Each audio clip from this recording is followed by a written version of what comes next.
Uh-oh. My phone died. Hold on. Is it working now? It is. It is. Okay.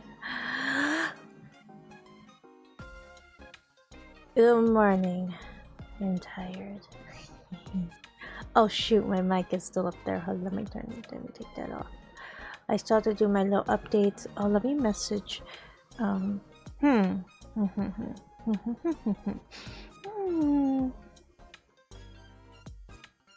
Remembering while I'm updating.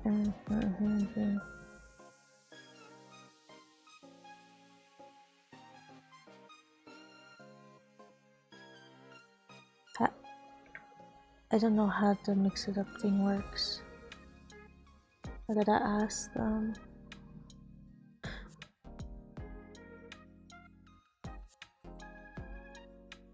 Boom, boom,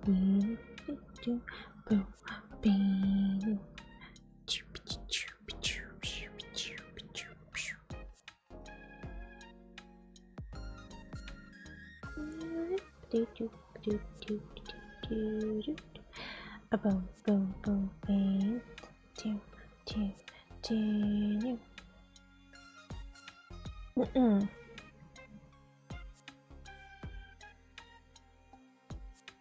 trying to figure out what else I need to do.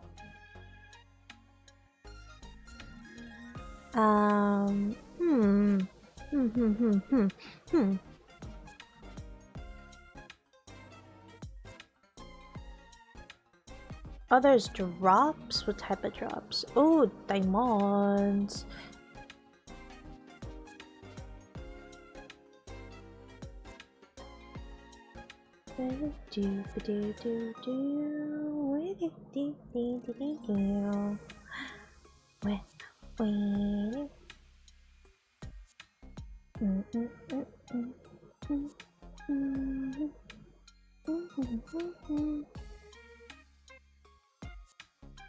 Oh my god, I'm so close to 320 followers.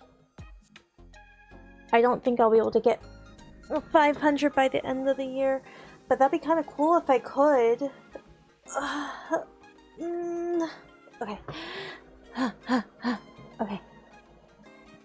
Well, I don't really have much to talk about other than, I feel like my hand is like going back and forth between being okay and then being not okay, and I don't know what's going on, so I gotta go talk to a doctor soon about my hand because it's getting kind of weird.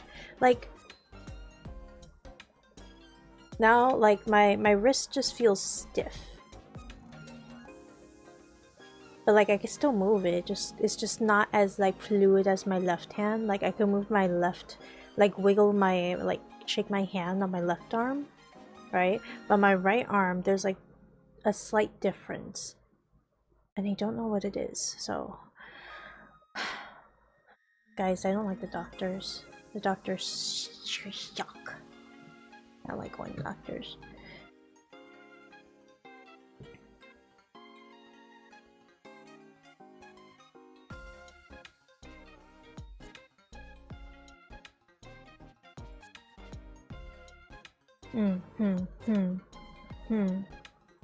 Okay, we're just gonna switch to Infinity Nikki because I don't have anything else to really talk about, so Infinity Nikki time. Oh gosh, dang it. Infinity Nikki doesn't wanna... Hold on, I gotta like do some things real quick. Just gotta... End task. There's like so many things that are open. Perfect, okay.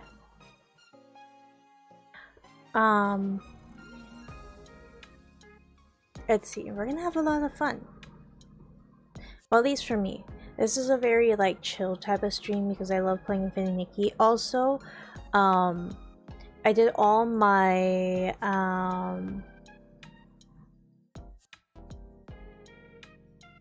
what is it? I did all my dailies, so all we have to do is go straight into the story.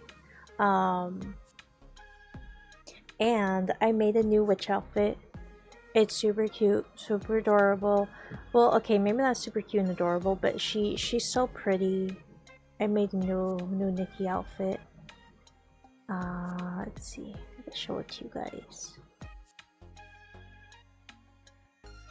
Oh yeah. Steam apps. Common.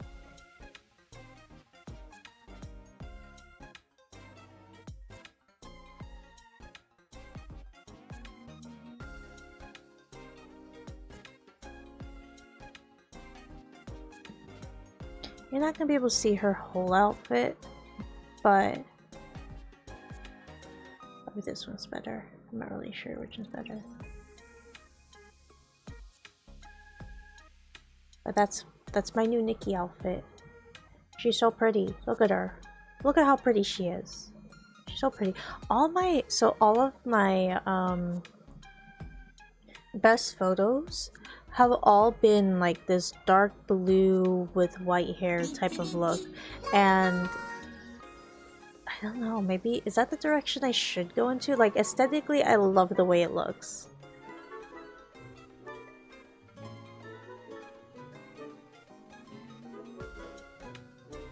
And I'm really thinking maybe this is direction I want to go for like my character. You know what I'm saying? Maybe not. Maybe don't know. Because I've been trying to go back and forth between different types of like, gosh dang it, this opening is so loud. Hold on. It is so loud. Ow. But I was trying to figure out whether I wanted to go, what colors I want to go into.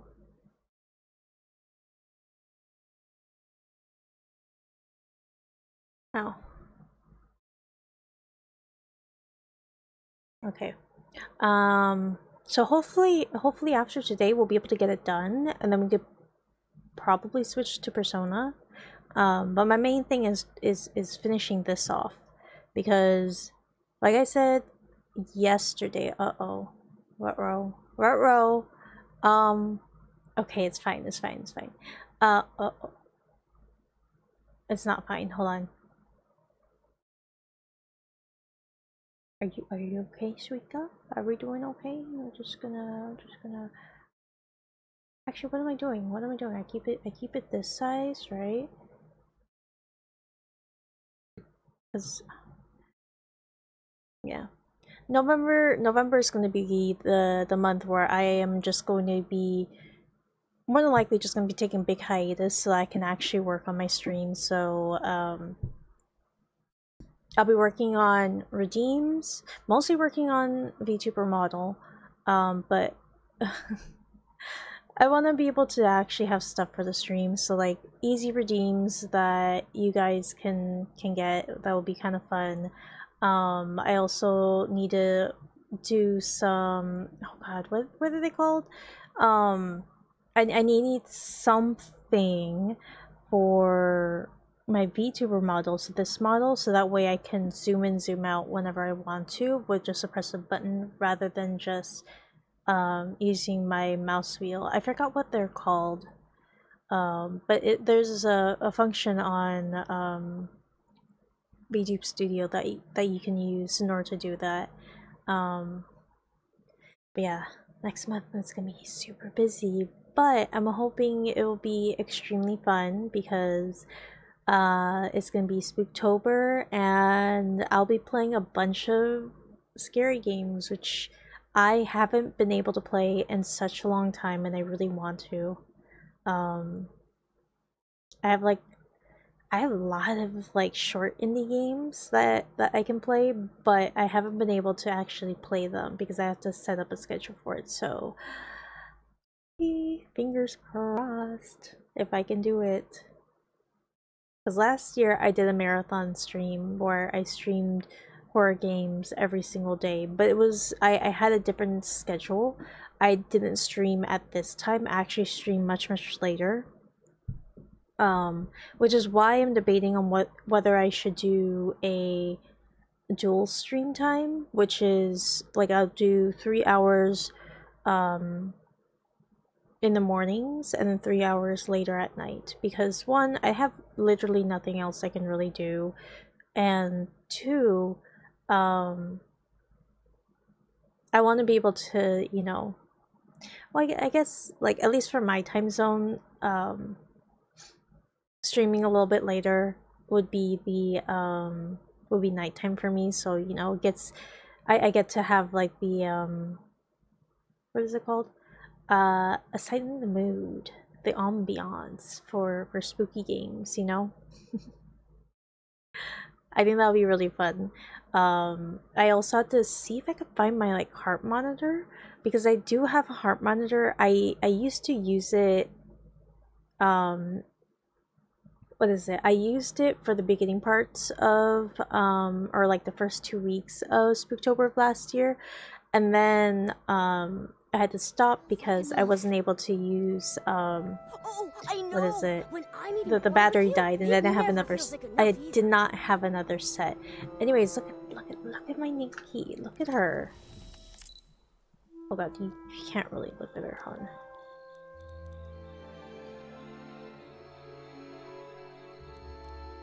Look at her. Look at her. This is my Nikki. Like, all of my Nikkis have this sort of color palette, which is whatever this bluish color, like all of this color here, like all of my best photos, not all of them, but my favorites out of all of the photos I've taken with Nikki have all had this color palette. This dark blue with like, I don't know what color like this part of the hair is, like this light blue with gray or white. I don't know, I think I have an obsession with these colors, I don't know.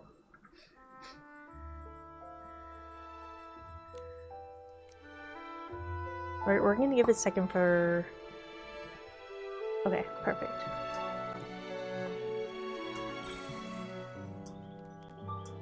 Okay, but now we're gonna continue because what happened yesterday?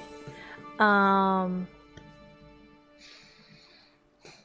we find out yesterday that Tommy, who is basically a tabloid writer, he was the one that was trying to get more information about Julie. Julie is the PC who was... Oh, hold on. No wonder my model's like freaking out. Give me a moment. I had something else open that shouldn't have been open. Anyways, so Tommy...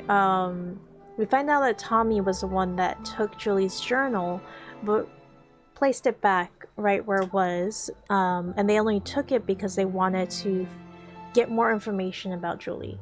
So while that was going on, or not while that was going on, Nikki and Momo believed that the person that took the journal, aka Tommy, was probably going to go back to the same scene of the crime. And we find out... No. Hold on. Time flies by so much faster. Before I've even done anything, it's already morning. Now, Tommy... We already figured out that Tommy was on the journal. Then we get to the Dawn's First Light area. And this is where all the PCs are trying detergent, but we find out the detergent got poisoned. And it caused all the PCs who were using detergent to be a little delirious, except for Tommy. Now, the only other person that we know that wasn't there at the scene of the crime of the poisoning detergent was Leon, and Leon is one of the PCs that came from Stichia, who was not at the scene of the crime of the poisoning, was also acting a little bit delirious before. I guess at the time when they're here in this area, we find out that he was a little delirious and talking kind of weird. It's just a light breeze. I'm not worried at all. And so we're trying to figure out where he is. Like, my suspicion is that Leon is the one that not only poisoned the detergent, but also the one who possibly murdered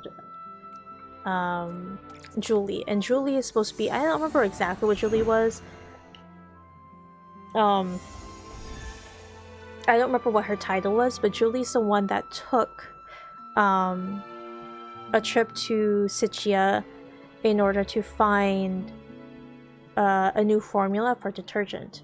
What the detergent does, I don't really remember, but they came back, and during the time they came back, they were possibly murdered. Who would do this to the Silvergale Wreath? This isn't just a stain on the world of detergent. It is a disgrace to the entire abandoned district! Hold on. Slow down, Alan. Why are you so fired up? Careful, buddy. You're so puffed up, you might float away. Miss Nikki and Mr. Momo, I didn't expect you to catch me in such a ruffled state. A ruffled state? This is infuriating. Someone really messed up the crates. Give me a break. Who in their right mind leaves Silvergale wreaths lying around? Everyone in the abandoned district knows those are sacred. Back in the day, if I so much as bumped into one, I'd have to recite 3 of the Silvergale's verses by heart on the spot. Calm down, Alan. Just tell us where the crates go. We'll help you sort them out. Really? Oh, over by the Silvergale. Thank you both very much. Someone must have switched the detergent crates with the Silvergale wreath crates. I just finished sorting the detergents. Oh, but those other crates still need to be moved. Would you mind moving these crates back and saving me from this massive heartache? God dang it, we gotta move stuff for you. Where am I moving it to?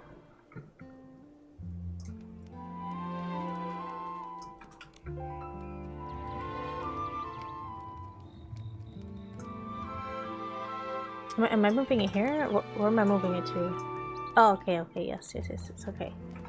Don't worry, Mr. Man, I got it. I will push these carts for you. I am a strong and independent woman. I've got it. Yes, perfect! Thank you so much, Nikki. You're the strongest, smartest, most stylish person this side of the estate! You're all too kind. Wait, Alan! Actually, I need to ask you something. The Poison Dawn's first light detergent. Did Jenny's team find anything? Yikes! I almost forgot. That's on me. I got so fired up, my bag nearly popped. But yes, it turns out the saboteur mixed up Super Duper Palmed, One Breath Bliss, and One Wash Fresh. It was a total disaster. Whoa. Whenever we start talking formulas, my head starts spinning. Super duper palmed. Wasn't Palmy talking about that stuff?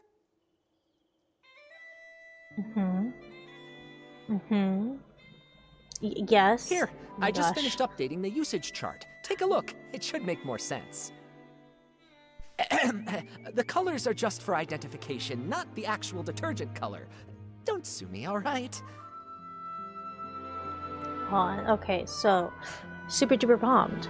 Latest product. Good.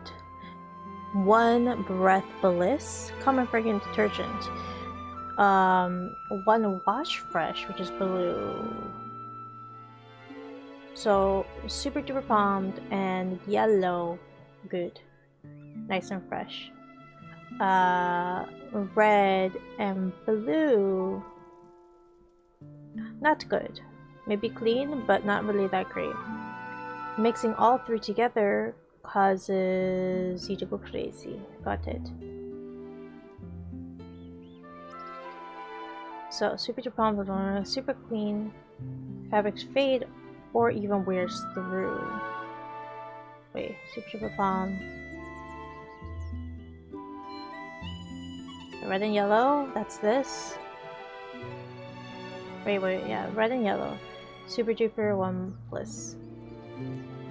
Long lasting scent. Super duper one fresh, which is red and blue.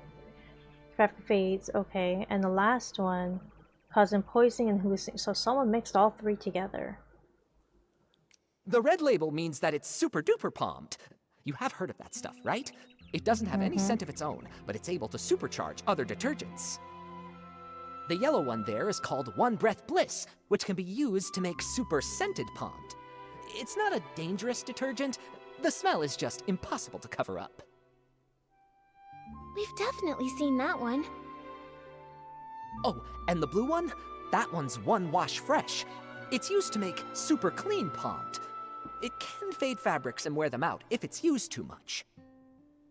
Now, if you blend all three together, you get a cocktail that doesn't clean, doesn't freshen, just wrecks PCs. It, causes severe hallucinations, so it's called totally not palmed. Yup, I just checked the inventory, and several bottles of Super Duper Palmed were emptied out. And the amount missing matches the dose used. They used what was already here. Nothing from the outside. Catching this culprit just got even harder. I forgot to Tell switch to me my other about it. outfit. At first, I just figured that some brand new, barely trained worker had just messed up the crates. But I looked into it, and the shift logs were clean. That's when I realized someone did this on purpose. The thing is, we've warned people not to mix the three, loudly, repeatedly. Who overheard us and chose to poison people? We still don't know. Wait, the work log wasn't messed up by the workers. Oh, I just realized. One more thing's out of place.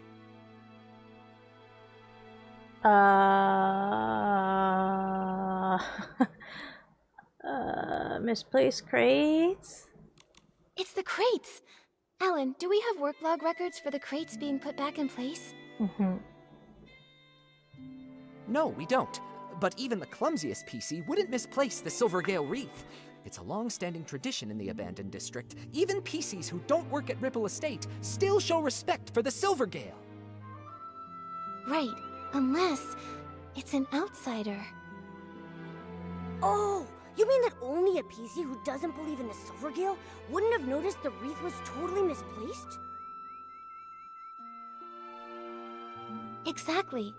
If that's true, then the one who tampered with the batch is more likely a guest from Sichia.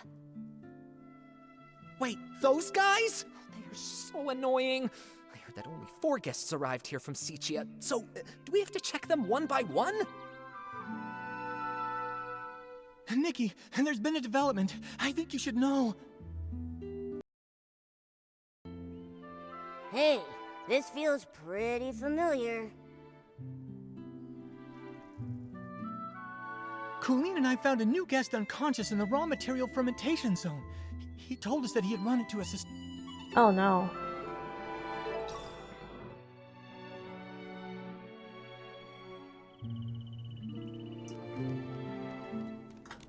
Pommy, what happened here? I'm like guest was right just at Tommy's attacked. face. They were knocked out near a big wooden barrel by the raw material fermentation zone. On the day that Dawn's first light detergent was poisoned, even after everyone slowly started to recover, Colleen was still a bit dizzy, but she insisted on doing the nightly tour as usual. She asked if I could accompany her. I was worried about her, so I agreed to go along. When we got near that area late at night, she suddenly asked, "Do your employees always come here to rest?" It was only then that I finally saw what was peeking out from the edge of the barrel. A button foot and a white glove. I leaned in closer. That's no lazy employee, I thought. That's definitely a knocked out PC. Good thing you passed by in time.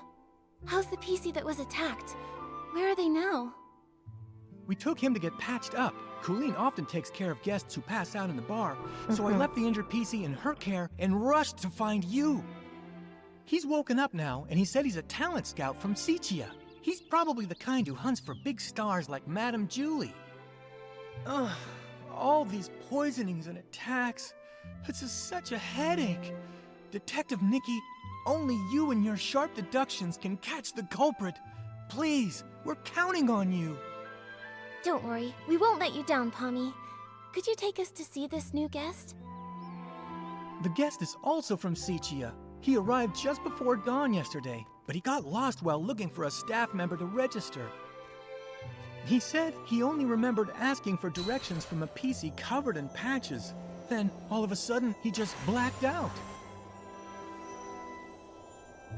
Oh, my game is struggling. Hold on.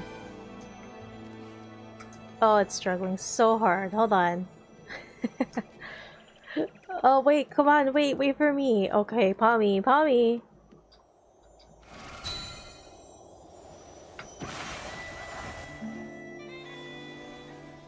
Look how pretty. I wish you could change a broom, but I don't think that's possible.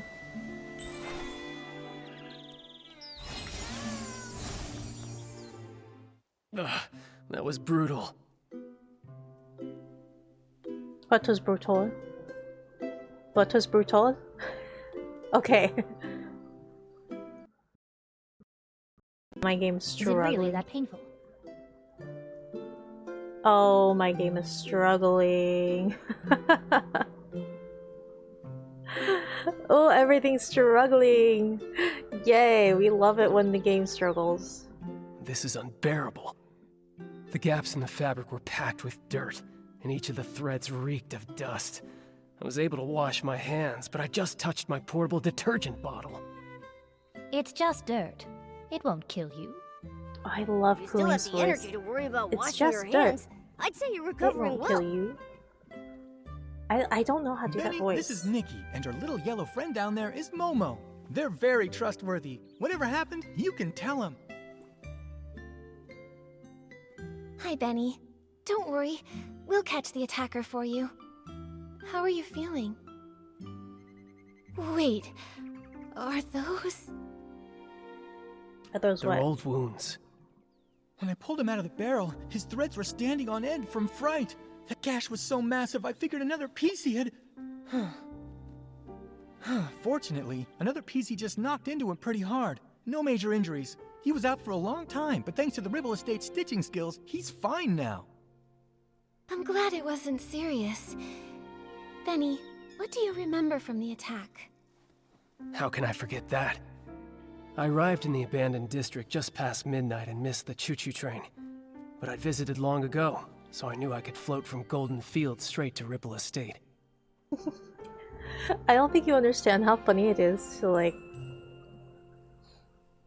He has such a serious. Whoever the voice actor is, they have such like a very serious stern. I don't know if it's stern, but they definitely have like a particular voice that doesn't sound like they would be very like manly, right? Or no, that they are manly, and it's very funny hearing them say "choo choo train." It's so I don't know, I love it. Oh god, there's like a picture. What is it like? He sounds like he would be very much of like a girl dad, right? Like holding like a Hello Kitty phone case, but then he looks like he's from the mafia or something. Oh my god, that's what it sounds like. That's what I envision when I hear voices like that say words like "choo choo train." It's so silly, but it's so funny, and I love it. I was doing that, but then I lost my way. It's been a while, and the stone trees changed so much. After I wandered around for a bit, I spotted someone and went to ask for directions. Did you see their face clearly? Just one glance was enough. They wore a dark green hat, had a pocket watch, and most terrifying of all, they were covered in irregular patches. When they noticed me, they charged straight at me. Next thing I knew, I woke up here. The day Benny mentioned was exactly the same day as when the Dawn's First Light detergent was poisoned. Right. While on my usual rounds that night, I saw a button foot and a glove sticking out of a barrel. That must have been him. You really like midnight strolls, don't you? I don't know why, Why but didn't you report what you saw? Kulin sounds like a mix between like two different VTuber voices I know. One would be Grimmy, and like Misoyan. Misoyan's not really like a big VTuber, but they have like a particular type of voice, and it's like a mix between those two VTubers I know. I figured it was just a Ripple Estate PC taking a nap. Running a detergent bar, I see guests lying around all the time. I don't have the luxury to fuss over each and every one. Who could have known they'd been unconscious there all day? That makes the mysterious Patchy PC look like a pretty suspicious character. Colleen, Pommy, have you seen this PC around? Of course not. A PC covered in patches. That only really happens in Sichia's ghost stories. I've been patrolling lately. I haven't seen any PC that scary. But I did ask Wendy. She confirmed to me that Benny had arrived in the abandoned district that evening. She also informed me that later on, she saw a strange-looking PC dart past. She couldn't stop them. A new attack? A new suspect? Looks like we've got another mystery to solve. Let's check out the place where Benny was attacked. We might find some clues pointing to that patchy PC. Let's also check the scene of the missing suitcase. The PCs should be up by now. We can ask them what they saw. Detective Nikki, where would you like to start? I'll stick close behind and be your trusty assistant. Okay, so it's Leon. It's Leon. Let's go where Benny was attacked. But first, I gotta change my outfit. We gotta be a little detective. That's who we are. I forgot which was it. 3? No, 2. Yes. Alrighty.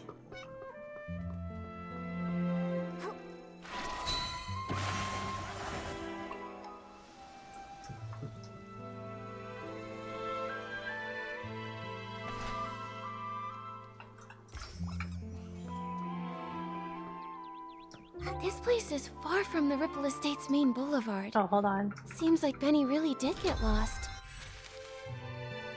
And I have a bag? Oh my god. But why would that patchy PC come all the way here? The more I think about it, the more suspicious it seems. Nikki, I think we should look around some more. Yep, that's what we're doing, Momo. We're looking for... Okay, Momo. Sure, you can jump on my head. Fermentation. Zone notice. Location: this area is Ripple Estate's fermentation zone. Daily operations every day at noon. Place of fresh ingredient. Schedule fermentation. After 3 a.m. this area will have a noticeable aroma of the day's stored ingredients. Important notice. If after 3 a.m. no aroma is detected, it means the day's fermentation process has gone completely wrong. Immediately report this to Jenny or any Ripple Estate staff PC you can reach. Thank you for your attention and cooperation. Daily Inspector, signature, which is ... we don't know who that is. The materials in the fermentation zone have been normal lately, and Alan's analysis confirms it. So the Dawn's first flight incident likely didn't start here.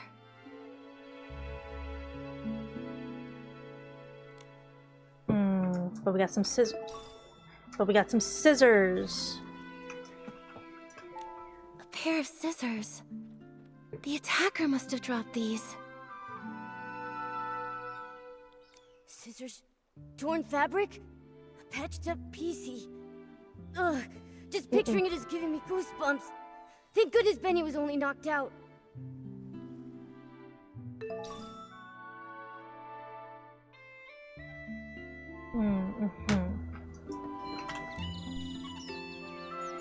Benny's journal page. Get up, wash up. Sorry, I like learned that first time. Like that's the beginning of a song. I don't know what type of song, but that sounds very familiar. 6:30 get up, wash up. 10 a.m. or I guess 10. Yeah, 10 a.m.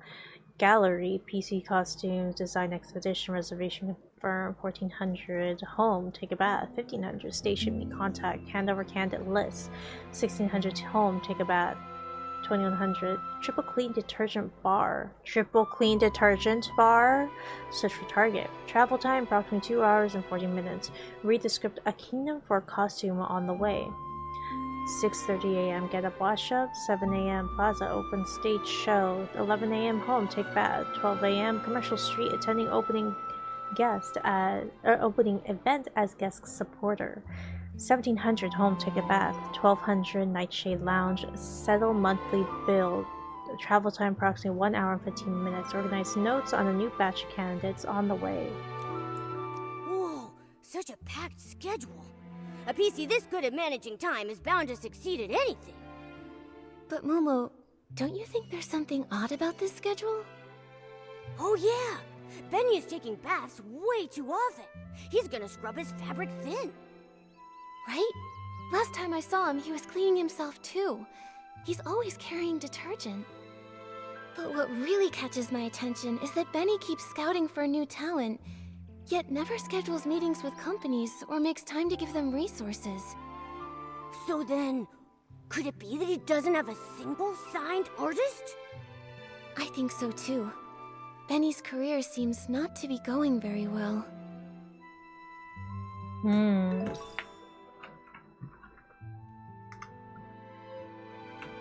think we have one more right here. Look at these wood chips. They look like they fell here recently, and there are a bunch of Where? loose threads caught on them. Huh. It seems like a PC crashed into that cracked barrel over there, and they knocked off the rotten planks in the process. Nikki, let's check the ground nearby for more wood. I'm looking for the wood chips. I don't see no wood chips. Ah, a cane. Hey, looks like the culprit used this wooden stick to knock him out. Let's hang on to it. Poor Benny. His career's a mess. He came all the way to the Ripple Estate soiree seeking opportunity, and then while just asking for directions, he almost lost his life to a suspicious PC. Luckily, he's safe, and we've got more leads now. Momo, we should follow that trail of wood chips up ahead. Maybe someone else spotted the same patchy PC. Benny reported that he had no external injuries, and the trail of wood chips leads away from the main boulevard. Which means these wood chips weren't from the attack on Benny. They were left behind by the patchy PC as they escaped.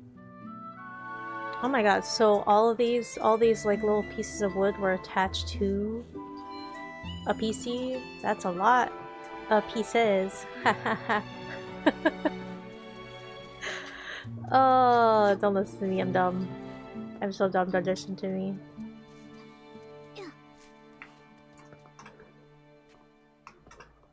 Oh my god, let me...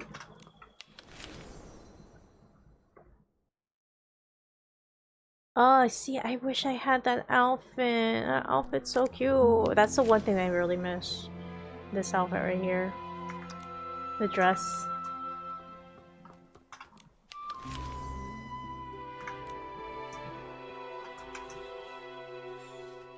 Oh, hey.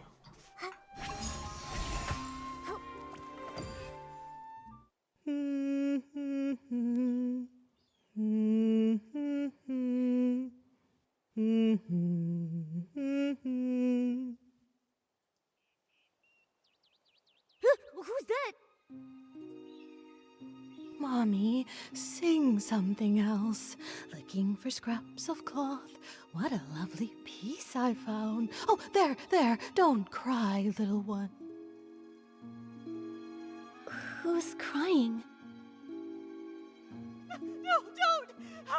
Help me, Mommy! Save me! Oh, they mess with the audio.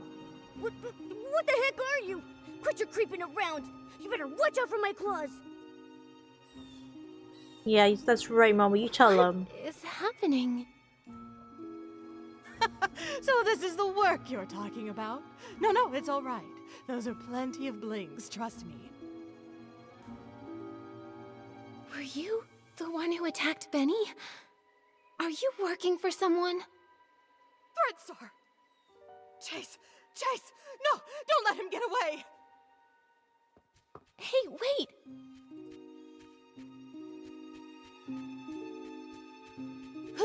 Wow, she's already gone. A hat, a pocket watch, and then she also had all those patches covering over half her body. She definitely has to be the PC who attacked Benny. But then, she also said something so strange. I couldn't make heads or tails of any of it. Exactly. She's rambling complete nonsense. Talking and talking without making a bit of sense. Wait a second. Nikki, look over there. I think she just dropped something. Let me see.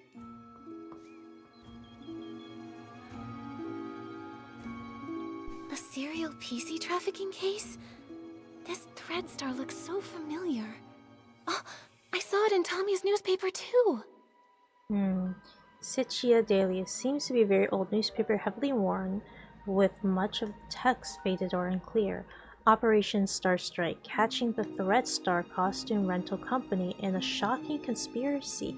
In the early hours yesterday, the Kingdom Guards raided the headquarters of the Threadstar Costume Rental Company, codenamed Operation Starstruck. This company, once boasting that it could make every star shine, was hiding a dark trade that had gone on for years. Costumes that consume PCs and people shocked the industry.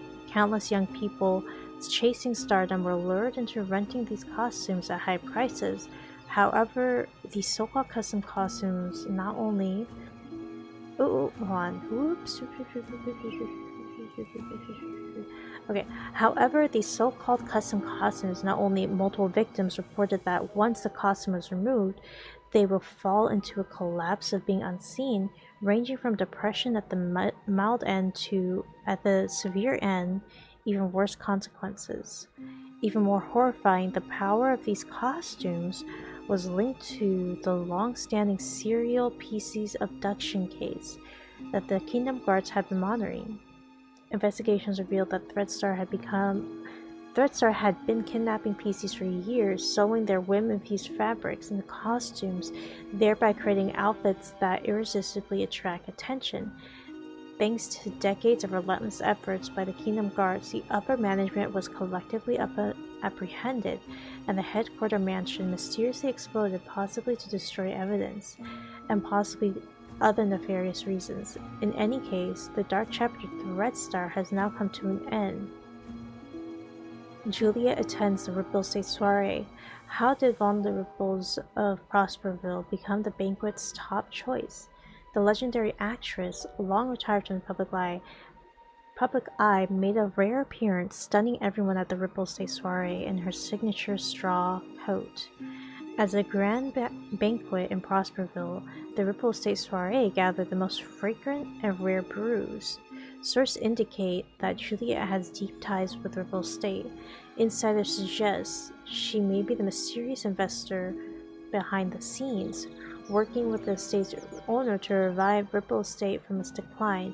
Wong de Ripples has become the best seller all over the land, with every barrel in high demand. It really is the same company. When Cersei passed away, they were really famous, a hot name in stage costume rentals. Column. Mr. Leon breaks down shocking secret 3 years ago. Mr. Leon, who previously collaborated with Cersei in As Rainfall as Flowers Bloom, playing Patrolman A, lost control of his emotions on set upon hearing the tragic news. He said, just like the line she once delivered, true sorrows is like every drop of water, falling straight into a hidden wound of one's heart. Even more astonishing, his solo play tour, 20 years in the making, was about to begin, originally with Cersei performing the opening piece. Insiders reveal a shocking detail. The two first met 3 years ago through Threadstar. It is reported that they once rented the brand's legendary costumes, with several top stars rumored to have fought backstage for the chance to wear it. Today, Threadstar had set a new benchmark in costumes design. Ultra high-end tailoring, dreamy designs, and the instant ability to make anyone who wears them the center of attention. What are you waiting for? Rent yours now. But the clothes they rented out were actually made from PCs. Ugh! That's so cruel! How could such an evil company exist?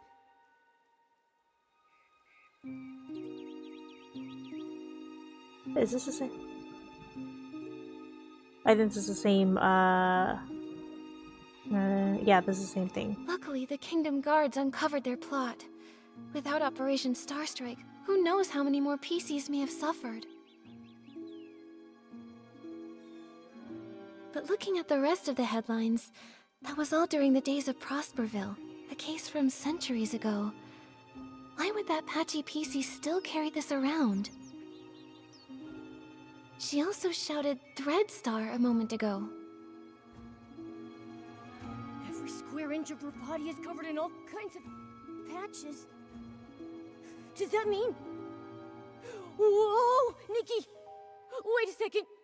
Could she actually be part of that evil organization? Don't worry, Momo. At least she didn't attack us. She just ran off. Too bad we couldn't catch up to her and question her face to face. Nikki, let's go to the scene of the missing suitcase first and see if we can find any other clues. If it turns out this is connected to the mysterious Patchy PC, we'll ask everyone to help track her down and get to the bottom of it. Bro, that's crazy. That is so crazy. Like centuries ago, all the sentient cloth here, right? They're essentially wishes of people who had either had passed on or they just made wishes, right? But they're connected to people, right? Connected to people, I think animals as well. And there was a corporation that essentially took PCs, like took actual, like, they're not people, but they're a certain race in this game, and basically cut them up and turned them into actual clothing for you to wear. And those clothing that you would wear had like some sort of ability to make you more popular, more wanted, more attractive, something like that. That's kind of dark. That's kind of dark. What the heck? Okay, let's see. Take a picture. That's crazy. I don't think you understand. That's super crazy.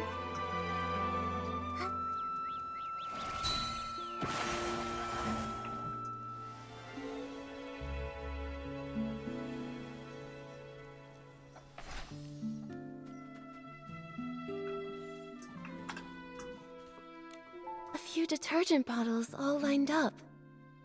This isn't where they're usually stored. Let's collect them for now. Okay, hold on. I will be right back.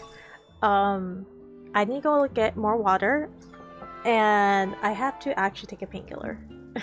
So I will be right back, okay guys? I don't know, actually I don't even know who's here, but I mean, I have my BRB thing. So I'll BRB, I'm gonna go get some water, gonna get a painkillers, and I'll be right back.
Alright, hello, I'm back. Welcome back. Hi, Happy! Hello, welcome. Good morning. I don't know if it's morning for you. Hold on. Is it morning for you? I don't know if it's morning for you, but good morning, good afternoon. I don't know time zone. How are you? I am suffering. I am suffering. It's 4 a.m. What are you doing awake? You're so early.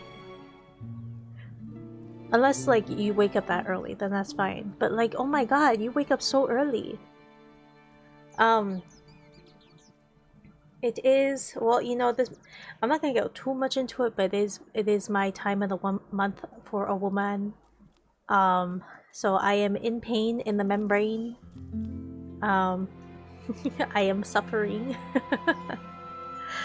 Not as much, like, not as much as before when I was younger. Like when I was younger, or maybe not even when I was younger, but I had trouble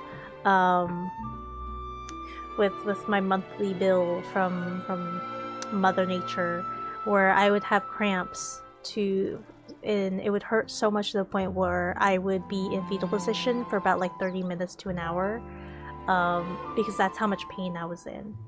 I don't feel that anymore, so it's just mild pain, which is I'm very happy about.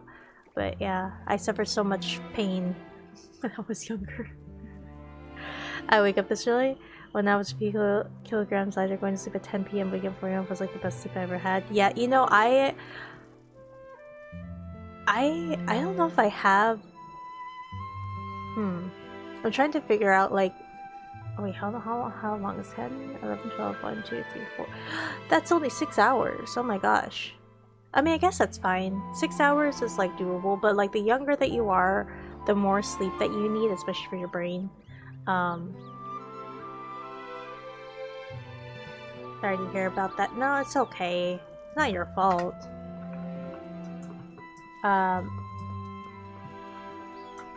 Yeah, you know, we'll just sit here because ads are gonna start soon.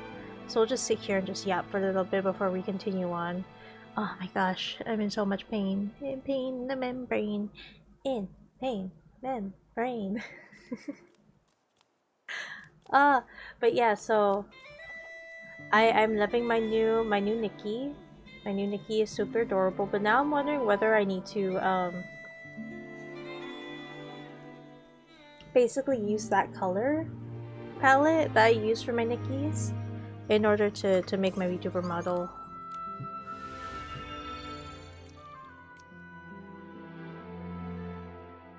She's cute. Look at how cute she is. She's just so adorable. Look at her.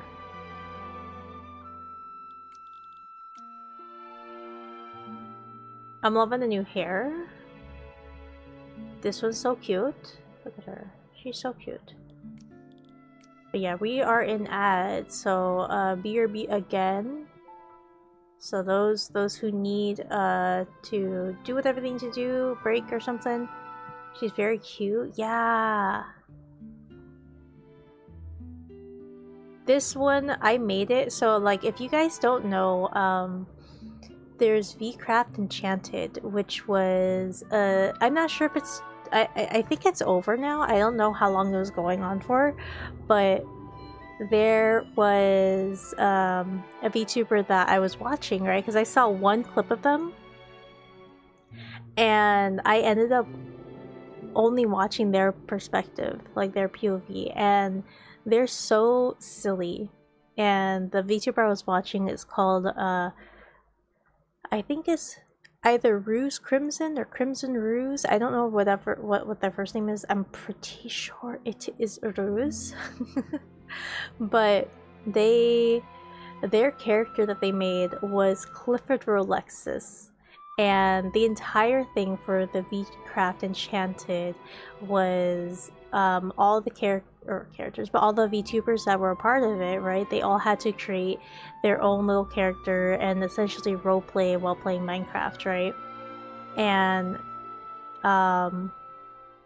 Ruse's character was called Clifford Rolexis, and that character that he made was supposed to be a witch hunter, and he's such a delightful character. Like I can't tell you, like that character and just himself, like who he is, it brought just a smile to my face. Like his character, how he created it, the improvisation that he has, that went with that he did with along with the other VTubers characters in this Minecraft RP world was really good.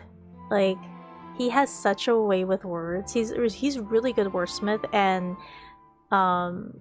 he has a good way of going with the flow and accepting what the other characters or the other VTubers were saying.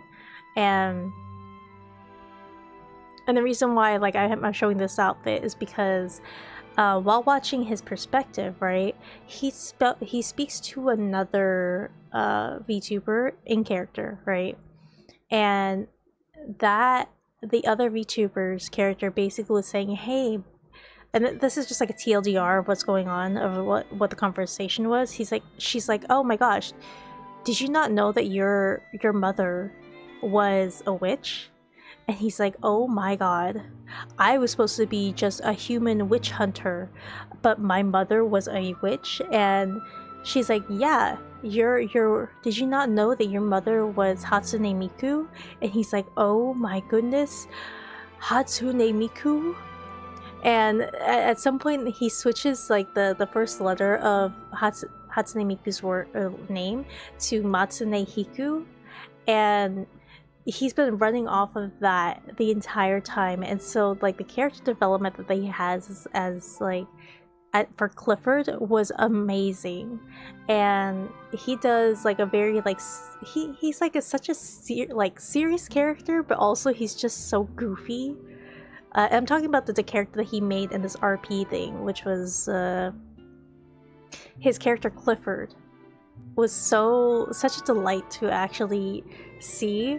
And his Clifford's character was just so unbelievably stupid, but also very like I gotta show. I gotta see if I can find a clip. Hold on, because the clip that let me see.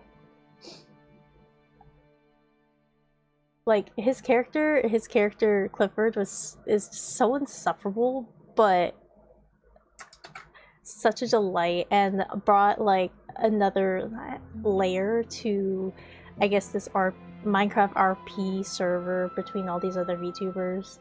I tried watching the other perspectives, but I couldn't get enough time to do it, so I was only able to watch Ruse's character's perspective, and oh gosh, I'm gonna see if I can find it.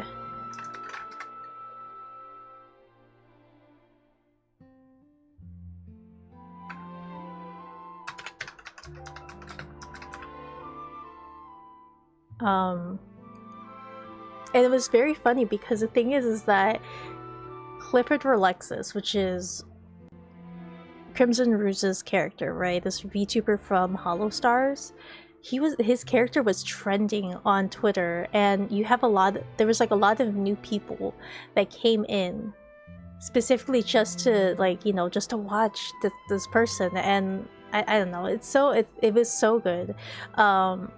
So they're like, I call them arcs because it's really funny. One of the arcs I was watching was all the members of this VCraft Enchanted Minecraft server. They all had to essentially vote in a mayor for this new town, right? And this arc basically happens after, like, he has some like squabbles with like other characters, but this is after like he finds out that he is related to Hatsune Miku.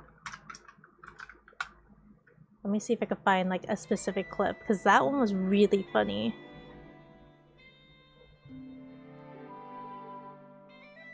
Oh no. Maybe it's on Twitter. Maybe I liked it on Twitter. Hold on.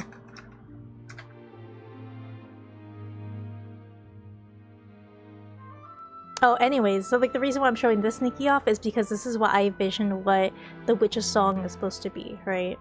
And I chose colors that would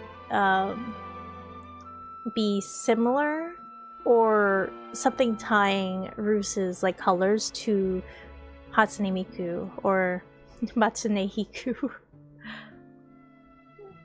Oh my gosh. Is this it? No, that's Slingshot compilation. No, did I not like it?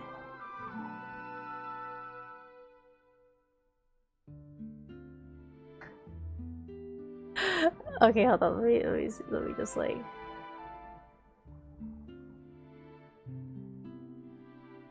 I can't find the other clip. Wait, hold on. Maybe did I send it to Donut?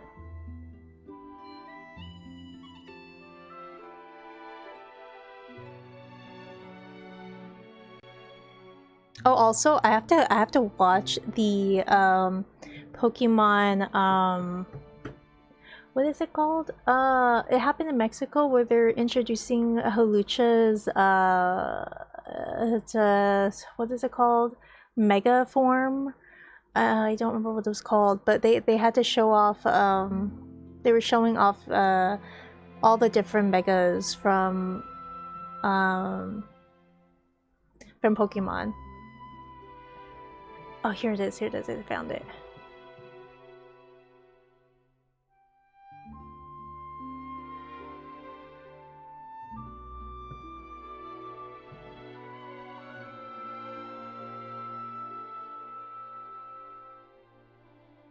Yeah, the reveal, oh my god, it was so cool seeing Halucha.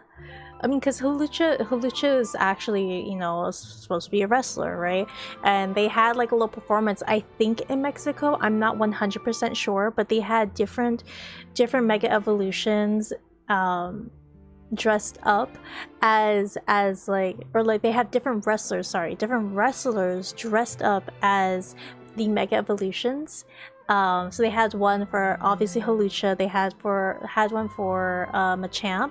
The other one I remember was Togepi. I don't know the other ones, but those are the 3 that I remember.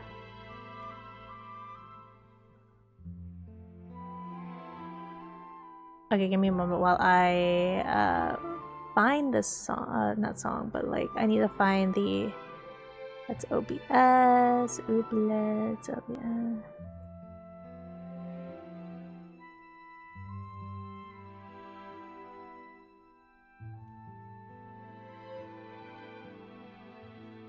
Okay, but this is the video I'm talking about. Okay, so this is when Ruse is telling other characters that he is, you know, related to Matsune Hiku. That it may be in my lineage to in fact have cursed blood myself. I was told by Zalili that I might be related to the Witch of Song. Perhaps you've heard of her.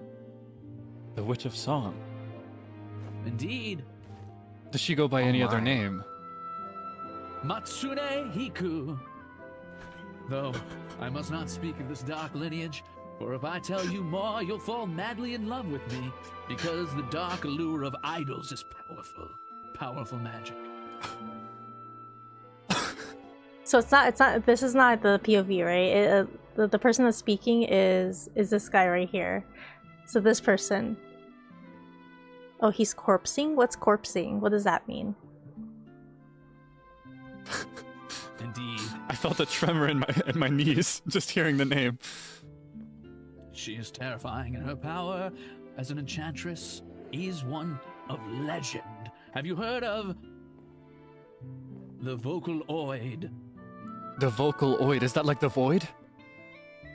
It's much like the Void. Ah, so you're an educated man after all. I knew I could trust you, Calvin. I've read a decent fair amount, but not as much as I should.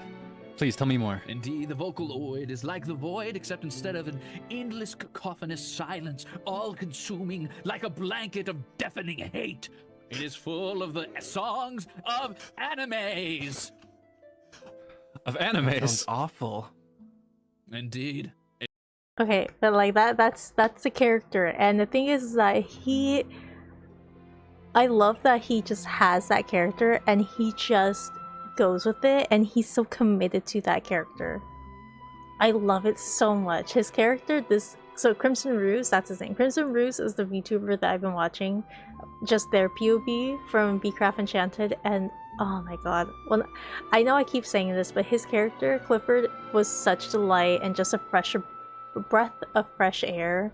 And let me show the other things. So right, or so you have that, and oh god.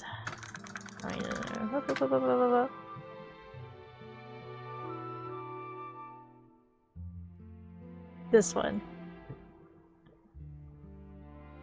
Oh gosh, get me out of here. Our lineup, we have Sir Clifford Relax. So just to give you just a premise of what's going on, each character, each person, each VTuber here, aside from the ones up here on the podium, each of them sitting down has to create a speech from to become mayor, right? And he has been known. Oh gosh, I am like in the way of him. Hold on, let me like hold on, just give me a moment so I can move myself.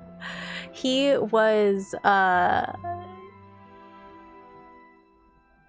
gosh, where did I put myself? I'll just leave myself here. So he basically created his own speech, but like throughout the entire time, and I think this is like day 3 of the Vcraft Enchanted, he has made it very clear to everyone that he is a witch hunter, and everyone in this town are either a witch, a warlock, a wizard. Some of them are common people, but most of them have been using magic because that's exactly what they do in this server, right? That's what all the mods they have. Everything has some sort of magic or spells or something enchanted on them, right? Which goes entirely against what Ruse's character, Clifford or Lexus, does. Like his character hates witches. His character wants to hunt all witches because he believes that they are like the devil or something, right? But yeah, I want to rewatch it again because I absolutely love his speech, and it's gold. It's complete gold. This. Please come to the podium. Testing? Is this thing on? Yes, sounds good. All right. I had a long speech written for you, but I will cut it short and just give you the words from my heart.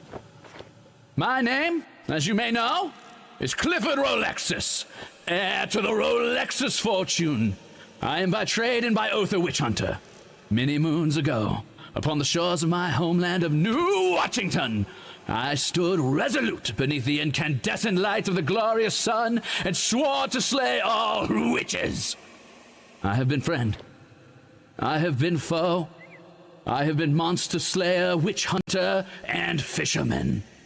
But I stand today in front of you a changed man, a man who went on a journey into the bowels of the earth, and there, in those cavernous veins, I realized what I had been running from. I ran from the darkness in my own veins, for swimming through my arteries is the blood of the dark siren, the singer of the animes, the witch of song. I have no clue what the accent Matsune is. Hiku. No! No! Commercials, get out of here. I don't want to listen to you. La blah blah blah blah blah. I stand before you, a different man. A man who believes in change. A man who realizes that he was afraid of the magic within himself, who was running from his truth. I went to the Church of Chat. I looked to the gods of Yuri and Yahweh, and I said to myself, I must embrace it. I stand to you, not Clifford, the witch hunter, not Clifford, the fisherman, and not Clifford, salt of the earth, eater potatoes, but Clifford, Witchblade. And I promise nothing. I cannot promise you great change or equality. I cannot promise you an end to all conflict. I can only stand before you a man who can change from a depth of hatred so vast, so foul, it could consume this earth. A man who can clamber up and find peace amongst the people he once hunted. And I hope that we can all change for the better as well. Whoever you vote in, whoever you choose to be your leader, I hope that you will hold them to this burdensome task as well. For a leader is not someone who dictates with the iron fist of magical weaponry. A leader is someone who serves to lift the people to greater heights, hoisting them into the light of that incandescent sun, where they might find themselves. Thank you. Thank you so much. I love you, boss! Thank you, random citizen! Oh, wow. I do have one question. Yes, of course. You claim to promise nothing. What is it exactly that you offer? I offer to you only an open mind now unburdened by the biases and hatred of the past. A mind that seeks not to lift up magic or church, not to lift up man or beast. A mind that would go hand in hand into the light together. Thank you so much. Are there any questions from the audience? Alright. Can you shake it? I, in truth, cannot. 'Tis my great shame.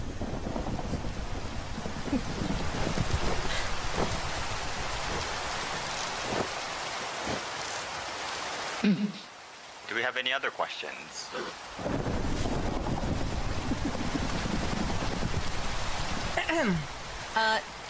If you are granted the title of mayor, can you commit to learn to shake it? I swear hereby upon this podium and this book which I have written with my own hand that holds no significance whatsoever, that I will put hours into learning to shake it. I will shake it so that the very foundations of your bones rattle within your flesh. I will commit to this and to learning magic under the tutelage of the greatest minds here and afar and I will even set aside my hatred of the witchcraft, that I might become one of you. Thank you so much. He's so silly. I can't tell you how much I love his character so much. And the thing is that he doesn't even sound like this. Like you can hear his actual voice, but I don't know what accent he's using. But whatever this character is that has the accent, it's so good. Eat of potatoes.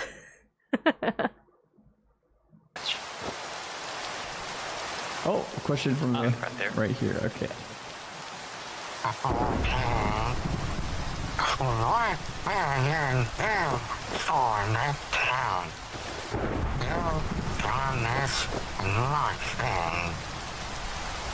Yes, it is true, I promise nothing to this town. However, I promise, much like yourself, I will learn the ways of these people like you have learned the speak of the villagers. Worry not, my friend. Though I have nothing concrete to promise you, I can promise to learn.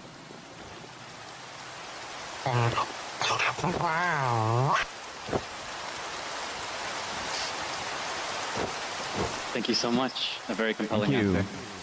I believe that is all, yes? We should probably move on. Indeed. Yes. Remember, community is free!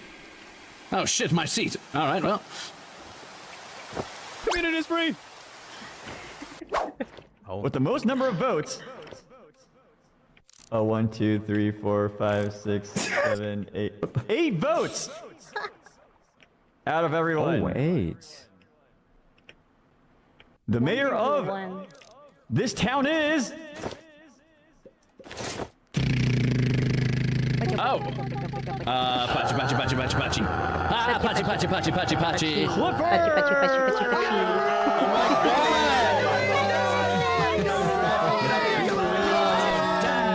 Damn! Curse it! Oh my god! Please, autographs later, autographs later. Wait, which Clifford? Who was it? Congratulations. You there. Oh shit! Oh yeah, of course! Fuck yeah! Let's go me! Yeah! Potatoes for the crowd! Potatoes. That's what I'm talking about. Yeah, that's what I'm talking about! That's what the boys were talking about. Let's count the smiles. Ah, commercials. Amazon Freight scales But with yeah. you. Simple booking. I'm sorry. Like I can't tell you how much I love his character so much. It's so silly, so adorable, so like insufferable. But like those speeches, snap, snap, snap. He's good. Exactly. He's so. It's amazing. Oh, but I'm gonna continue it because there's a part in here that I like to watch because it's so silly and funny. Yes, of course. And then you'll understand what I mean when I say that like he. So I've been in theater before, right? And I'm not great at acting. I'm not great at improv. But the thing is that with improvisation, there's a thing where it's I forgot what the line is. I know Donut knows what it is, but basically you have to say yes to everything. You don't say no. You just accept whatever is said to you or done to you, and you roll with it. And that's what he does. He does that, and he does it so well. Oh, it's a speech. I've prepared something for this for sure. Let me look at my notes. Just kidding, fuck that noise! This has to come from the chest! Thank you kindly, people of this town. I cannot promise you anything like I said before, but I will work hand in hand with all of my fellow co-runners and all of the people who voted here before me. I promise you the due diligence of law will reign supreme here when I'm not fucking off and doing my own thing, which will be the vast minority of the time. Yes, exactly. Yes, the vast minority of the time. I will spend countless days, except when I'm clocked out, working to make it so this town thrives. And in honor of our newfound camaraderie, and to honor the witches who settle this place, and the ones who made the... Ah! Whoa! What happened? What happened? Who did that? That's crazy. I fear Somebody call an ambulance! Mr. Clifford, someone call the ambulance! this may be. We need a doctor. We need a doctor. Everyone, I can heal him. I can heal him. Get the doctor on the scene. I can heal him. Mr. Doctor, Doctor! help me. Let me check your pulse. Doctor. Okay. Doctor, save our maid. He's still alive. He's still I can alive, heal guys. him. It's a little faint. Wait, doctor, Okay, you can heal him? doctor. Did I fall down pretty fucking cool?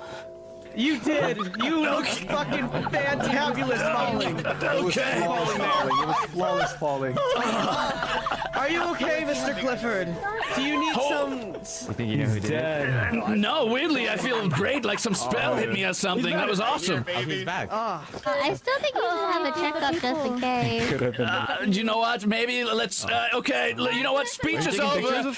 No, continue the speech. Okay, sure. Yeah, that sounds like a great idea. Look at how amazing he is. He's continuing even after someone tried to kill him. He's still continuing. That's the our speech. mayor. Yeah. My man. I love you.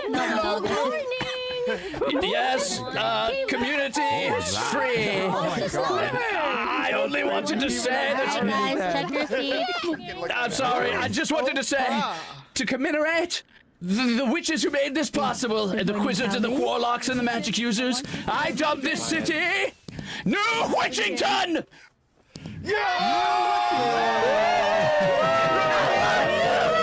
Community is free. Kiss my baby. Slingshot.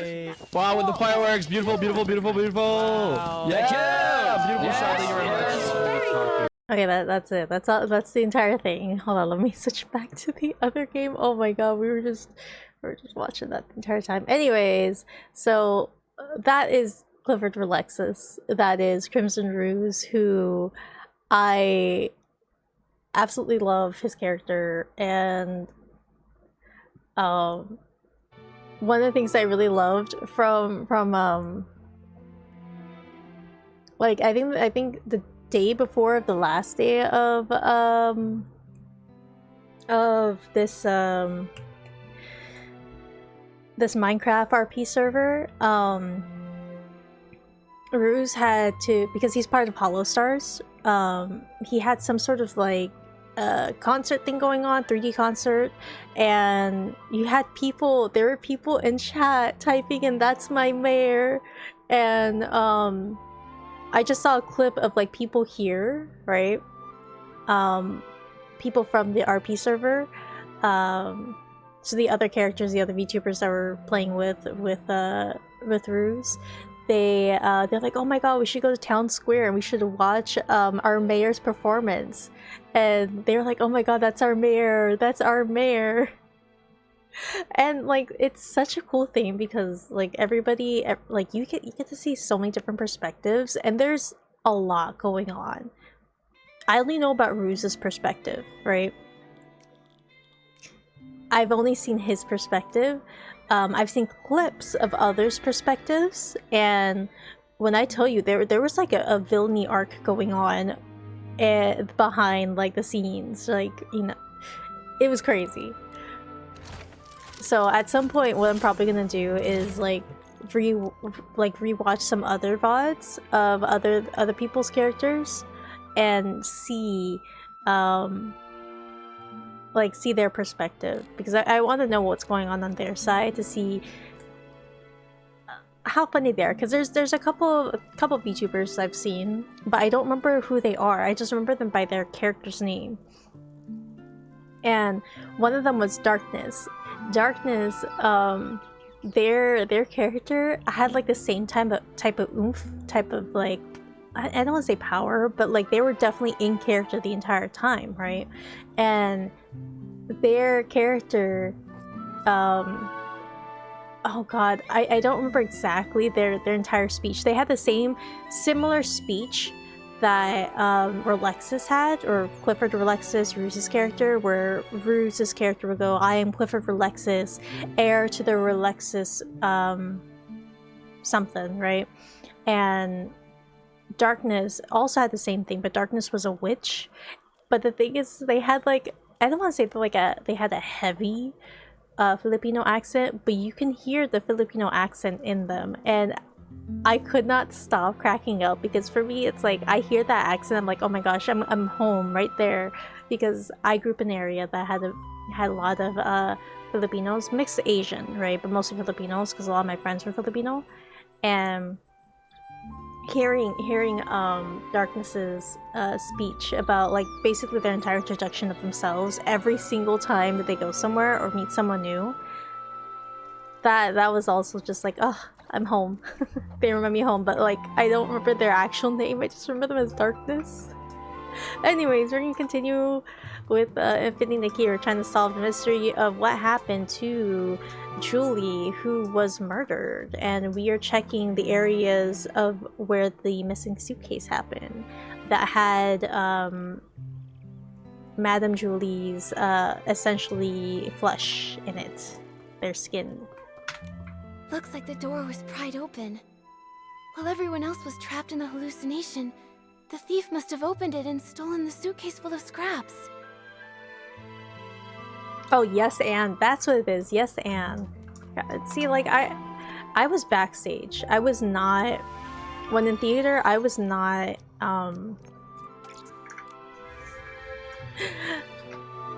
I was not the type of person to do acting because I struggled a lot.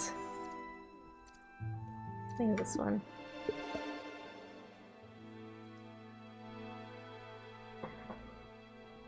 Yeah, exactly. Hold on.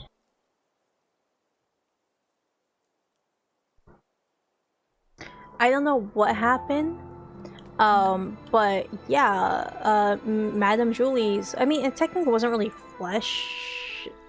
It was like part, I mean, I don't know. Everybody in this area is sentient cloth, that was only brought to life from the wishes of people and other beings. Who Madame Julie is, I don't remember, but finding that pieces of basically their body in their own suitcase is kind of weird. Hi Cairo, welcome Cairo, how are you? We're continuing to solve the mystery of Miss Julie, Madame Julie, who disappeared, not disappeared, possibly disappeared, but has their own body found in, not body, but like pieces of their body found in a suitcase, which is kind of dark, and you wouldn't think that from a fashion gacha. Quite important duty schedule, day shift 7 a.m. to 1900. 700 to 1900. Choosing drummer Squeaky Schrittmeiler Shally. Night shift 1900 700. Bell Bottom Belford Sugar Rag Pommy. Each shift includes rotating members. Adjustments can be made depending on other work duties, with the daily assignments confirmed by Granny, Rags, or Jenny. Note, every shift must allow 15-minute handover period before and after to prevent gaps between shifts. Inspecting staff, Granny Rags. Latest update, everything is normal, no late arrivals or early departures. Thank you for your hard work. Such a meticulous shift schedule. Totally Granny Rags and Jenny's style. All the important checks and confirmations are supervised by the two of them, so it's unlikely anything went wrong. Looks like if the shifts had been normal, the thief wouldn't have had any chance to steal the suitcase. So that's why they spiked the dawn's first light, taking advantage of everyone's hallucinations to steal. This thief must be very cautious.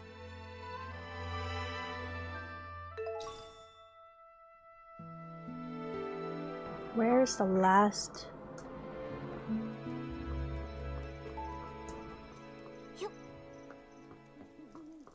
Ah, here it is. No, that's not. Oh wait, but then there's this. Give me that. What the heck? Where do we get the last?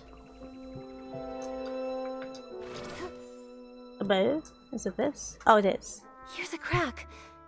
But it's so narrow, even a PC probably couldn't get in. Seems like there aren't any other clues at the scene. Momo, let's ask nearby witnesses. Maybe they saw something.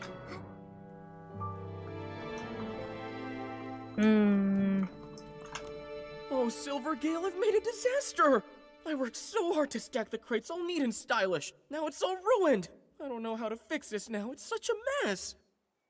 Hello, Belford. Did something strange happen over here? No, nothing strange happened. Except me. I was a strange one. When I got poisoned, I completely messed up the cargo. And of course I was transporting the trendiest super-duper potent detergent. Oh, if only I hadn't thought this Dawn's First Light detergent was the trendiest thing those PCs in Sichia had never even glimpsed. I went and slathered on 3 whole bottles at once. Oh man, you really got poisoned, huh? But I gotta say, not every PC gets a chance to see hallucinations as fashionable as mine. I was striking a pose on a catapult seal, when suddenly, boom! 2 red suns lit the sky, with a huge orange one too! The Stoneheart burst into crackling fireworks just for me! And that scent was otherworldly! Well, hallucinations can be like that. Nothing surprising. There's nothing here that connects to the missing suitcase. So, have you seen any PCs around this area lately, acting suspicious or mentioning Madame Julie's suitcase? You're asking the right PC. I've been delivering loads and loads of detergent recently, and I pass by here all the time. Not sure why, but that so-called center stage star from Sichia has been pacing around here. He's muttering to himself so theatrically that his fabric looks wrinkled.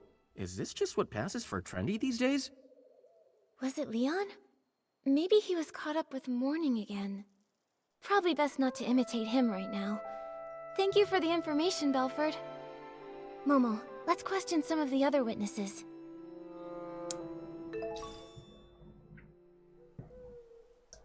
Oh my god, my wrist. Oh my god. There we go. Ugh, so frustrating! Not enough fruit juice, and I lost my rhythm! Calm down, Squeaky. Could you tell us a little more about what happened this morning?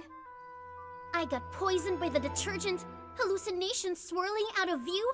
As for the PC who stole the case, no clue. It's fine. There might be clues in your hallucination. Tell us all about it. Trying to remember. Let's see. Pressing juice with all my might, the fruit, it goes flying. What a sight! The fruit bag sprouts arms and legs, scurrying and scampering around in fright. The bag. It said its stone tree no longer had hanker fins, no matter how deep the water was. This hallucination, I honestly can't tell if it's supposed to be literal or abstract. But a bag with arms and legs, and it could talk. That's basically a PC. That makes sense, which can only mean that Squeaky probably saw the thief at some point. Quick, what else did you see? The more detail, the better. I shared the stage with the Sovereign of Sexy and showed off the art of juice pressing. But that sack screamed so loud, I completely lost the rhythm. The crowd ran away in fright. The other sack lost its fight, fruits tumbling left and right, spilling all the juice that night. Don't be sad, Squeaky. All that juice, it was just a hallucination. What happened to that loud PC afterward? It kept floating, upside down and round, but where it went, I never found. This is really strange, Nikki. Why would the thief move upside down? Could it maybe have something to do with how they committed the crime? I've got no clue. Let's go ask some other potential witnesses. I like how Squeaky is basically Dr. Seussing everything that they say. Quirky Gordon. Oh, this is the experimenter, I think? I can't believe it! I would never take that fabric, even if it was for the greatest experiment the world has ever seen! Once I give my statement, I'm going straight back to the lab to check on my beautiful fabric. Hello, Gordon. We really appreciate you offering to help us with the missing suitcase investigation. Of course I'll cooperate. That was just any old ordinary fabric. I can't believe that thief didn't leave a single scrap behind. As the cloth inspector, did you check the scraps? Find anything unusual? Those scraps were nearly full to the brim with whim. Great materials for experimentation. My work may be paused, but my new ideas keep piling up every day. But there is no soul left within those scraps. Even I am not able to stitch them together into a full body. Hey, those scraps are from a PC. Don't you think your ideas sound a little distasteful? I haven't lost myself to craziness. I'm simply telling you my findings. I examined them thoroughly. The culprit was incredibly careful, leaving no clear traces of a weapon. All I can infer is that the cuts were likely made with scissors. Scissors are so common. It'll be hard to narrow down. Gordon, did you see anything else unusual this morning? Nothing at all. I applied the Dawn's First Light detergent and went to see Jenny. My job was done, so I could finally get back to my experiments. I didn't pay any attention to scraps of cloth drifting past. Wait, I do remember passing the barrel home and seeing a PC that I didn't know arranging the venue. I'm certain they were orange. They were shouting nonsense, but I didn't pay attention. Now I realize it was a warning. Terrifying inspiration was about to flood in, and I would be drowned by crazy thoughts. An orange stranger that was setting up the venue. That must have been Leora. Which means when Gordon saw her, she was already in a state of hallucination. And the barrel home is far from here. Even if the poisoning wasn't severe, she couldn't have made it in time. So, Leora wouldn't have been fast enough to make it there in time for the suitcase theft. Good. Good. That's one more innocent PC to rule out. Thank you, Gordon. No further questions. I hope your experiments go well back in the village. Nikki, let's report both of these scenes to Jenny first. Maybe we can look at all the facts and figure out a new lead together. I like how they completely ignore Leon, who won. Like, we're trying to figure out who was here before 3 days before the 4 days, basically anywhere before 3 days before the soiree happened, and the only suspect that we truly believe, or at least I truly believe, that could have murdered Julie would be Leon, because Leon's the only one from all the testimonies that we've already gotten that arrived at this place 3 days before the soiree, because Leora and Kulin only arrived 2 days, so they couldn't have been part of the had like detergent sent on them, because like I think what they said is like there's like a certain thing that they do with detergent and they use it, and it's always 3 to 4 days before the soiree, right? But if Kulin and Leora came in 2 days before the soiree happened, they wouldn't have a detergent scent on them. The only ones that would have it would be Tommy and Leon. And out of all those four, all four of those came from Sichia, who, this is the same area that Julie came from before they died. Quote unquote died. Quote unquote.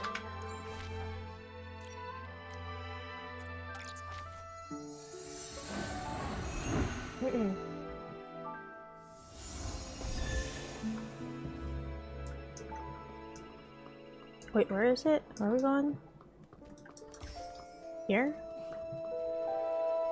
Above. Okay, hold up. So this, like, I thought it was Tommy. It's not Tommy. Tommy only wanted to get to Julie's stuff just to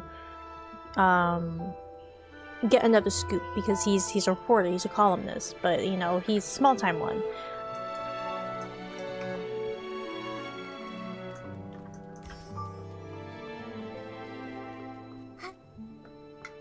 Oh, Jenny. I think it's Leon. The Dawn's First Light prep area, the site of Benny's attack, the missing suitcase scene. We finally investigated them all. You're all the way Wow. over there, Momo. I am exhausted. Does it always take this much hard work just to uncover the Momo, truth you're and right solve a here. case? You're so far away, Well, Momo. Momo, now you know. Being a detective isn't easy after all, Mhm. huh? Thank you. Once this is all over, I'll tell everyone in the estate about the heroic deeds of our two great detectives. And the estate's resources are always open for you to use. Of course, Jenny. Anytime. We really want to catch the suitcase thief, too. Besides, the investigation wasn't fruitless. We uncovered plenty of clues. Let me think. Let's start from here. Though the method of the poisoning was clever and doesn't directly pinpoint the culprit, it does still have one tiny flaw. The misplaced crates! Right. Every PC in the abandoned district holds the Silvergale in high regard. According to Alan, no one would dare put the Silvergale wreath in the wrong place. Yeah, even if they're not estate staff, no one would casually break the abandoned district's traditions or disrespect the Silvergale. So it's just like we suspected. The outsiders from Sichia are the more likely suspects. Right now, there are half a dozen guests at the estate who come from Sichia. You two must know about them already. Our suspects must be among those 6. Apart from those things...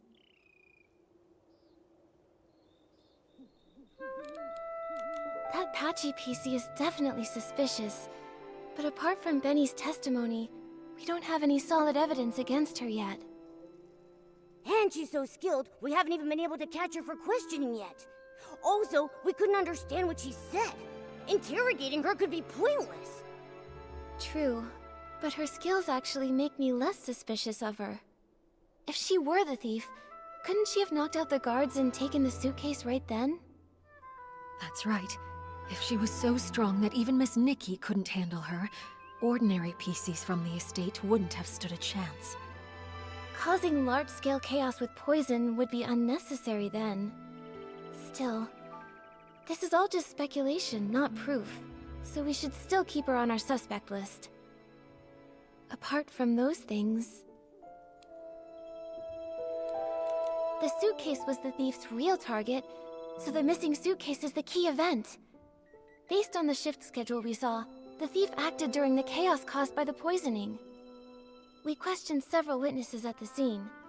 No one saw anyone suspicious, meaning the thief only had the chance during that short time when they were all hallucinating.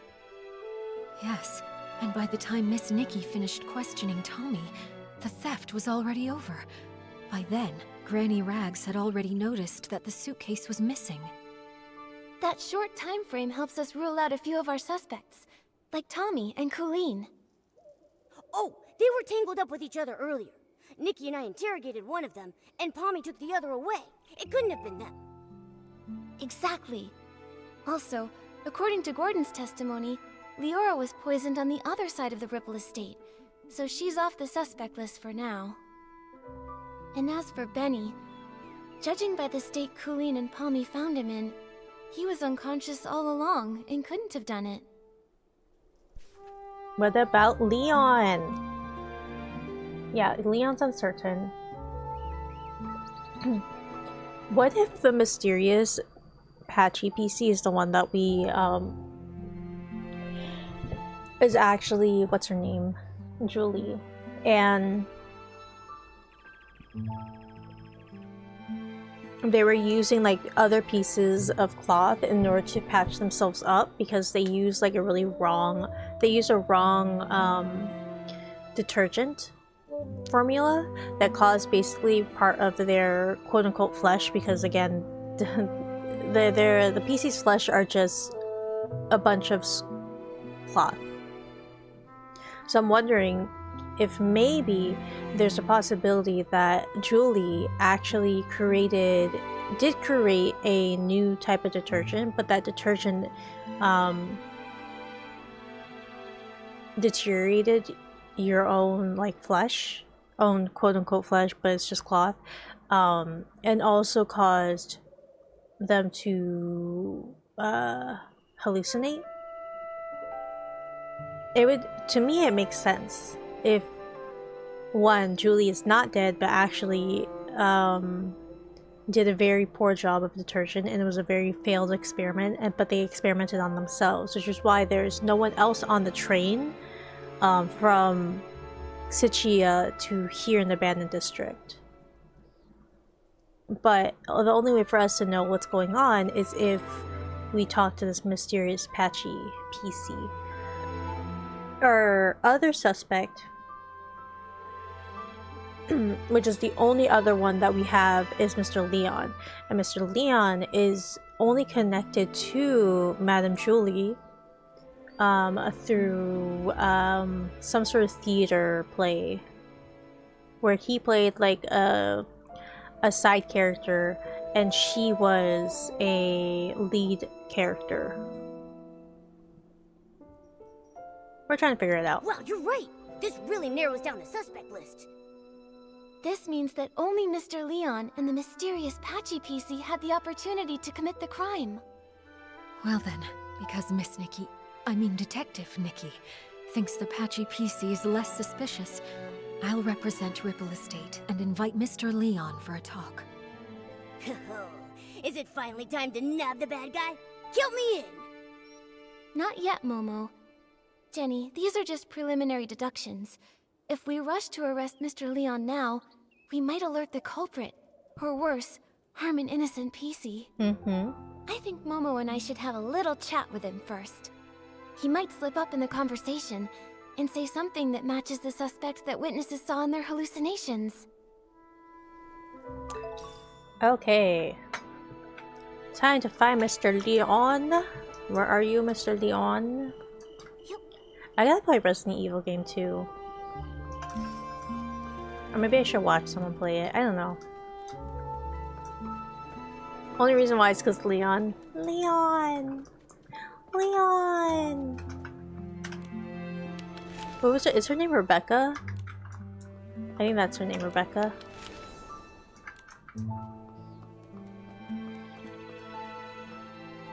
There he is. Leon, help! So that's it. You all want to erase this misunderstood, imperfect, ugly me! But from this moment on, my art is no longer an act. It is existence itself! I want his Excuse us, hat. Mr. Leon. Could we ask you a few questions? An interview? I oblige. I oblige. You could call it that. We just want to ask what you were doing when all the PCs were poisoned. Normally, I'd be by the window, watching the sunset. The break of day. You see, an artist's mind will always paint in a few more details that extend beyond reality. Didn't you get a bottle of Dawn's First Light? Let me smell! Let me smell! Oh my gosh, Mobile, you're not being subtle at all. Oh, Stop. Goodness. Wait. I remember now. I went to get my bottle of detergent, then headed back to the barrel home to meditate, and to draw myself a bath.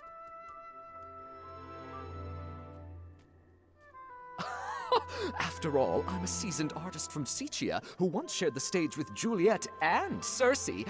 I must stay elegant at all times. In that case, you must have fallen into hallucinations too. Oh, if you don't mind, what did you see? That has nothing to do with the case, does it? I was alone the whole time. I saw nothing. All right. Please rest up, Mr. Leon. We'll go ask the others. Wait. Those were just hallucinations. Nothing worth asking about, right? Oh, but Pommy was awake at the time.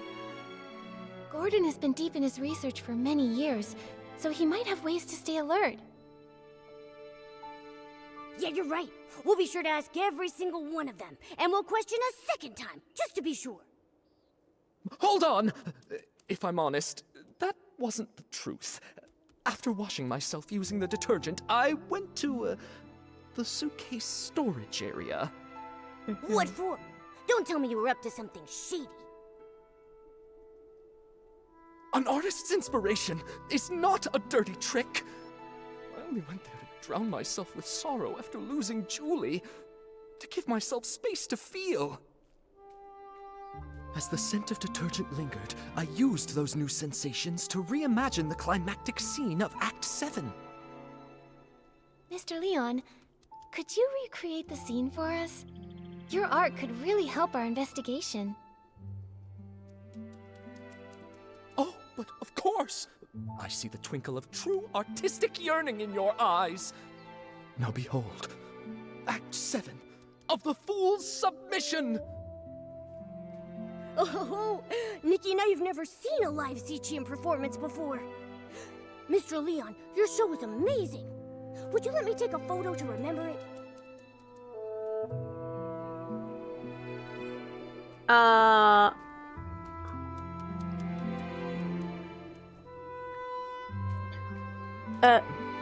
Good sir, why are you upside down?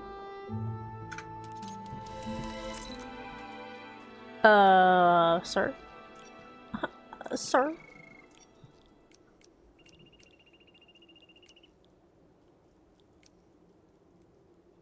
I mean, let me get like... No, I need like...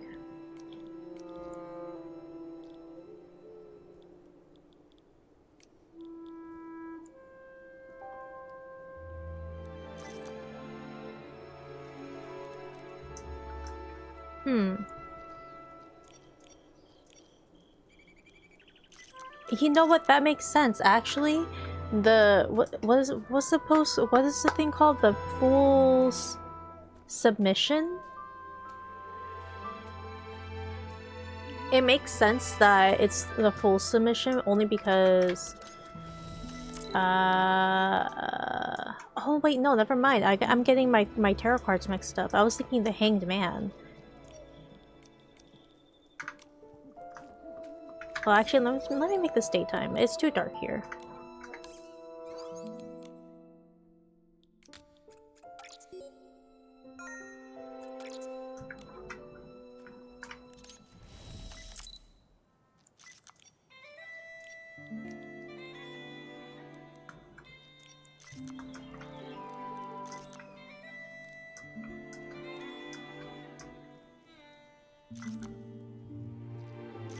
Let me pose. Posing. Oh, what's a good pose? Where's my thinking pose? I need a thinking pose. There we go. Think.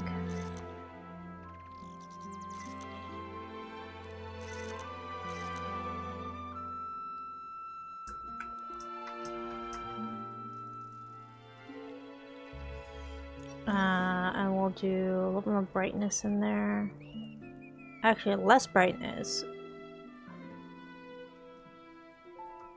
No brightness? Exposure? No. Brightness.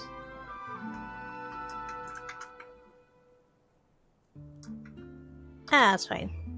It works.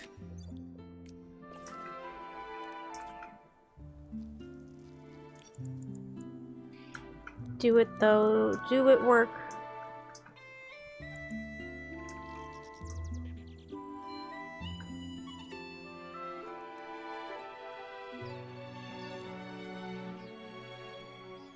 Yeah, it's fine.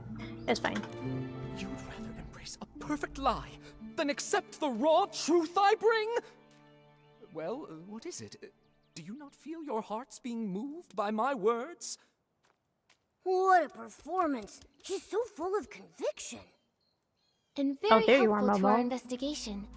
Looks like your shadow is an upside-down PC, just like the witnesses said. What? Who dares desecrate my art? Attempted murder upon the artistic spirit!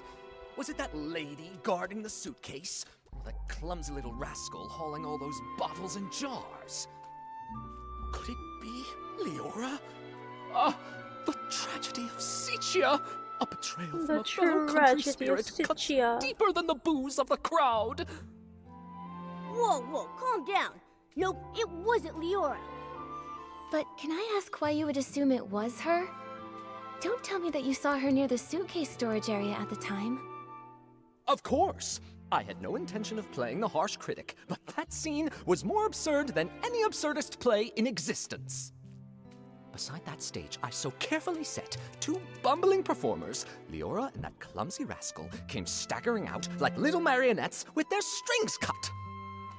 And that lady, fiddling with the air, shouted the most profound line of the show. Juicing is art. I was about to ask her for advice when I saw a flock of sheep cast off their disguises and charge toward the curtains. I heard the audience cheer, "Welcome, dear colleague." Sounds like that's when you started hallucinating, huh? A very vivid testimony. Thank you, Mr. Leon. Nikki, when we talked to Gordon earlier, didn't he tell us that he saw Leora near the barrel home? So who's lying here?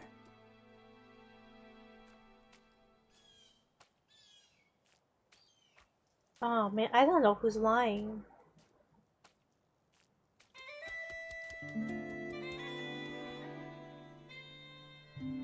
I don't know. I suspect it's Mr. Leon. He wanted to throw himself onto Madame Julie's suitcase in mourning. Maybe he was making another attempt. But an other witness talked about him in their testimony. He sounded poisoned, and with his hallucinations, he probably couldn't have stolen the suitcase, right? Good point. Then maybe... It's Miss Lee... Oh, Gordon's lying? It's Gordon who's lying. Also present at the scene back then were Squeaky and Belford. Belford mentioned earlier that he saw two red suns and a big orange sun in his hallucination. If that's referring to Leora's red glasses and her bright orange hair, it all makes sense. Right. But then, why would that experiment-obsessed guy give Leora a false alibi? He doesn't even know her. Who says he doesn't? Momo, let's follow him and see if anything is out of the ordinary. We just have to be careful not to alert him. I can't believe that Gordon would help a PC from Sichia cover up evidence. They must be hiding some kind of shared secret. If we ask him directly, he might not tell us anything. We should be sure to tail him for a while first. Oh my god, okay, we're on break. I take break, you take break. We all take breaks. Break time. I want to just sit here and think. My brain hurts trying to figure out who the heck the killer is.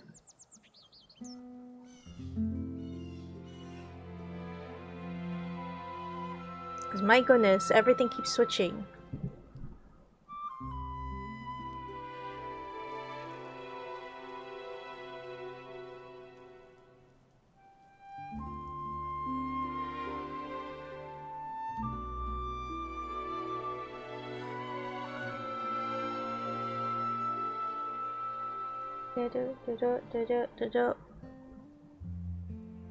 How are you guys doing today? I hope everything's going well for you.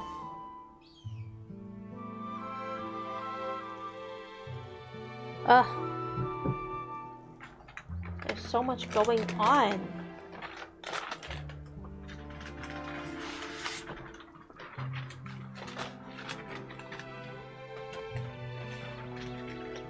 There's so much paper everywhere too.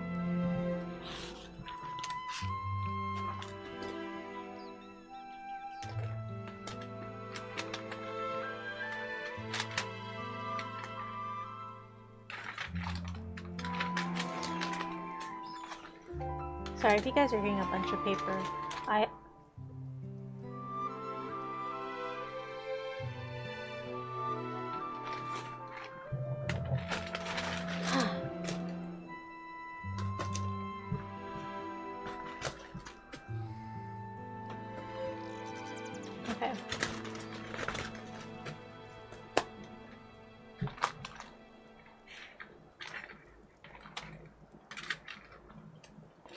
This goes here. Okay.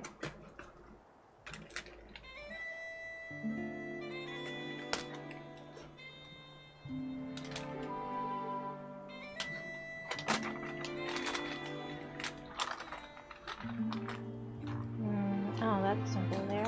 No, that's fine. That goes right there. Yep. this. This was something else.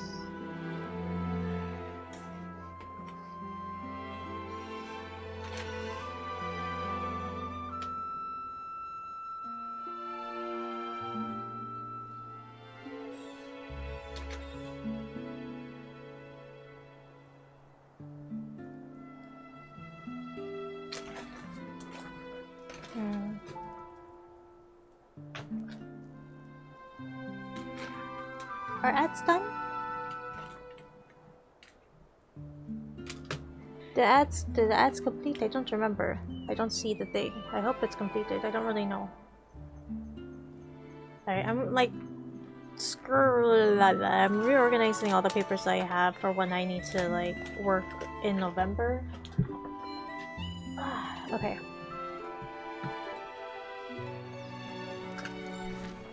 Oh, we got this so far away. I go all the way over here. Forgotten Village. Oh, let me actually turn off the BRB thing. Welcome back from ads, I'm pretty sure it's a welcome back from ads, isn't it? It's a welcome back from ads?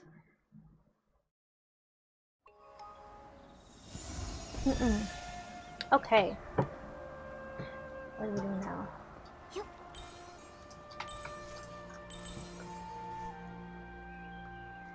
I gotta find that rock.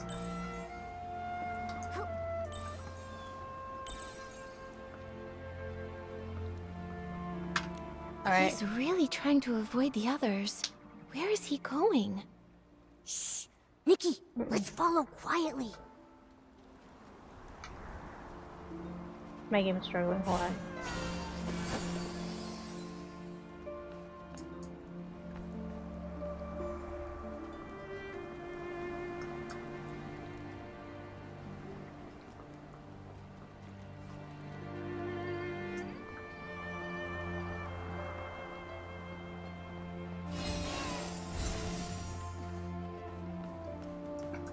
If we could snap a photo of them secretly meeting, we'd have the evidence to confront him.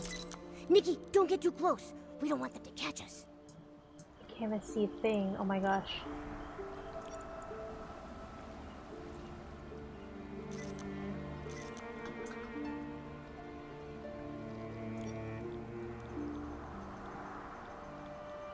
Which one is it? This way.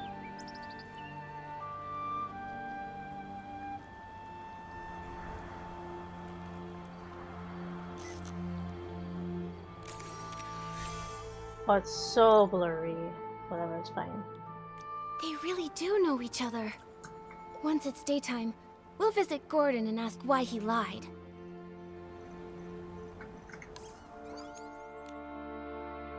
Daytime.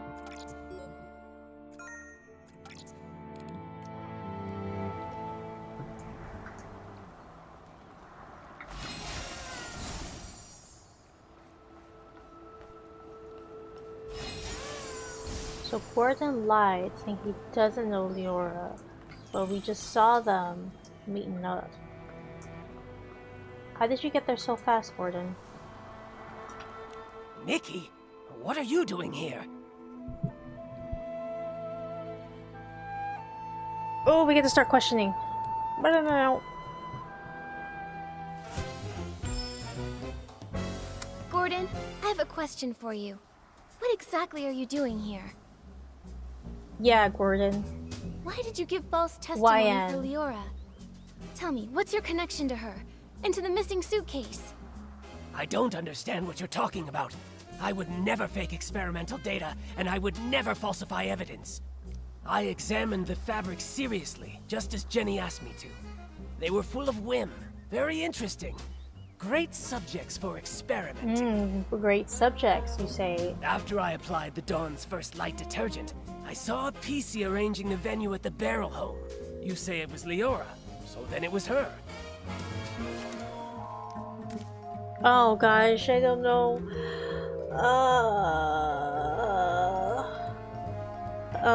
Testimony.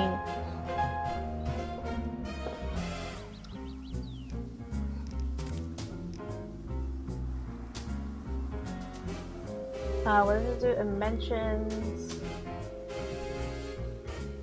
It mentions that it's all at loss. What are you showing me this for? If it is after I applied the Dawn's First Light detergent, I saw a PC arranging the venue at the Barrel Home. You say it was Leora. I examined the fabric series. I don't understand what you're talking about. I would never fake experimental data, and I would never falsify evidence. Oh, hold on, am I supposed to go through each of these little sections and then present evidence that goes against it, or am I supposed to go through each of the lines and then pick the evidence?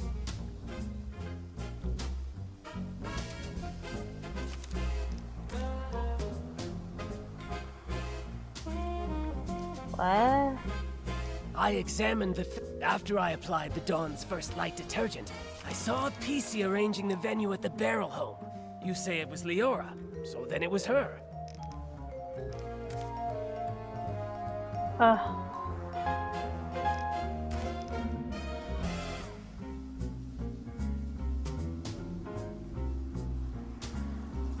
What are you showing me this for?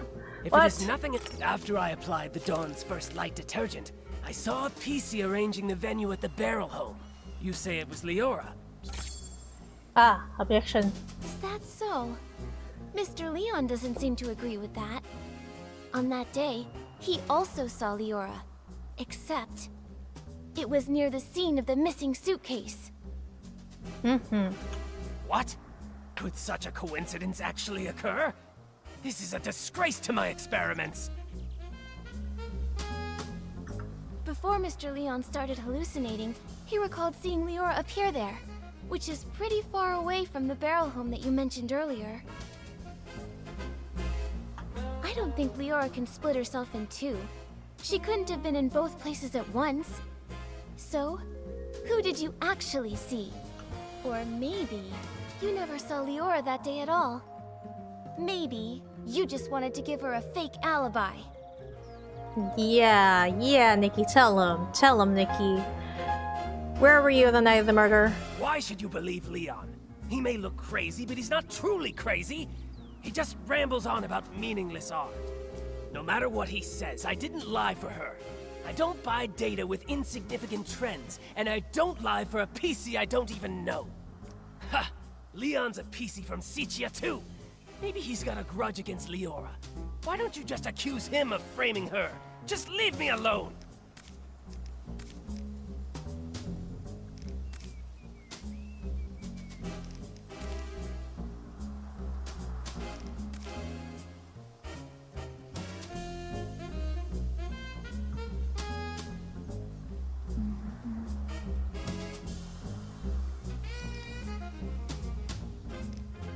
Wait.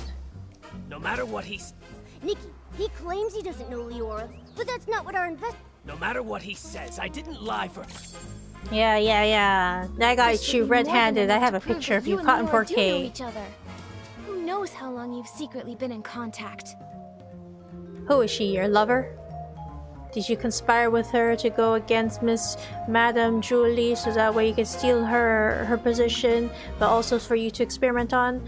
A likely story, maybe? I don't know. Impossible. The data is flawed. It can't be like this. It can't be! Punch in the air. You're punching the air, and soon enough I'll be punching you for lying. Stop denying it. Why are you hiding your connection with Leora? Why risk giving her a fake alibi? Why are you disrupting our investigation? You'd better have a convincing explanation. If not, I'll have to hand you and Leora over to Jenny and the others as the prime suspects for the missing suitcase.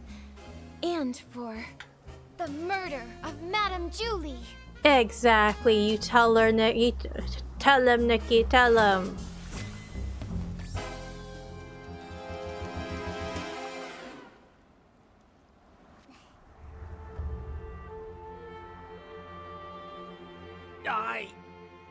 Miss Nikki, please don't trouble Gordon anymore. Leora. You've been here the whole time? Tell us, what did you have up your sleeve? I apologize for being deceitful earlier. Please allow me to reintroduce myself to you. I am Cersei, one of Juliet's friends. What?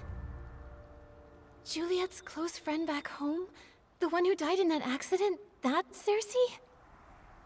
Yes, that's who I once was. Miss Nikki, allow me to share a story. One of Sichia from a century ago.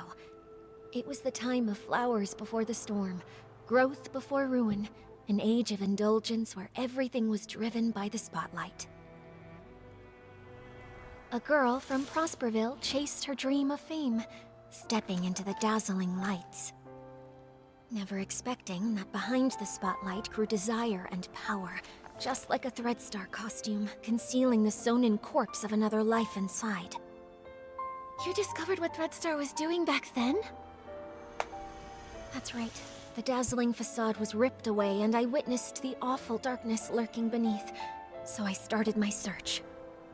Naive, silly, call me what you'd like. I tried to uncover the truth myself, seeking atonement for my time spent in lavish distraction. But you failed. That was Cersei's fate. A wardrobe burned to ashes, and a vague, mysterious accident. Fortunately, there was more.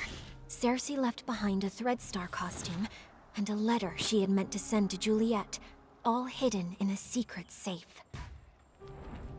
Hundreds of years later, Leora was born from that legacy. Now in this body, I've reunited with my old friend. Oh, Madame Julie met you in Sichia. That's the good news she wrote about.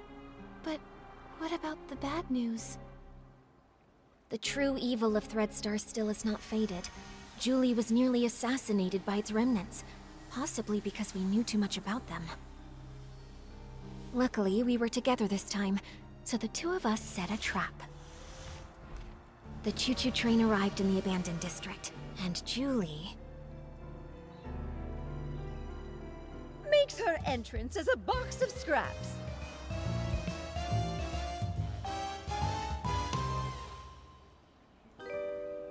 Madame Julie, you're alive? Darling, I may be old, but I've still got death beat. I won't go down before we catch Threadstar's remnants and avenge my little Cersei. Don't get too excited. Don't forget, right now you're Threadstar's biggest target. Oh, trust me, I'm well aware. They somehow think they still have me cornered, but that's all right with me. Faking my death is bound to turn the tables and smoke them out once and for all. So, that box of fabric is... It's my experiment. I'm infusing it with whim, mimicking PC's fabric. All part of the experiment. Gordon really is a crazy genius, isn't he? This has all been the performance of a lifetime thanks to his brilliance. My apologies, Miss Nikki. We didn't want to drag everyone into this plan, so we hid this from you. Gordon's false testimony was meant to divert your investigation away from me. Well, I also owe you an apology. I'm sorry. It's okay. I'm just still processing all this. Given how complicated this is, I understand why you kept things secret. Oh, the one who stole the suitcase is very likely a remnant of Threadstar. Precisely! My dear, you're a remarkably smart girl. You exposing this little scheme isn't Yeah, a look at failure her for us fancy at feet. home. Those aren't buttons, Don't those are worry, bold. we're not Look at just that. sitting around eating bonbons.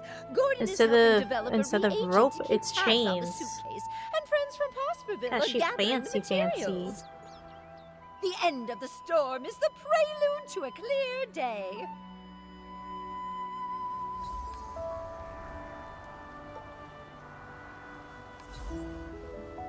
Oh, okay.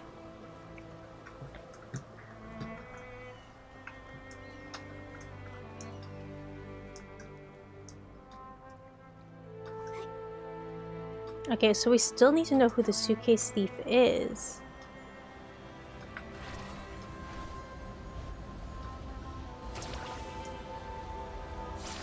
And just to remind people, basically, so Miss Julie faked her own death, right?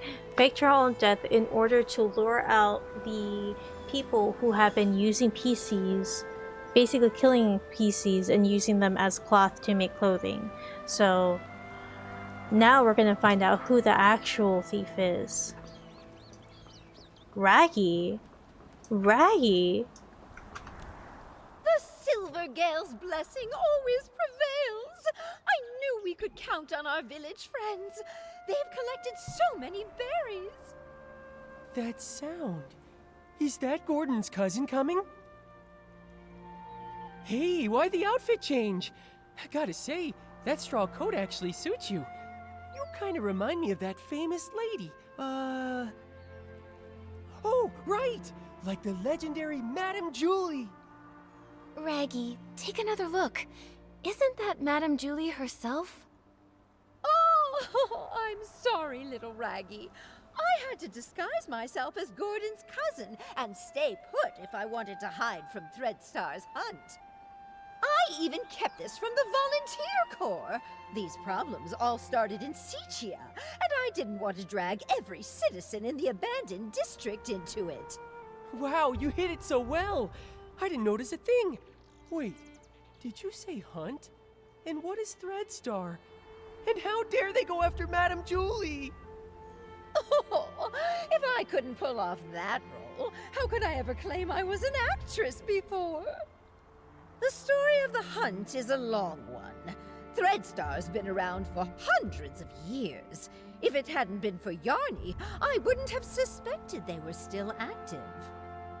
Yarny? The same one you mentioned in your journal?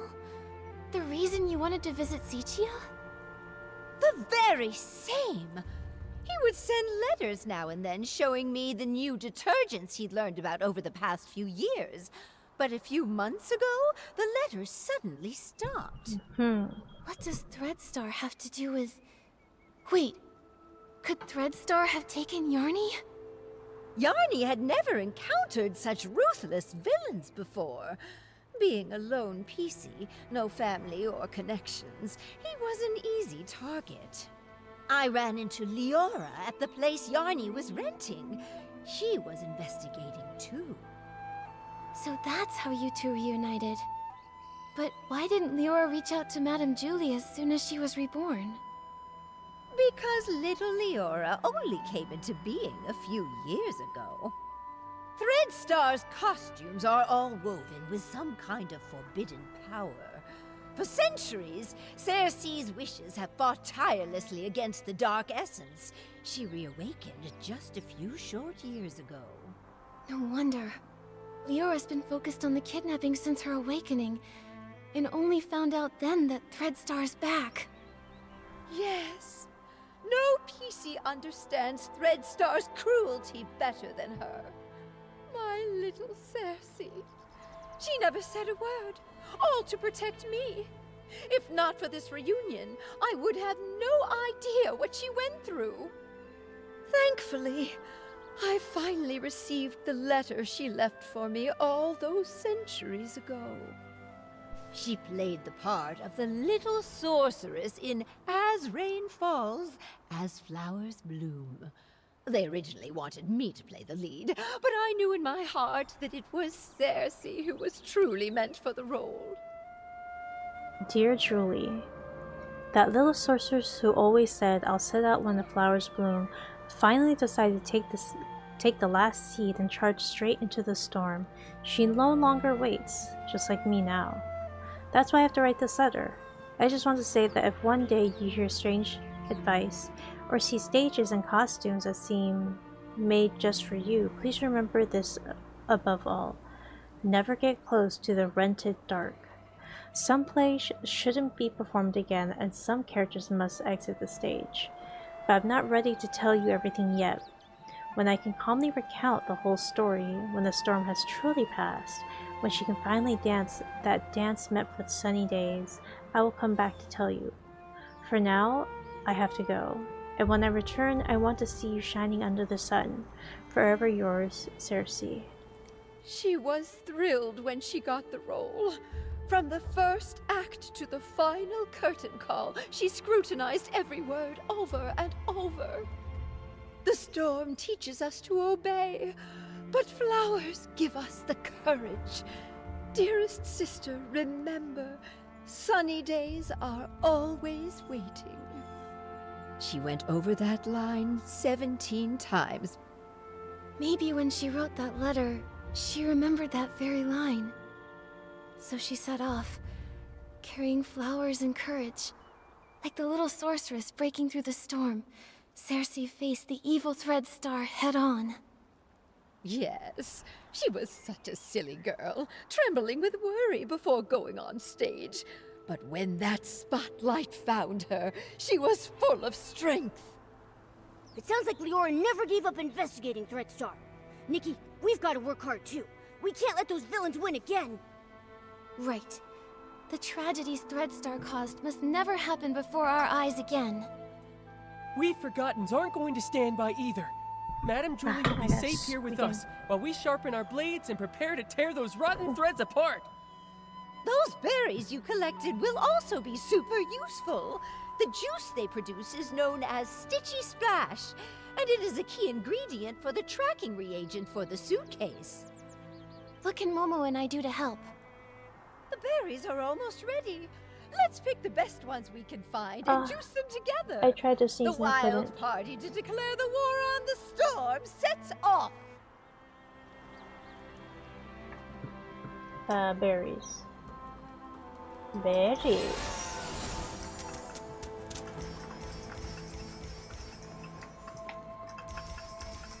There needs to be like a pick-all ability outfit and a fish-all ability outfit.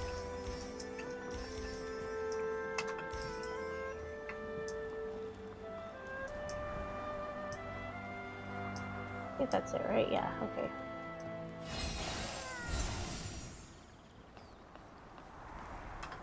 Oh, wow! Nikki's got great taste!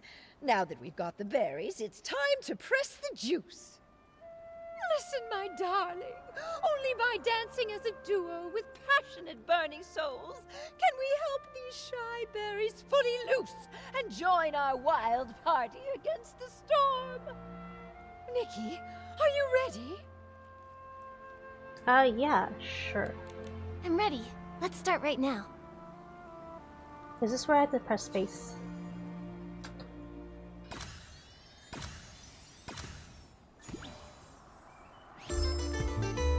Where am I looking?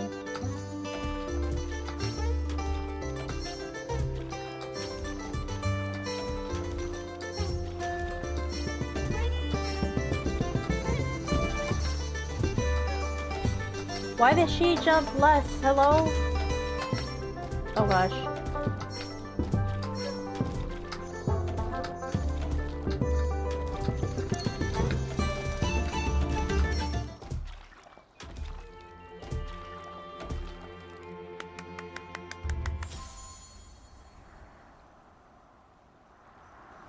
Oh my goodness! Cheating. I feel like I'm getting younger with each and every step. Nikki, dancing with you is even more wonderful than that final curtain call back in Sichia. Look, we successfully pressed some of the Stitchy Splash juice. This should be enough to fuel Gordon's craziness. Job well done.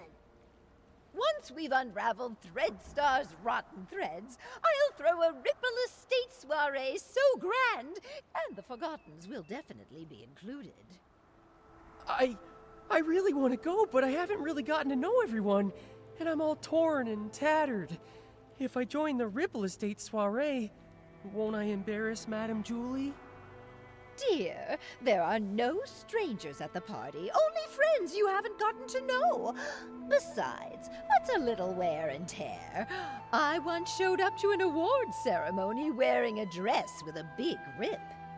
The whole point of this party is to bring the entire village together. Even that old stubborn Gordon told me the idea was fantastic. Madame Julie is right. You should come. Everyone wants to get to know you. I'll get plenty of dance moves ready. We're all looking forward to dancing with you. Momo and I will bring the Stitchy Splash Juice to Gordon, so he can finish the tracking reagent and catch those Threadstar threads sooner. Let's do it. For the best Ripple Estate soiree ever! Let's go, let's go, let's go! You can't run away this time, Threadstar! Okay. Let me collect this really quick. While the stupid app tries to open up. Okay, now we have to go all the way below.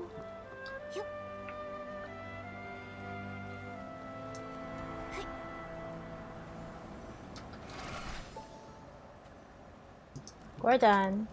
Ha! Just a bit more craziness, a bit more inspiration, and a bit more... I think you may need just a bit more of the Stitchy Splash juice, Gordon.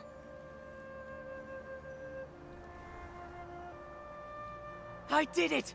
Finally! This reagent is a tiny miracle that will make every piece's heart skip a beat! Gordon, you did such a great job! All thanks to Julie, who handed me a whole box of blings, plus the Floragale cloths she'd kept for years.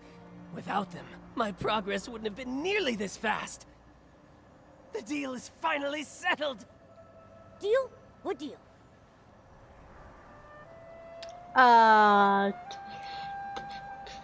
To integrate the Forgotten into the Band District. So, you agreed to help Julie just to help the Forgotten slowly settle into the Abandoned District? You must care about them after all. Well, you see, that's all Julie's idea. Really, it's got nothing to do with me.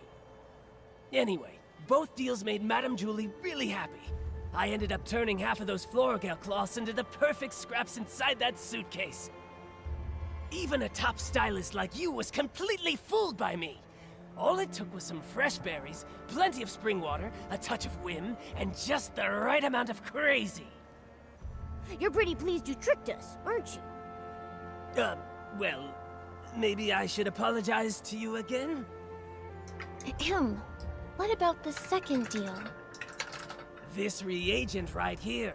I call it more Floragale cloth. Here, take it. I didn't have a lot of time. Otherwise, I would have tested more options, like adding flight fruits, maybe making the suitcase fly back itself, or even get it to sing. Gordon, this is great as it is. Momo and I can't wait to try this crazy and brilliant invention. Perfect. You just have to spray it on suspicious ground and let the wind guide you.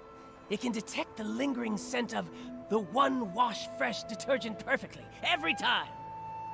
But I thought One Wash Fresh was a very common detergent. Will this really help us find the suitcase? No one cherishes their suitcase as much as Julie does, and no one washes with One Wash Fresh 3 times a day like she does. That means the entire Ripple estate, no, the whole abandoned district, could not have a clearer target than that. All right then. Should we give it a try? You can question my character, sure, but you have to trust my scientific knowledge. Leora tested the product when I was half finished making it, and the scent trail led her straight to Golden Fields. Now that it's finished, more Floragale cloth works even better than that. Gordon, you've said the reagent's name a bunch of times. Are you trying to hint at something? Thank you, Gordon. I can't wait to use your great invention to catch those Threadstar crooks who stole the suitcase.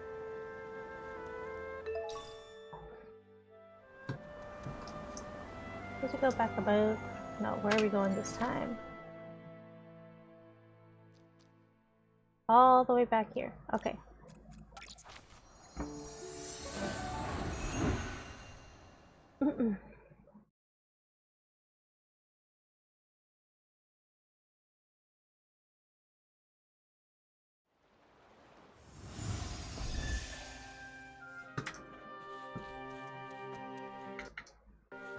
Oh, hold According on. to Gordon's instructions, here's where we can use the reagent. Miss Nikki, let's give it a try. Oh. What was that? The scent trail really appeared. Amazing! Gordon's inventions never fail to Oh. impress. Following the scent trail, we should be able to find Madame Julie's suitcase. Help! Help! Someone's calling for help. Momo, we have to hurry. Help! Help! Oh, why does this always happen to me? Stop! Don't hurt him! Oh, they're Now backing then, up.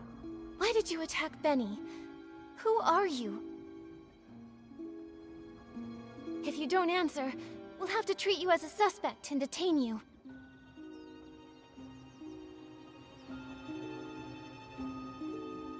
Chase them! Kidnapping. Kidnapping? What do you know?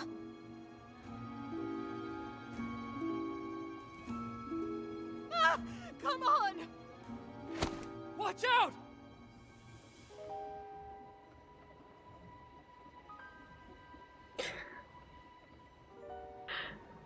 Oh my god. Ugh! Still couldn't catch her! It's okay. We have plenty of clues. We just need to keep investigating. Come on, we should go check on Leora. Nikki, you should just use your purification outfit and just go wash wash wash. You could just go blah blah blah blah blah. Could have done that. Gosh dang it, Nikki. You have these powers and yet you don't use them? You have powers, Nikki. Yeah. Oh, oops. I forgot I had that open. I gotta close all this. Sorry, I have a web browser open. I forgot to close that. Row, hold on, row.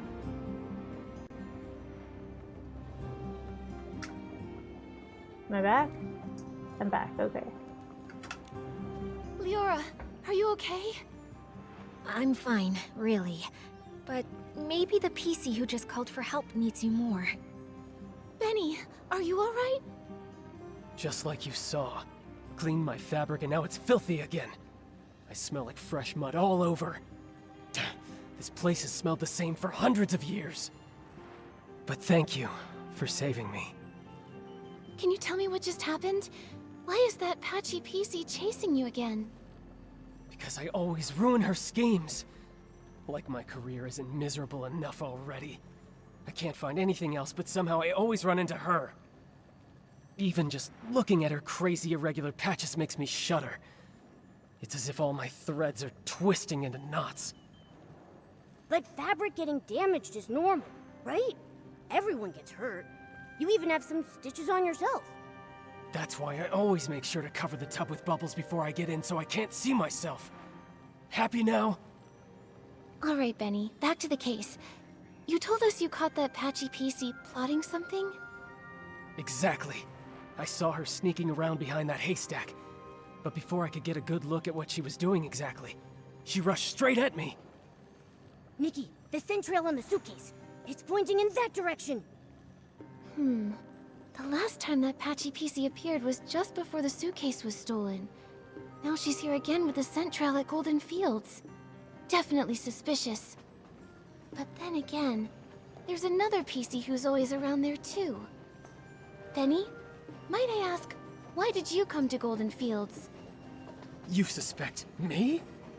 Just a routine question. Yeah, Work. just a routine question. I came to look for potential stars here.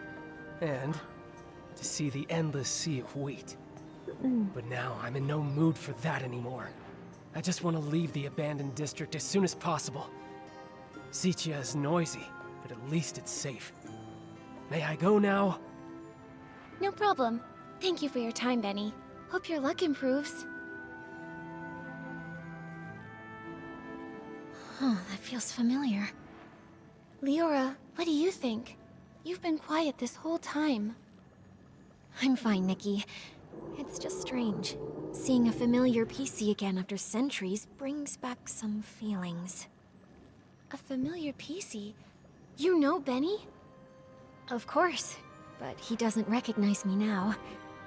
Actually, I was part of the reason he moved to Golden Fields all those years ago. Never mind that. It's all in the past. For now, let's track down the missing suitcase. Looks like the scent trail is leading the way. Let's follow it.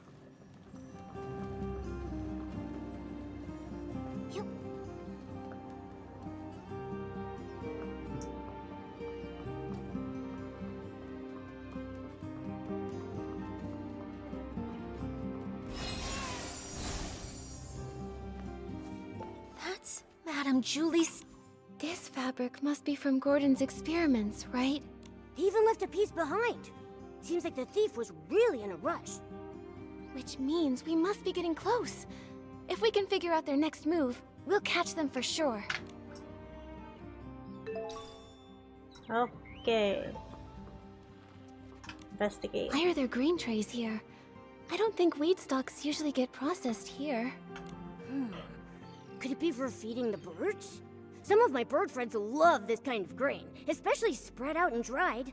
Believe it or not, it's actually pretty tasty to them. I see. But do other PCs leave the grain here for the birds? Probably not. If other PCs came by a lot to feed those birds, our culprit probably would have been discovered by now. I can't imagine they'd want to hide Madame Julie's suitcase in a risky place like this, especially with so many PCs around. So maybe it's the thief feeding the birds. Could be, but it sounds so strange. Poisoning the detergent, stealing the suitcase, maybe trying to harm Madame Julie, but they're gentle enough to feed the birds? What exactly are they thinking? I don't know. Whether human or PC, I suppose someone's thoughts can get pretty complicated. Anyway, these grains are evidence. Let's take just a little bit back with us. Leave the rest for the birds. If they come back for a snack, they'll find something tasty.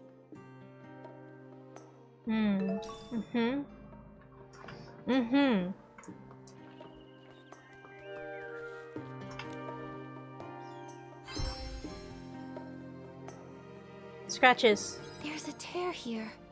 Is it a scuff mark? Maybe it was dragged on the ground or rubbed against something rough. Uh-oh. Okay. The scraps of cloth are gone. They only left the suitcase. Did they find out we were tracking it?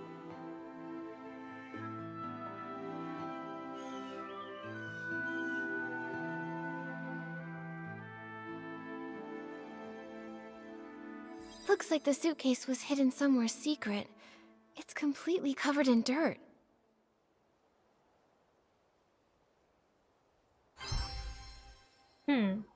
Whether they tried to hide the suitcase or run away with all the scraps, the thief was clearly in a hurry. The suitcase is covered in dirt and has a scuff mark. Madame Julie's gonna feel awful when she hears about all this. Nikki, how did the thief know we were tracking the suitcase? They just abandoned it and ran off with the scraps. Could it be that Patchy PC? She did mysteriously dash off the moment we spotted her. Maybe she came here afterward to get the fabric. That's possible, but maybe the thief heard the noise from our scuffle and decided to run away from the scene. Either way, the thief risked it all to take the scraps, which means their true target has to be Madame Julie's fabric. What exactly is Threadstar up to? I don't know what they're up to, Nikki. My brain cells are gone right now. Torn note. The last failure storm will always come, and in the end, the codename Golden Vision once completed a perfect harvest The last awaits. failure? Could it mean their failed attempt to assassinate Madame Julie? Could be. Looks like they aren't giving up. Golden Vision. Maybe that's why they snuck into the Ripple Estate soiree this time. To take Madame Julie's fabric. And what else?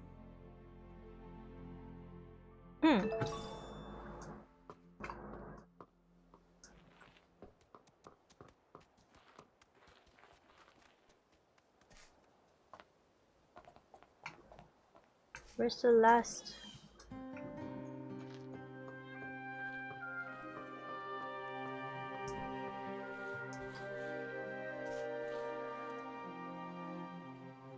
Where's the last evidence? I don't see it.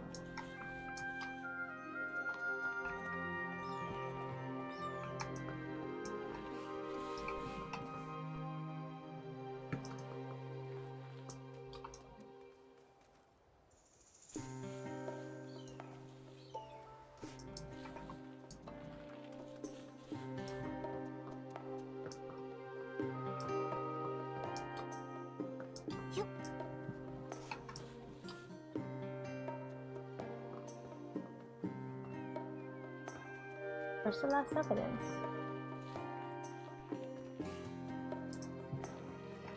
Oh, over here, over here. This looks like Threadstar's ledger. It really was them who stole the suitcase.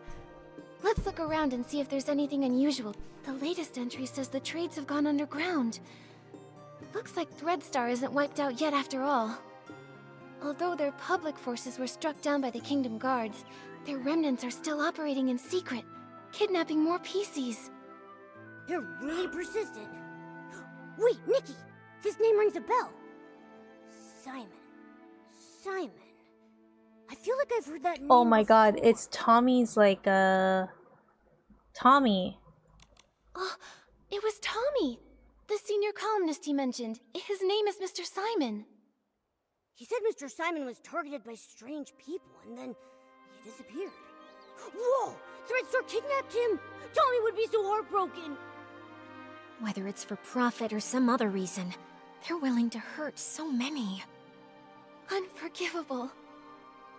Whether kidnapping PCs to make performance costumes or harming those who know the truth to cover up their schemes, their cruelty and evil is absolutely, absolutely unforgivable. Let's keep looking through this. We have to pick up their trail. Mr. Leon rented Threadstar's costumes so many times. I suppose he had no idea those costumes were made from the fabric of other PCs.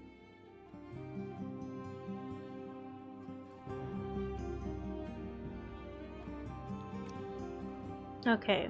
Ledger confidential. Earlier record. Handwriting scrawled and hard to read. Expenditure consumed PC's fabric ×2. Source Sammy and X Mara. Originally a common CC style. Income specially tailored costume. Nameless pursuer. Renter Mr. Leon. 53 rentals. Value client. Expenditure consume PC's fabric 1. Source Leah. Originally a common Sicia girl style. Income standard tailored costume. Renter Cersei 15 rentals. Oh, that's terrible. Note in red ink. Forced recall of this costume fails. Suspected to have been hidden away. The renter's action require close monitoring.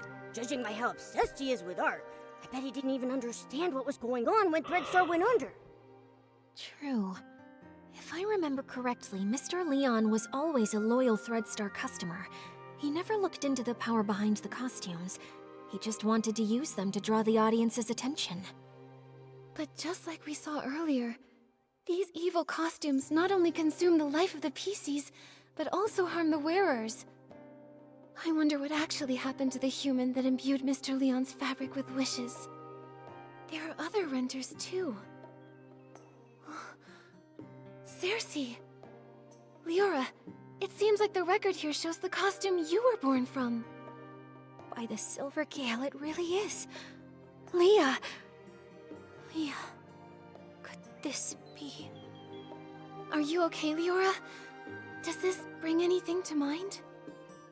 Miss Nikki, I don't know if you noticed, but there's a very obvious patch on me. This purple piece of fabric, right? Wait, Leora, could this piece of fabric be... Yes.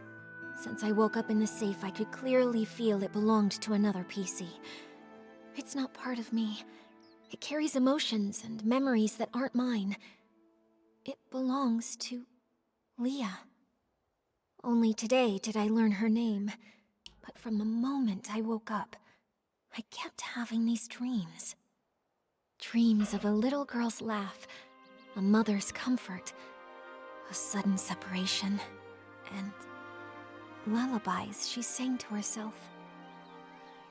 Small flower breathes in rose, the dreaming child with secrets close. Wind blows soft on the ridge, sending our sorrows off the bridge. Those are Leah's memories. Yes, the memories come in bits. I can't see them clearly. I often mix them up with my own past. I dream of going home, but sometimes the little flowers turn into wheat stalks, and the river of Prosperville flows under the bridge. Maybe it's because Leah's greatest wish was to go home. She was just a carefree little girl, but was cruelly kidnapped, taken away from her mother. In the darkness and turmoil, she could only hum the lullaby her mother once sang, quietly comforting herself, hoping her mother would find her at any moment, sweep her up, and bring her home.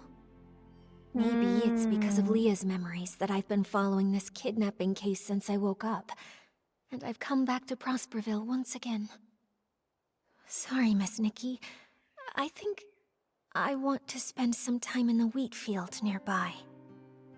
Hopefully, the scent of the wheat will bring you some comfort. There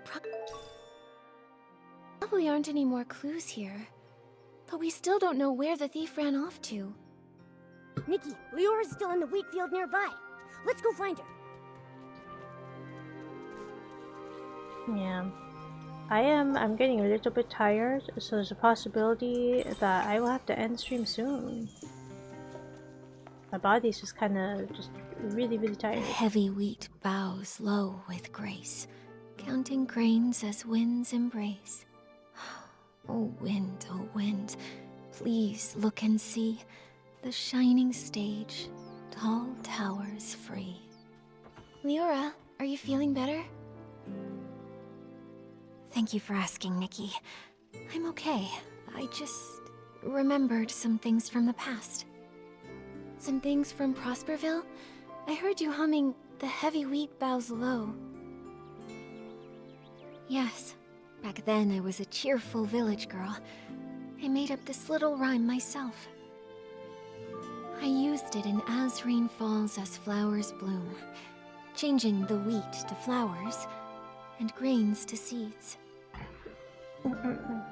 Cersei must have loved running through the waving fields in Prosperville, sitting on haystacks, singing, sleeping with the scent of wheat. Sadly, Miss Nikki, back then, I hadn't yet lost those golden stalks, so I didn't understand how precious they were. I was just tired of my unchanging hometown, dreaming of the big city people talked about. So I stood here often, wearing the outfit I designed. I pretended to be a scarecrow. I called to the wind and birds, hoping to catch news from afar. Like the little sorceress, craving sunny days, but too afraid to face them. A stage wider than any room at home, and spotlights even brighter than the sun. I wanted to see what they truly looked like. By fate's design, as I wore that very outfit, Benny chose me. Wait, so it was Benny who discovered you! Maybe he isn't unlucky after all. No wonder Benny returned to Golden Fields this time to scout the next star. He must have recalled Cersei's success back then. Success? Maybe. Back then, Benny was so ambitious, determined to shape the perfect star. He said he'd be my agent, helping me become a great actress and see the bustling world beyond with my own eyes. So I left and never returned. There's nothing wrong with yearning for a distant, glamorous life. I believe that Cersei never meant to leave forever. She just wanted to see another world and explore more possibilities. Yeah, it was that wicked Threadstar's fault you never came back. Yes, I don't regret setting out on my journey, but I do regret never knowing which direction to take. Actually, I got tired of entertainment fast. Loud but hollow applauses, suffocating parties. So boring compared to an afternoon lying in the wheat fields. But becoming a star is quite a worthy dream, don't you think so? If I didn't chase that passion, then what else would I pursue? So I never stopped. I understand that. It's like being blown along by the wind, unsure if it's really the direction you want, but by the time you realize it, it's already too late to stop. Exactly. I uncovered Threadstar's plot and was drawn to this new, unexpected force. Then, I searched for the truth. I died, was reborn, and I began to dream. Dreams of wheat fields, dreams of spotlights, and Leah's dreams. I searched for my own dream through countless others. Leah wanted to go home, but what about me? Small birds chirp away. With stalks of wheat they sway. Oh, birds, help me find.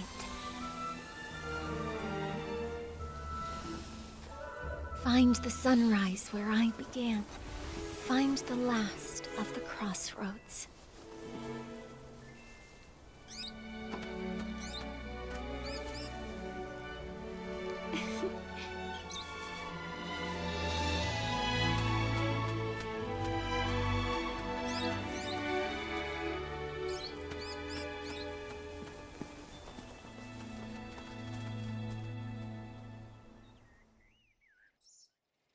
Miss Leora, finding your direction is difficult, and I can't give you an answer right now.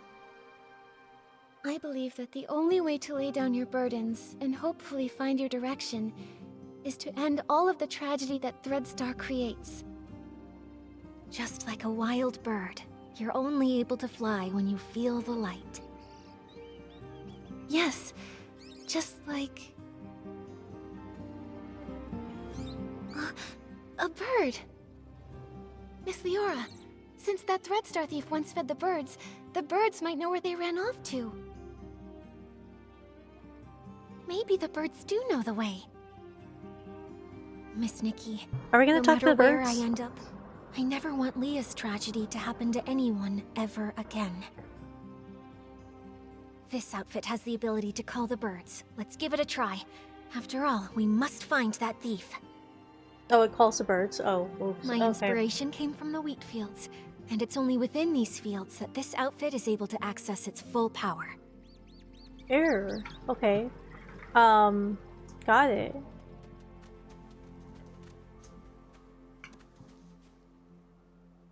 Birds fly, winds reply, bring the answer to Momo nearby. The bird said the PC who fed them was very gentle, but always seemed worried, and kept saying that if they couldn't leave, they would hide in the most unexpected place. Okay. Perfect.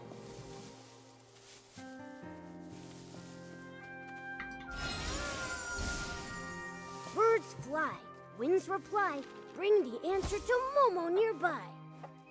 Wait a sec. This Barasant said it saw that PC dash away. It chased them halfway across the ridge, but still couldn't hold them back. That PC comforted the Barasant, saying they would hide where many PCs gather, and they promised to return with the tastiest grains for them. Thanks, Momo, for translating.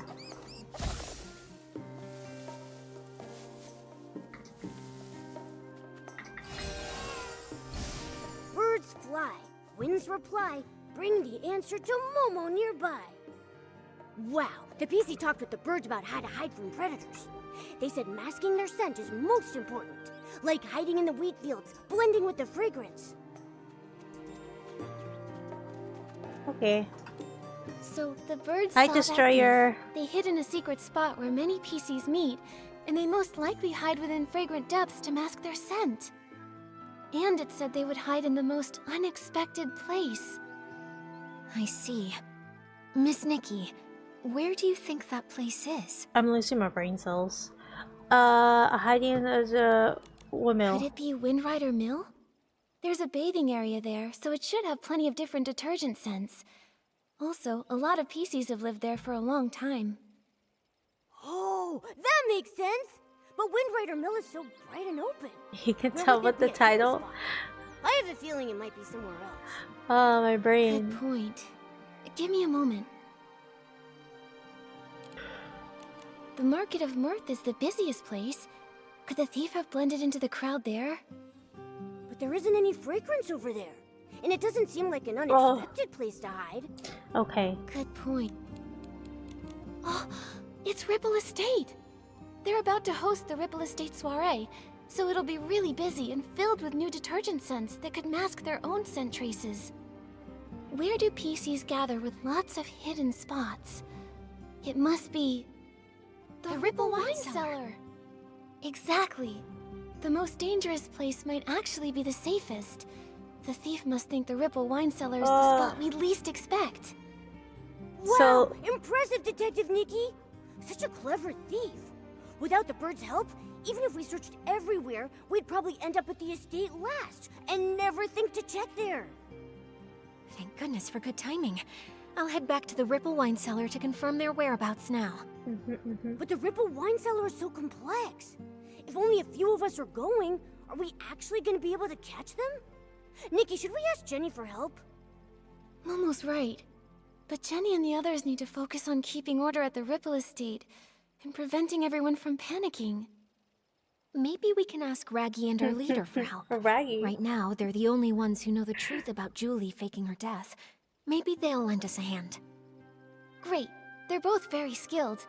If we work together, I'm positive we can corner the thief. Viora, let's meet at the Ripple Wine Cellar. Okay, Destroyer. It was not Leon. Leon was not the one. Leon's not the one that did it. Also, Julie is alive. So, TLDR, Destroyer. We find out that there's this organization that was thought to have ended. And what this organization did was they basically kidnapped PCs, so these little like cloth creatures. They kidnapped these PCs, cut up their cloth, and used them to create different outfits. And this happened like centuries ago, right? However, we find out that they're actually hidden underground somewhere, so they're still doing operations, but it's somewhere that, like, you know, it's not out in the open. And this secret organization that's kidnapping PCs, we're trying to get Julie. Yeah, so it's like a black market. It's a black market for clothes that would increase the amount of attention that you get from people. And like there's other things, but that's like the main thing. We find out that Julie's actually alive, and Julie actually faked their own death in order to lure out this organization. No, okay, I wait for ads. I forgot about the ads. Hold on.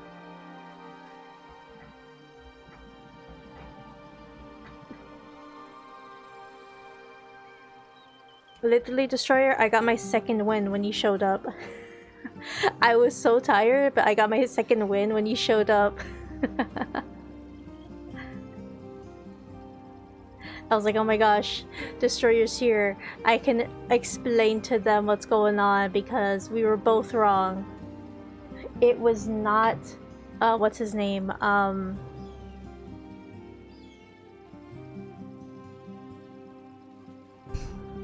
It was not Tommy. It was not Leon. So it was none of the PCs that we have met so far, possibly.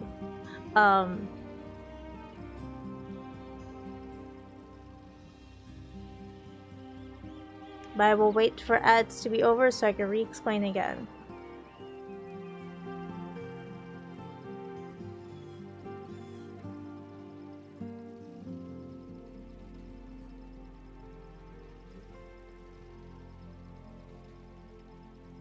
Okay, actually, I got my second one and it went away. Oh, this sucks. This sucks when it's the time of the month for me. I have no energy.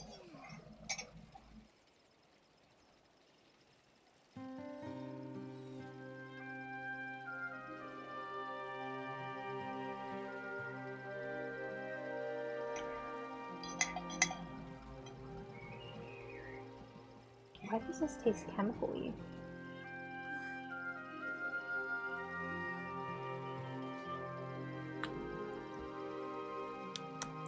No, it's fine. Actually,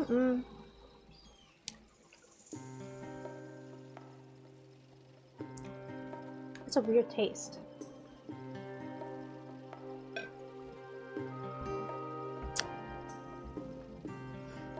Oh my goodness. Okay. Oh, what is that aftertaste? So I'm drinking Thai tea and there's like a specific aftertaste. Does not taste good at all. I don't know what it is.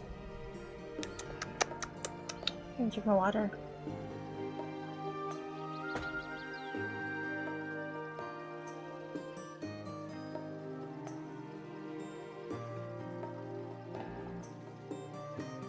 Weird. Okay, anyways. Ads are over. Welcome back. Alright, Destroyer. Both of us were wrong. I don't remember the last thing that you saw for the story, but no, we know. So I think you were already there. Tommy only wanted Julie's journal to get more information to create another tabloid, right? But we find out, right, that Madame Julie faked their own death in order to lure out this secret black market organization that kidnaps PCs and uses their own, technically flesh, but uses their cloth, which is again their flesh, to create an outfit that increases the amount of affection from people, right? And we still don't know who it is, but we know that they're going to be at the Ripple Estate soiree and we have to figure out who it is. So far we have Leon as possibly a suspect, small possibility, but then there's one other suspect that we have, which is this newer PC that has that's still like hallucinating. They're speaking a bunch of gibberish and we don't know who they are. But now we're trying to go and figure out who's in charge of this secret organization and who is trying to target Miss Julie.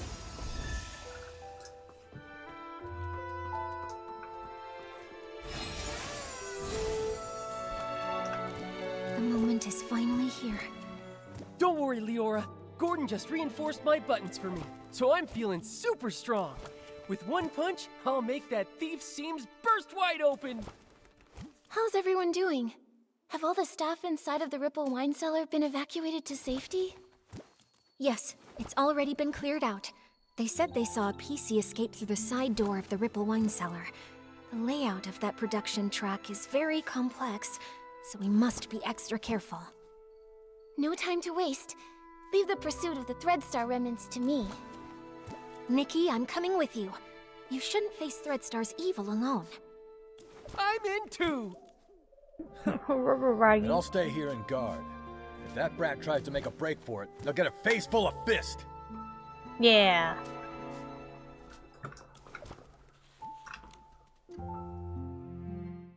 I hope this is something that will like give me a little bit more like usage of my brain cells, because I am losing myself a little bit.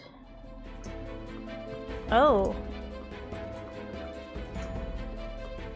You know, I don't remember this being an area.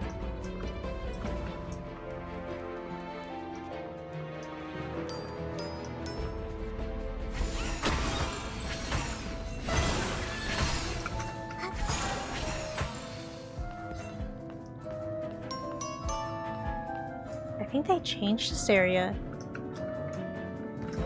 Need to get that 100% neuron activation. I do. It's crazy. This is an interesting location. Look at this.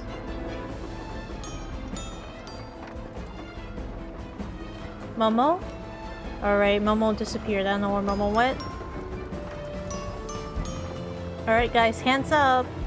Woo! Oh, never mind. Ride is over. Where are we going? Up? So it's been you all along. Colleen, this time you won't get away. It was Colleen? Oh my god, my thumbnail. It was Colleen. Come back here, Colleen. But how? You were also poisoned as well, or were you faking it?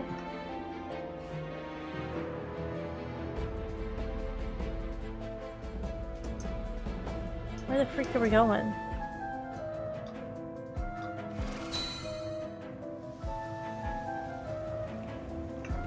Over there, I see.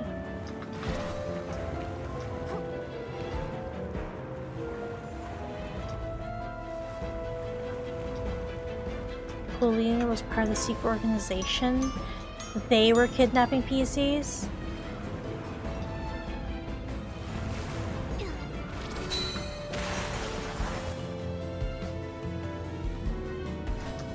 Oh, whoops.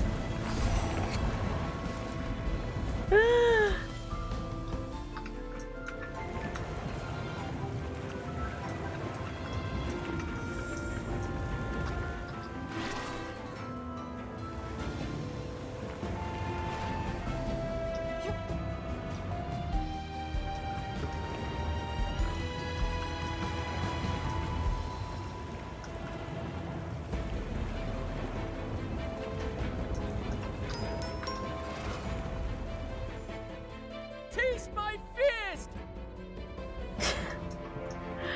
Gosh, you guys are you guys are so fit.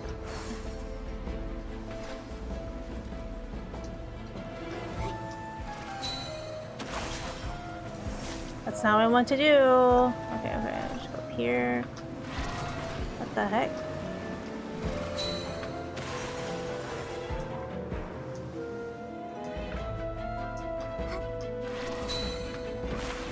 I see this is where we need to go.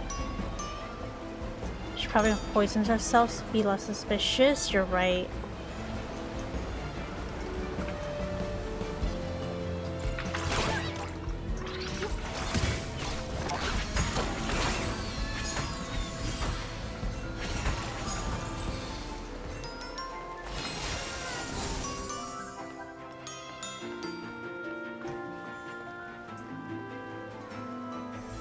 They changed this area since the beginning. Like, they still had this, right? But I don't remember this whole, like, area looking like this. So they added a bunch more stuff to specifically this area.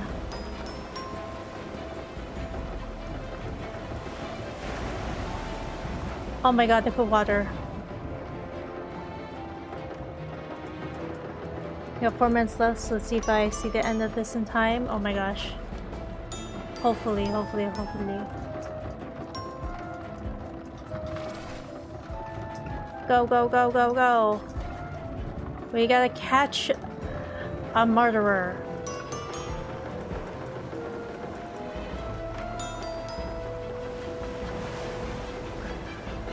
I love how they have like the Tomb Raider like look to this. Oh, you know what? Someone actually made their own home look like a sequence or a place in Tomb Raider. Stop right there, Colleen. Colleen, you've got nowhere left to run. Tell us where the fabric is, or do you want to taste my fist again? Finally, we've got you. Your Threadstar goons have been so cruel to the PCs. Now it's time for you to pay. Spill it! How did you poison everyone? And how did you steal the suitcase? The entire time the suitcase had been stolen, you were with Tommy and Pommy. Right! Spill it! How'd you pull it off? Nikki, we've been tricked. Those rascals actually dared to come after us, and they even injured Julie! What? Julie is still alive. No way. But the suitcase thief is here, so who's going to attack Madame Julie?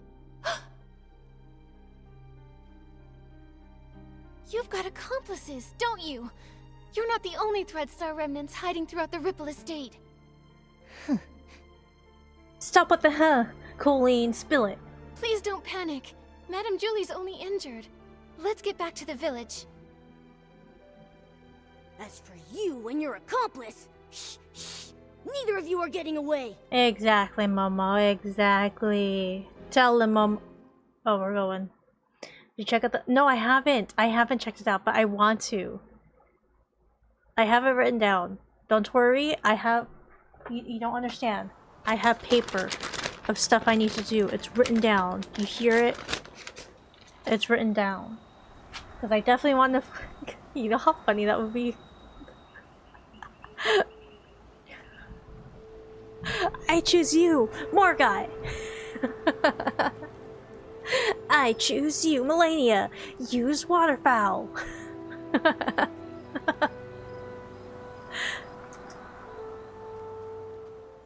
Stitching, stitching, endless stitching. Ugh, if only I'd already perfected the immortal fabric. Immortal Oh God. fabric? What a crazy idea. I like it, but I don't think I'll be needing it. This little wound won't leave a single stitch mark. Hello, little Miss Rage Quit. Hello, welcome, Pin. I can't believe you followed me right after I did my little... my Ash Ketchum, my really terrible Ash Ketchum impersonation.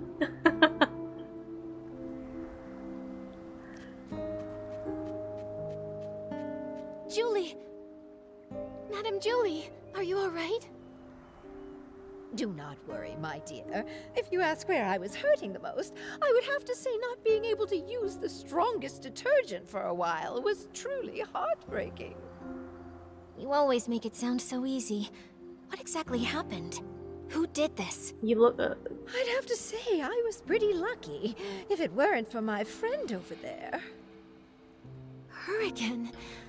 Madame Julie, are you saying that she attacked you? So it's not them? She saved my life. Oh, my lunch, so I'll be back in 3 hours. Okay, Destroyer. Earlier, a swarm of Esslings suddenly appeared in the village. Julie said they were after her. She told our leader to protect the others, then drove the Esslings away. Then, there was some sudden commotion that shook the windows open.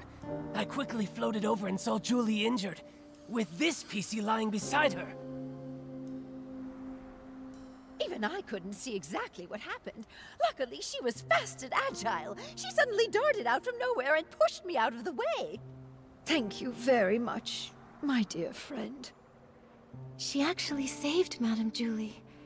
We never even got the chance to speak with her So properly. who the heck is part of Thread Star? Who is she really? And what is she trying to do? What? Who's part of Thread Star then? Who's Gordon, trying to take all these Is she badly PCs? hurt? Can you fix her? Of course, thanks to Julie's Florigel cloth, but... Nikki, I think she wants to say something. Chase them! Chase Hello. who? What do you mean? Literally, if I was Nikki, I'd be like, wake up! Who's chasing you? Ah! Tell me! Don't worry, take your time. You're safe here. Leah. Leah? Leora, could it be that she suddenly leapt at you because she sensed Leah's presence? But how would she even know Leah? Could it be? Hold up. Prediction time. I'll make a prediction. You see all those little pieces? All these Reese's Pieces on this PC? All these Reese's Pieces on this PCs are pieces of PCs. Oh, sorry. Hold on. I lost myself. I couldn't hold it in. Okay, all these Reese's Pieces on these PCs are pieces of PCs that have messed with this PC's mind, because all the pieces of these PCs on this PC have memories of PCs, and this PC probably has is just going crazy because there's too many memories of all these different PCs on this PCs.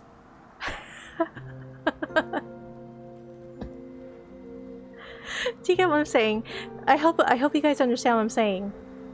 Like okay, all these different color PCs, or all these color pieces of cloth, are pieces of PCs And each of the pieces of PCs hold memories of PCs. But because they are stitched together on this PC, all the memories of these PCs patches are messing up with this PC's mind.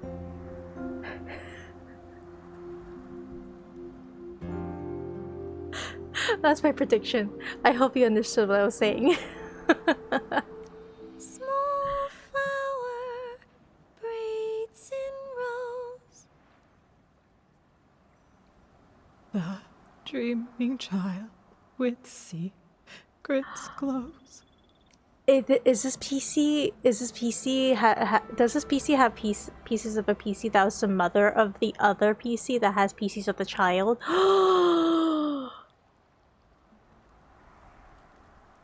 Wind blows soft on the ridge, sending our sorrows off the bridge.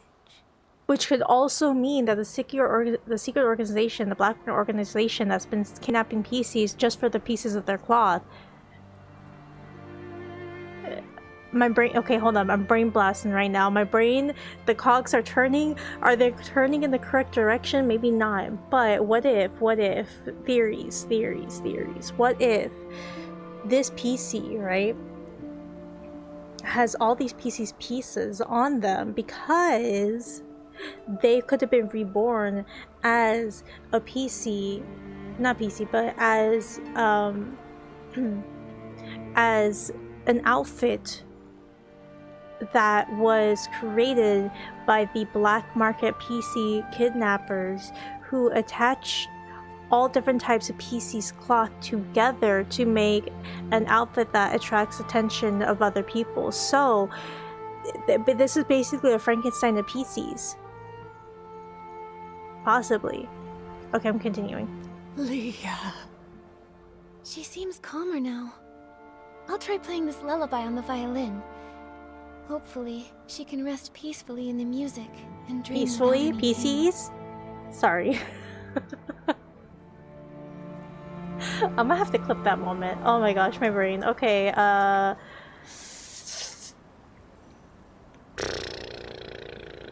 At night, time flies by so much faster. violin, morning. violin,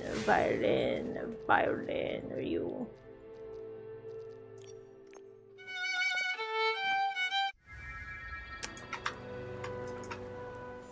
Oh god, I hate doing this. There's so- wait, hold up. There's so much more? I don't like this. Why is there so much more? Why are there 3 lines? There used to be only 1, okay?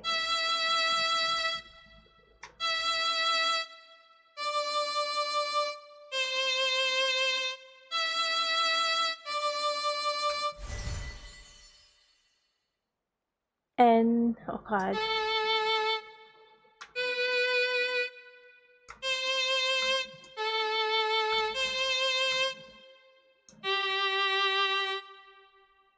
Oh, 30.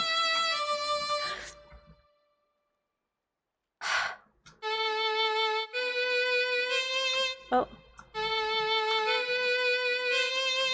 Wait, what?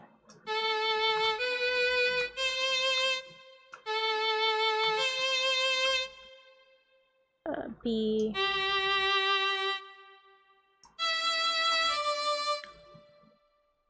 Lies, I did it correctly.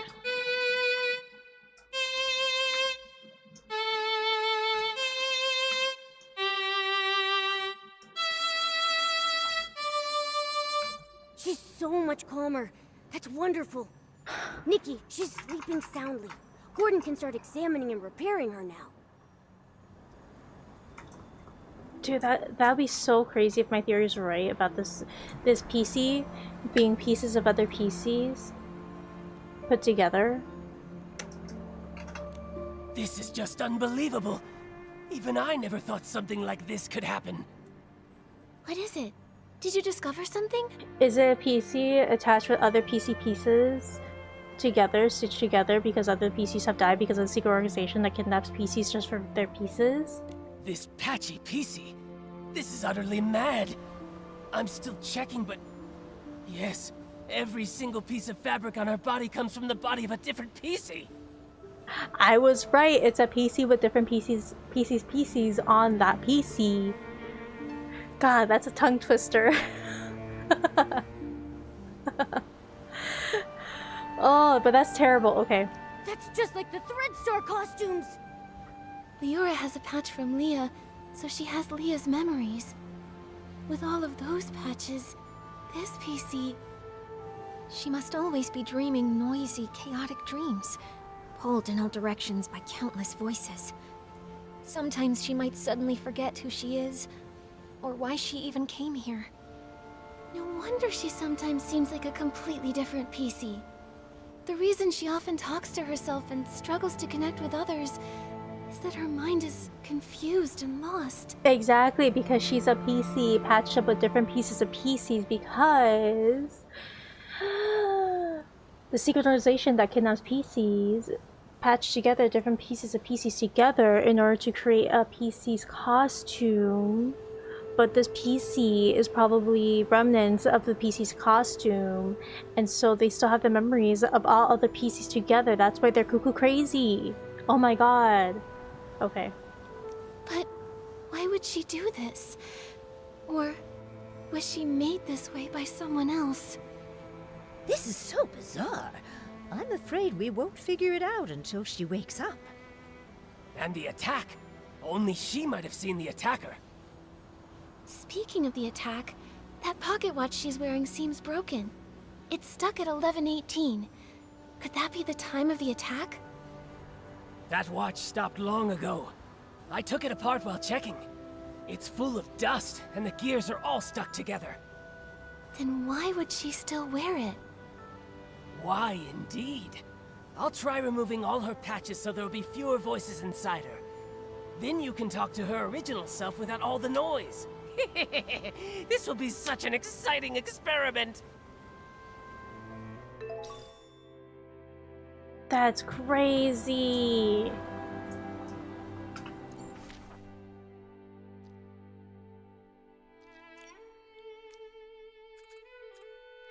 I can't believe I thought, like, I was so correct about it. It's a PC's patch up with different pieces of PCs on it. I gotta clip that moment because that was funny. I thought it was funny. I don't think you guys thought it funny, but I thought it was funny. Even though it's kind of stupid, I thought it was funny. Okay. I'm surprised of how, like, how long the story is, because yesterday I went through like hours of it, and today same thing. I'm at the 3-hour, almost 4-hour mark. Usually like these quests only take like 10 minutes or so, at least like the main quest of this event.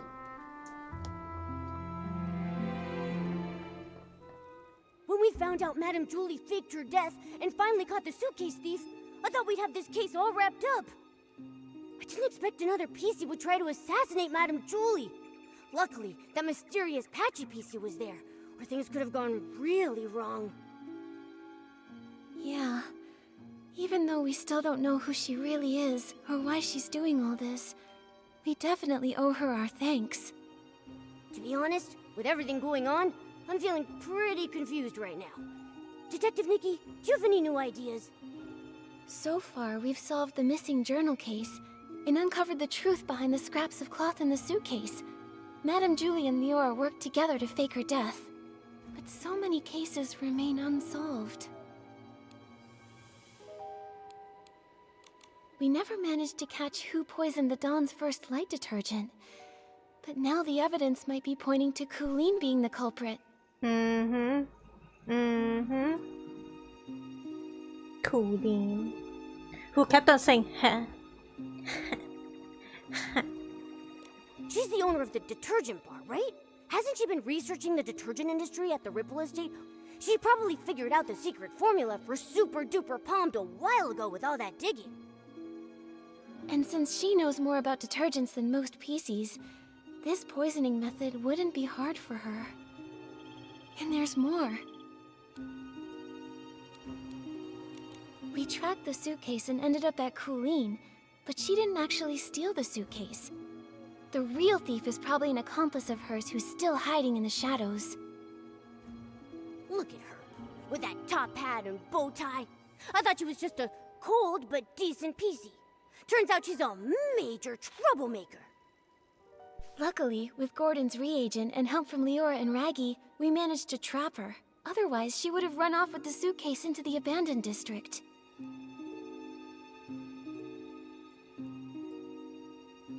Why is she so desperate to move the fabric inside? What's her goal? And there's more. If it weren't for Madame Julie and Leora stepping in, we would have never known that all of this connects back to the Thread Star from hundreds of years ago.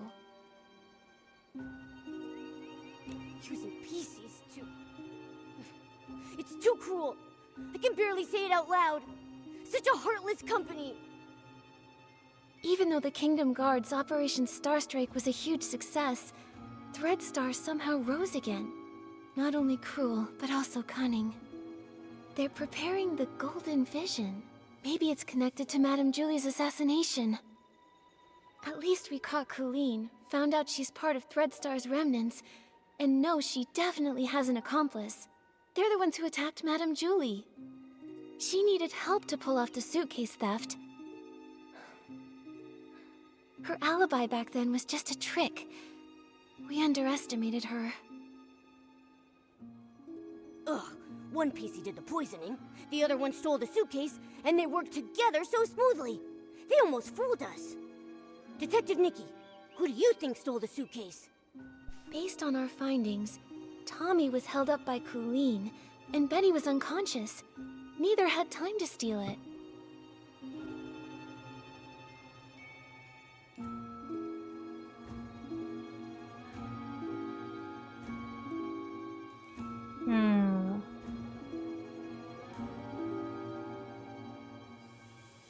I feel like we have to talk to Tommy again.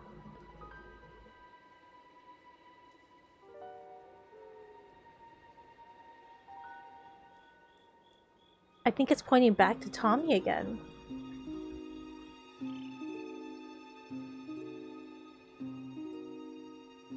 No, but Tommy was there. Poison near the crime scene, had no time to steal. Poison near the crime scene, had no time to steal, and had no motive.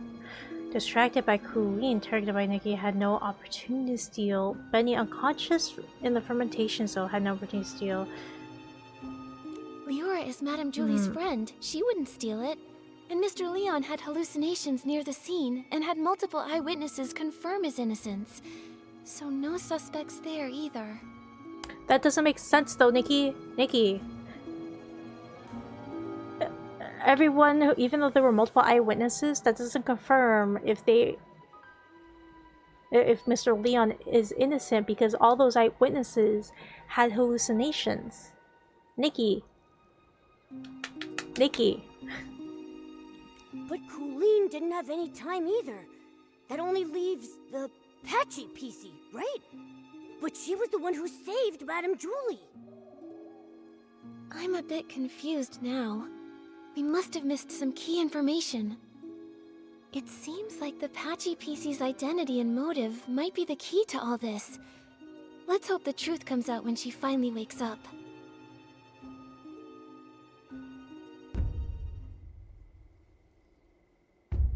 How to interrogate those obsessed with PCs to raise back the truth. The secret, the Golden Vision is ripening. The final fruit is coming into focus. Wonder how the Patchy PC's doing. Nikki, let's head to Prosperville to check on her and Madame Julie. How many more quests are there? Oh my god. Hold on, let me see how many. 7, okay. So who did it?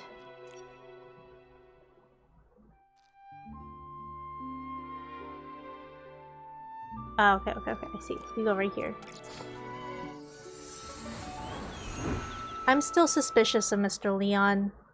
Only because Mr. Leon, while they do have an alibi, they are the only ones that were not at the poisoning. So they are the only ones that could have poisoned and taken the suitcase during the time that everyone else was occupied or poisoned.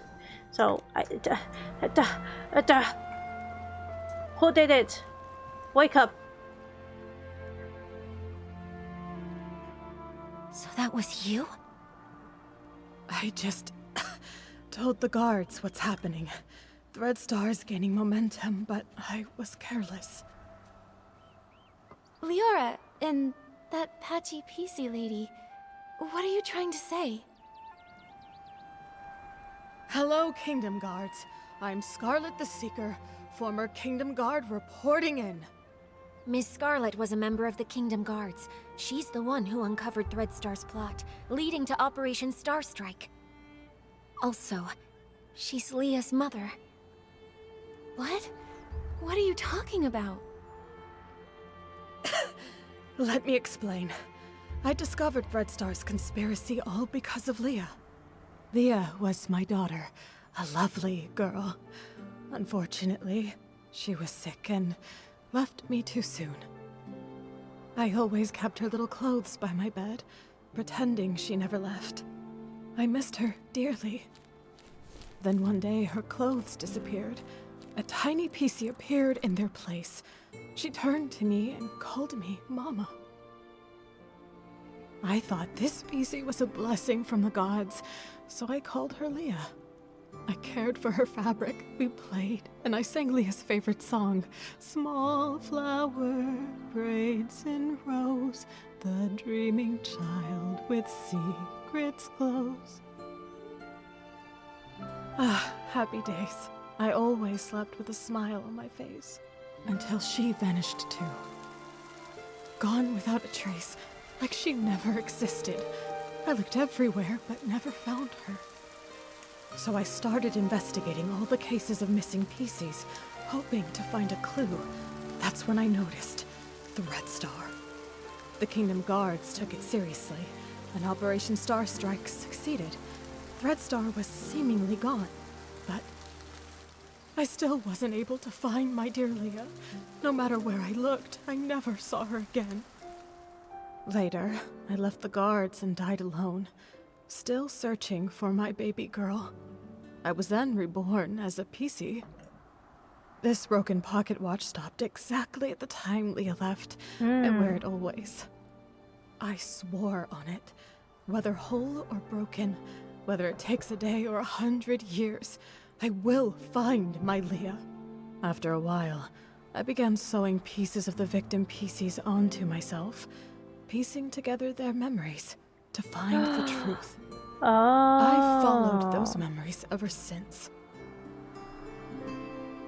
Threadstar kidnapped Leah and turned her into... That's why you were so emotional seeing Leora. You were sensing Leah. Yes, those memories confused my mind, but I will never forget Leah's presence. Leah, my little Leah, I miss you so much. Wind blows soft on the ridge, sending our sorrows off the bridge. Leah knows your voice. I know. I followed Benny here because I suspected that over the decades, he's been helping Threadstar pick kidnapping targets. Wait, so you think Benny is a member of Threadstar? That's why you attacked him? Attack? I did chase him, but I didn't succeed. How come? What a liar. Benny wasn't at the fermentation zone his first day at the estate. I found him there, but that was early on the second morning. Wait, that's the day after the first poisoning case. A whole entire day after Benny claimed he was attacked. His first day hiding in the estate, I couldn't follow him inside. The next day, I followed him to the fermentation zone, trying to catch him. I was distracted by a noise, probably one of his accomplices. He escaped, and I wasn't able to attack him. So, the so-called attack was Benny. just a setup. I understand now. We need to catch Benny quickly. Don't worry. Gordon asked Jenny to keep him locked up. Both he and Colleen have already been detained. Unfortunately, the PC who attacked Julie used some forbidden power to strike from a distance. I didn't see them, so I can't be sure if it was Benny. That's okay. You get some rest. I'll take it from here. I'm heading back to Ripple Estate to have a talk with them.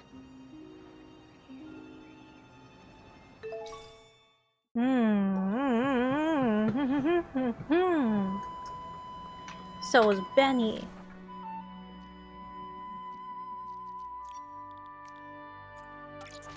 Benny did it. Maybe. Maybe. Maybe Benny did it.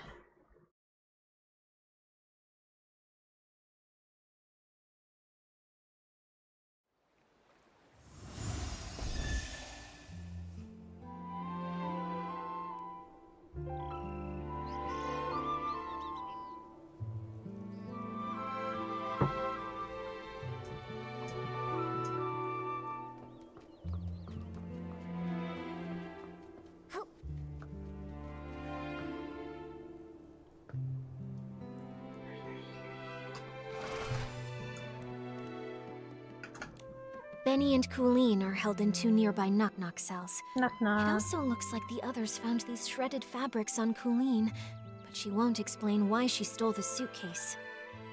As for Benny, I have yet to see him. I heard he's insisting on his innocence and begging to leave the abandoned district. Suspecting an old friend must feel awful. Leora, if you ever need to talk, I'll be here for you. It's okay, Miss Nikki. After hearing about Miss Scarlet's investigation, I had some doubts about Benny. After all, if it hadn't been for him, I wouldn't have started renting costumes from Threadstar. Huh? Didn't you start to suspect him when Threadstar got into trouble? Threadstar was popular then, and their custom stage costumes were in high demand. Benny was a perfectionist and wanted me to rent a magical costume to boost my influence. It wasn't that strange to me. So just like I never told Juliet about these things, I never told Benny I was investigating Threadstar either. But I never expected to run into him here, right when we were tracking down Threadstar's remnants. Returning to the abandoned district after a long time and running into so many accidents, it's hard not to be suspicious. Indeed. I've been afraid to face him because I'm worried I might get a bad answer. Leora, were you close to Benny in the past? Close? Yes, I suppose. As my agent, even though he was treated differently because of his facial scar, he always did his best to shield me from unwanted gatherings and fought for me to have more opportunities. I appreciated him. Benny said the scar was an old injury. Did he get it back then? No, it was even earlier. He was born from a torn piece of clothing. The owner of the clothing was a struggling actor who had an accident. It happened during a very dangerous performance. Both he and the costume were left with a permanent scar, and his dreams shattered. When I met Benny, he never really spoke about it, but kept washing himself and tidying the house, as if trying to repair every broken piece of his life. The pain from that accident, just like that scar, never faded from Benny's heart. Maybe because of this, he was a perfectionist and very strict with me, demanding I be a perfect star in everything I did. But he also cared for me a lot, like an older brother, ironing out every crease in my costume and making sure to tidy up my messy dressing table. At every performance, he stood backstage, applauded me, and gave me a bouquet of flowers. He wanted the spotlight on me even more than I did, as if the light could also heal his scars. Sorry for rambling. The most important thing to do now is to figure out what they're hiding. I think we can start by questioning him. If what I know about him isn't entirely based on lies, then he's not someone who's good at keeping secrets. All right, leave it to me. Momo, let's go ask Benny some questions. Okay. Bunny. Gotta talk to Bunny. You again? Detectives. Is it my turn to be treated like a suspect now? Yes.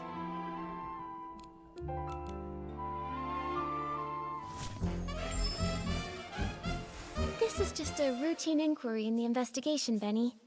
If you're truly innocent, I recommend that you cooperate fully and answer my questions seriously. Where were you when we were chasing Colleen in the Ripple wine cellar? Were you her accomplice in stealing the suitcase? If you have nothing to hide, why were you in such a hurry to pack and escape? I had no idea you were chasing Colleen. How would I even know where I was at the time? As for stealing the suitcase, wasn't that after I was knocked out? I was hit by that jittery, patchy PC as soon as I arrived. How could I have had time to steal anything? If it weren't for Colleen and Pommy finding me, I'd be dead. You wouldn't even have the chance to suspect me here.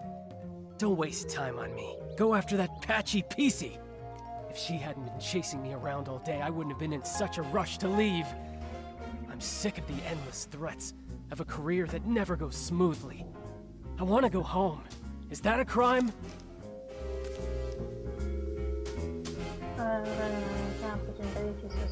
That's the dice attacking. This one? Why are you showing me this? Ugh.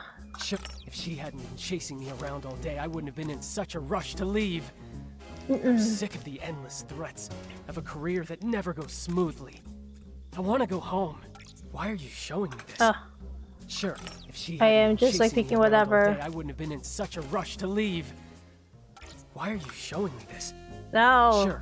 If she hadn't been chasing me around all day, I wouldn't have been in such a rush to leave.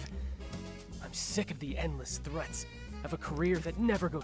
Why are you showing me this? Why are you showing me this? Blah, blah, If she blah, hadn't blah. been chasing me around all day, I wouldn't have been in such a rush to leave.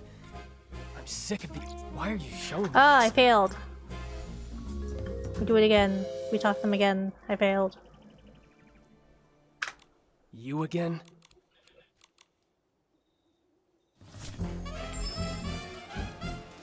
This is just a routine inquiry in the investigation. Where were you when we were chasing Colleen in the Ripple wine? I Is had it no this one? idea you. Why are you showing me this? I Sure. don't- I had no idea you This were one. chasing. Why are you showing me this? Which one is it? As for stealing the suitcase, wasn't that after I was? If it weren't for Colleen.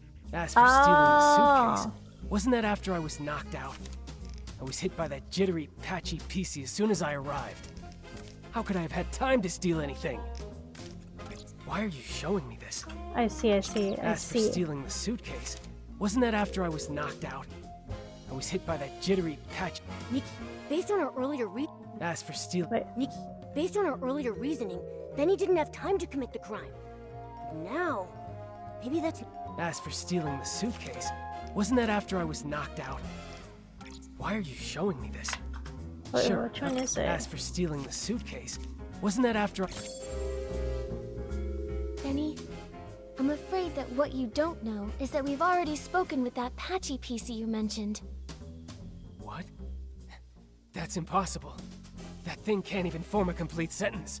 How could you possibly? Miss Scarlet has finally regained her senses. She's not some evil PC like you tried to frame her as. In fact, it's the opposite. You're the suspect, and that's why she's been chasing you all along. According to her testimony, your alibi doesn't hold up. In truth, all that evidence was a lie you and Colleen came up with, wasn't it?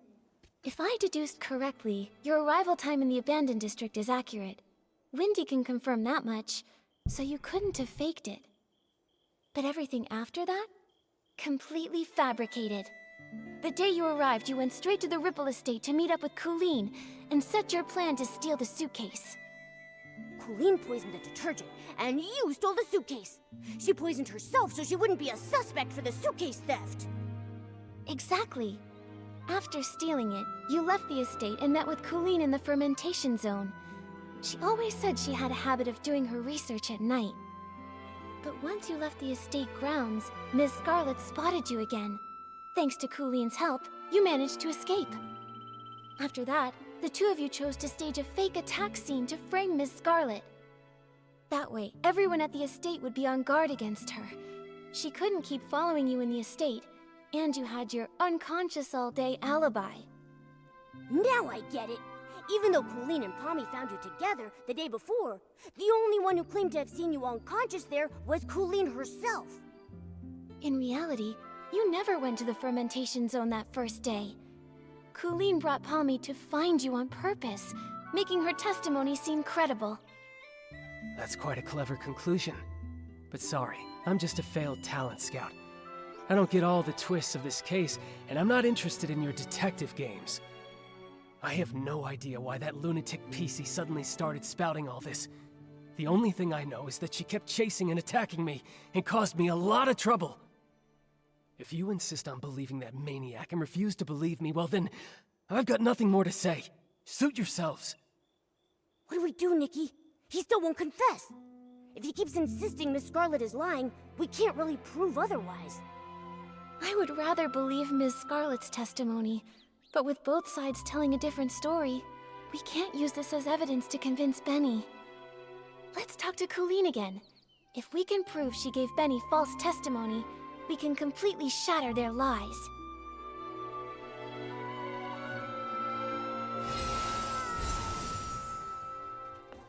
I'm ready to talk to you, Colleen. So, now you've sent a human and this little yellow furball.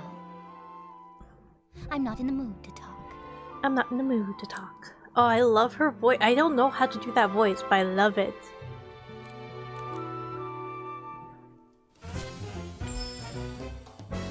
Colleen, refusing to talk won't help. Since you had the guts to steal Madame Julie's suitcase, you should have been prepared for the truth to eventually reveal itself. Since things have progressed this far, you might as well cooperate and tell us your reasoning for stealing the suitcase. You're so gentle with the birds, so why stay loyal to a cruel organization like Threadstar? You know what? BRB. Bathroom time. Break time. Bathroom time. BRB.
Okay, I'm back. Since things have progressed this far, you might as well cooperate and tell us your reasoning for stealing the suitcase. You're so gentle with the birds, so why stay loyal to a cruel organization like the Red Star? Steal a suitcase? Nonsense. You were chasing me so fiercely that I got scared and hid for my own safety, that's all. I didn't steal anything. Little birds, Threadstar, I don't know a thing about them. I've heard the name Julie, though. Some kind of sovereign of sexy? She delayed her trip. What does that have to do with me? Little birds, Threadstar, I don't know a thing about them. Steal a suitcase? Nonsense. You were chasing me so fiercely that I got scared and hid for my own safety, that's all. Got red-handed, searched, and still spouting nonsense? Steal a suitcase? Little bird... Huh, How can you be acting so calm? Who even is this Colleen? Colleen. Little bird, I've heard the name Julie, though. Huh? How can you be acting so... I've heard the name Julie, though. Some kind... Steal a suitcase? Nonsense. You were chasing me so fiercely that I got scared and hid for my own safety, that's all. I didn't steal anything. When I found the suitcase, the highlight his veins vision. The sharp, forceful strokes just a rider was mostly stirred.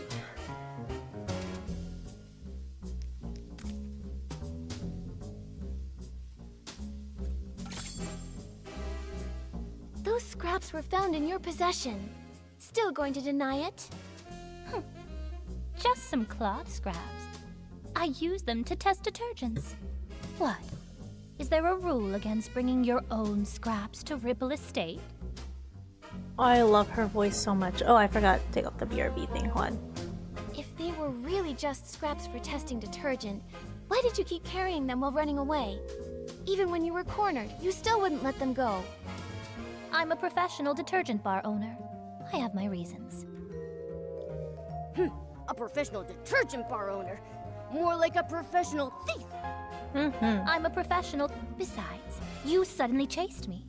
I didn't have time to think about what I was carrying. She sure had enough time to feed the birds, though. Besides, if you can't prove where these scraps came from, stop wasting my time. Nikki, we have to prove the fabric on her matches the fabric in Madame Julie's suitcase. Is there any way we can compare the scraps? If you can't prove where these scraps came from, stop wasting my time. I hate repeating my... If you can't prove where these scraps came from, stop wasting my time. I'm a professional... I'm a professional detergent bar owner. I have my read. If you can't prove where these scraps came from... Nikki, we have to prove the fact... If you can't prove where these scraps came from, stop wasting my time.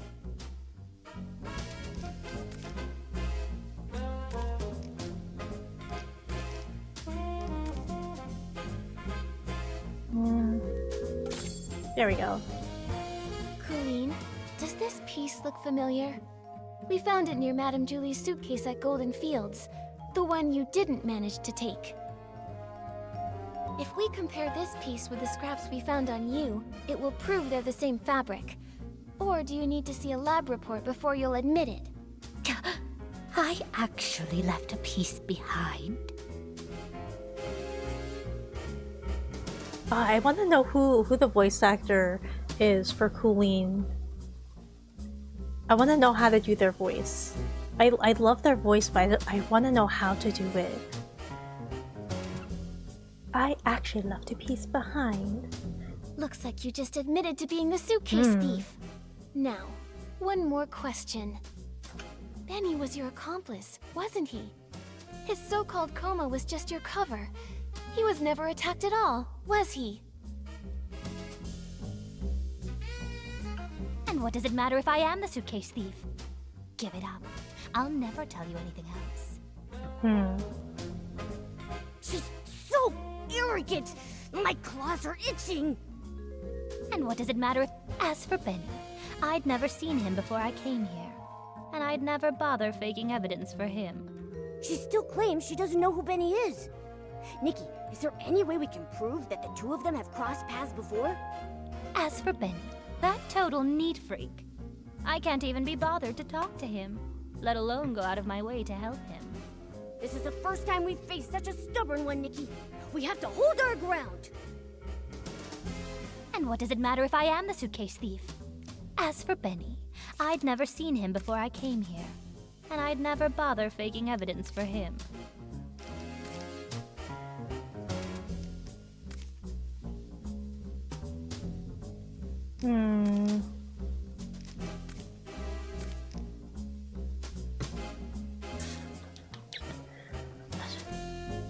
What did Momo say again? She still claims she doesn't know who Benny is. As for Benny, To figure out I'd when never did they seen him cross before I came paths. here, and I'd never bother faking evidence for him.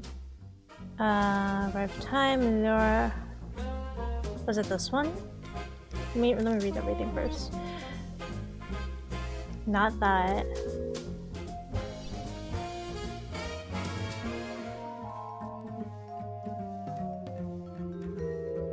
Question: Did you go to fermentation on the day of the first time? No, Benny never went to fermentation drill.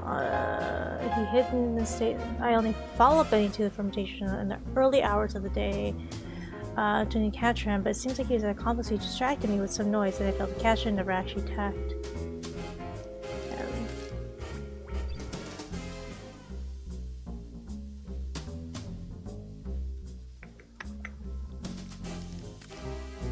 Evans found the scene of the crime. Attack on Benny. Parasites or references. Fabric scratch machine. No injuries were found on Benny.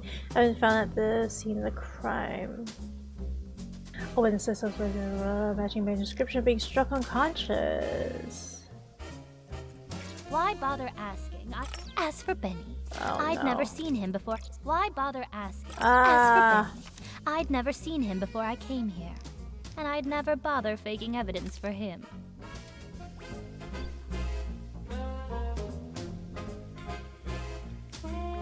Why bother asking? As for Benny, I'd never seen him before I came here. I don't know it. I'd never bother Is this one? His scheduling. Benny's notes say he often visits the Nightshade Lounge, the very one you own, Colleen. He even pays monthly tabs. A hands-on bar owner that goes as far as to personally test detergents, and even carries around test fabric scraps just in case. And yet you claim to never have met someone who's obviously a regular customer of theirs. What a liar! That fool. Of all the things, how could he drop this page? Stupid. Utterly stupid. It's over, Colleen. No denying it now. You and Benny were a team, poisoning the Dawn's First Light detergent just to steal that suitcase. Why? They wanted the What recipe. is this golden vision? Why kidnap so many PCs? Why target Madame Julie? Don't you think enough PCs died already? Colleen, it's not too late. Tell us the truth, and we can stop more PCs from being lost. Fine, I do know Benny. But just like you said, it's nothing more than a bar owner and a regular. I'd never risk faking evidence for a customer. And even if he came fairly often, I never liked that man. What a pretentious fool. What do we do, Nikki? This is the most stubborn PC I've ever seen. She's still not telling us anything. If she refuses to talk, we have no way to keep investigating. Momo, we need to find a flaw in her collaboration with Benny. Maybe we can start from here. Could Benny's journal page reveal more clues? We need to prove that his connection with Colleen goes beyond just a bar. Huh? But we only have this single page, and it's all about Benny's work. There's nothing that shows any link to Colleen. Back then, we thought Benny's notes were on the potential talent he was scouting. Now it looks like the targets he researched were probably kidnapping victims. Come on, we can't let them get away. Think carefully. How are we going to prove that the story about being attacked and discovered was actually a planned false testimony? I've got it! Colleen, could you please describe the state you found Benny in for us? If you are both telling the truth about what happened, both of your stories should match perfectly, right? Didn't I already explain when I brought that PC back? Oh, you know I hate repeating myself. I don't just want the broad story, I need the details. For example, what was the weather like that day? What scent of detergent did the fermentation zone smell like? And what condition was Benny in? Come on, Colleen. Answer these few questions and I won't bother you anymore. Fine. That early morning, actually, the very morning of the Dawn's First Light chaos, I went to check the fermentation zone and saw a buttonfoot and a white glove coming from the wooden barrel house. The weather was just normal. The air carried the scent of aroma lily, which gave me a headache. As for Benny, I thought he was just a worker resting, so I didn't pay much attention. I had no idea it was him. Then the next day, you brought Pommy with you, and he was still there. Pommy checked, and that's when you realized it was Benny, knocked out from the attack? Correct. But you already know that, don't you? The morning after the poisoning incident, the weather was fine, and the air smelled of flight fruit. He was lying in the exact same spot, still unconscious. Just one blow to the back of the head, and he is out that long. How pathetic. Now, I is love that her enough? voice so much. Don't bother me anymore. I love Colleen's voice so much. Okay. Come on, is this ever going to end? I want to go home, you hear me?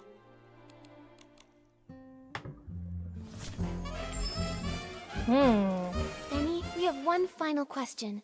If you can answer it honestly, then maybe you can go home sooner. Please describe your experience of being attacked and knocked out, and when Colleen and Pommy found you.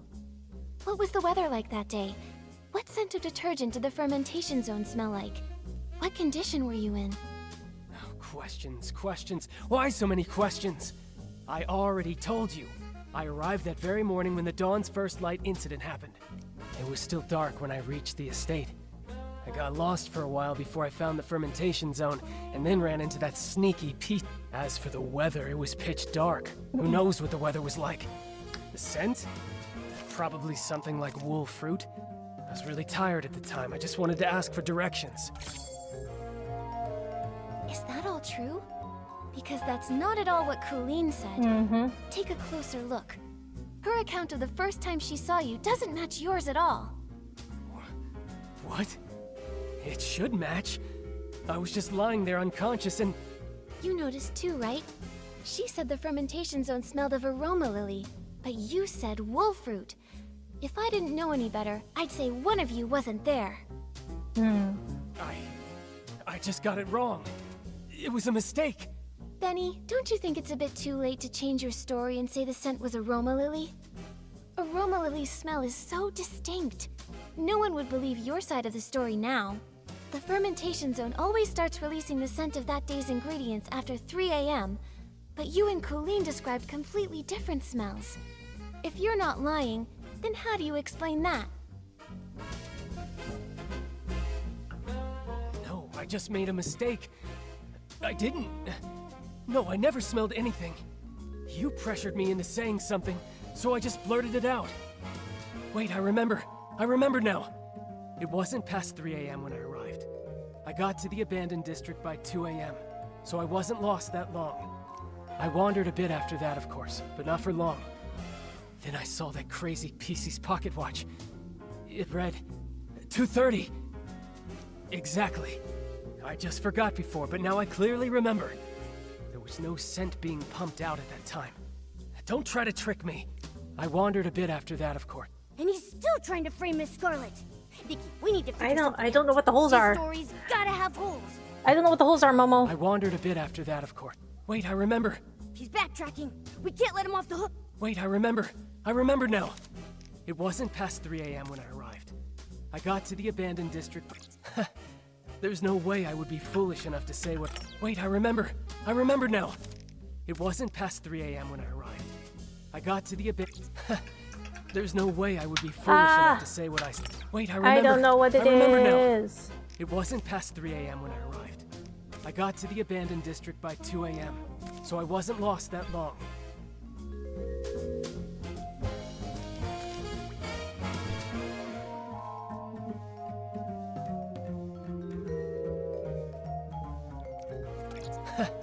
There's no way I would be foolish enough. Wait, I remember.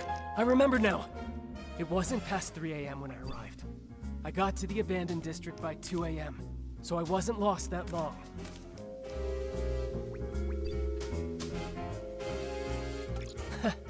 I don't know what it is, guys. I don't know what it is. Wait, I remember. I remember now. There's no way I would be foolish enough to... I don't know what it is. I'm a bad detective. Ah! Come on.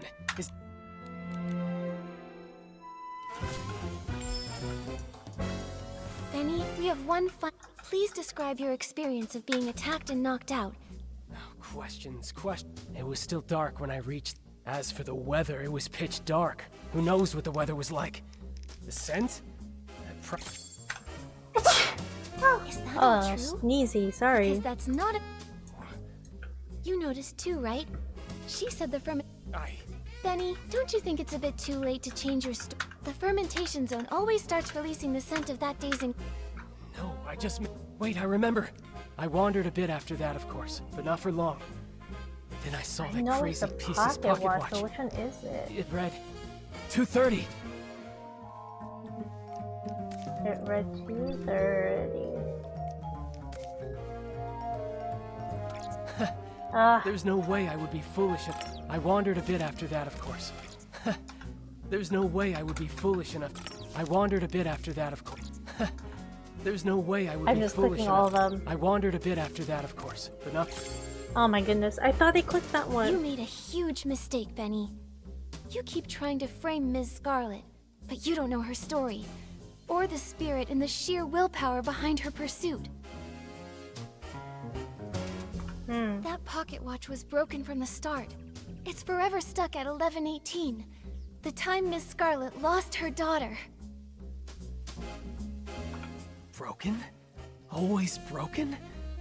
Lost her daughter. No, I don't understand. Her daughter was murdered by Threadstar. You couldn't have seen 2:30 on that watch, so you're lying.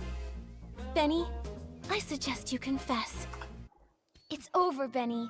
Time to admit you lied. We already know your background. You're both Threadstar's villains, sent to the abandoned district to carry out the Golden Vision, right? This is your last chance to redeem yourself. Tell us why you stole the suitcase, and why you tried to kill Madame Julie. And stop working for Threadstar. Come clean and we'll go easy on you. If you're honest, you'll get a lighter sentence. No. Prison? Impossible. I have no idea what you're talking about. What Threadstar? What about killing Julie? I don't know anything. As for the scent in the pocket watch, who knows? Maybe I just misread it. You're just the type who won't cry until death's staring you right in the face. What evidence do you have that proves I work for Threadstar? Show me. How can you verify that I helped Colleen steal the suitcase? You caught her, right? You should find the suitcase and the cloth on her. If so, then lock her up! You're ruthless. Your ally doesn't matter to you at all? Why should I care about what happens to her? I just want to go home already. I don't want to stay in this place for another moment! Go away, detective. Without solid evidence, don't expect to hear another word from me! Nikki, looks like they're both refusing to cooperate. We should figure out our next move. What's the next move, Momo? Do I gotta talk to you, Momo? What's the next move?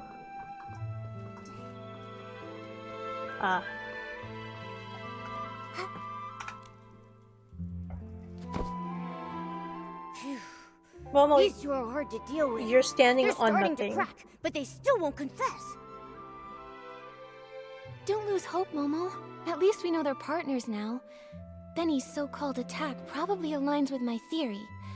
It's just a story they made up. Threadstar must have sent a few members to the abandoned district to carry out the Golden Vision. Well, what exactly is the Golden Vision? And why would they want to hurt Madame Julie so badly? What should we do now, Detective Nikki? Their lips are totally zipped. Not even a hint. How are we supposed to piece the story together when we have no clues at all? Hold on. Like I've said before, no matter how perfect a crime seems, if you look closely enough, cracks will always show. Bad seeds only grow bad fruit. I doubt that we're going to get any more information from Colleen. She would rather confess to stealing the suitcase and accept being punished than tell us what really happened.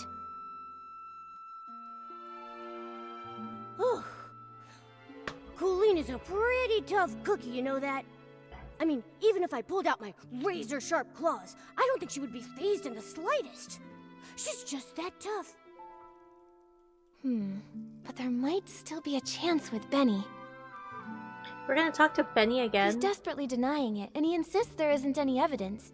But if we find solid proof, we might crack him. Unfortunately, the assassination attempt on Madame Julie has no witnesses, and it's hard to find clues from the Esslings. That route probably won't work. Should we start with the missing suitcase case? Yeah. If we can prove that Benny stole the suitcase during all of the detergent poisoning chaos, he won't be able to deny it. Hmm. And if we can prove Benny's a member of Threadstar, identifying his motive, he probably won't have much of an argument. Makes sense. Detective Nikki, where do you think would be the very best place to start looking for evidence? Your trusty assistant Momo is here and ready to go whenever you need me. Just point me in the right direction and I'll get on it right away. Whether it's Threadstar or Benny, the PCs in the abandoned district might not be familiar with them. We'll probably find clues asking guests from Sichia. How about we start by talking to Leora? Since Benny was once Cersei's agent, she must know Benny's past better than nearly anyone else around. Alright, let's get going. With Nikki on the case, we've got this.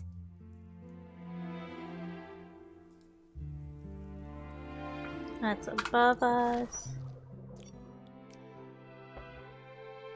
Yeah, sure. Let's see.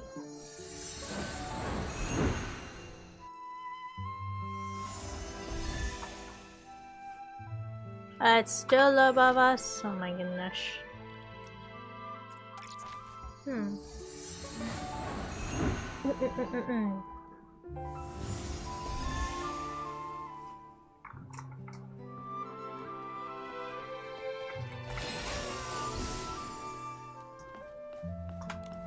But I don't know which of the seeds will bloom, who will be the sorceress to get through the storm.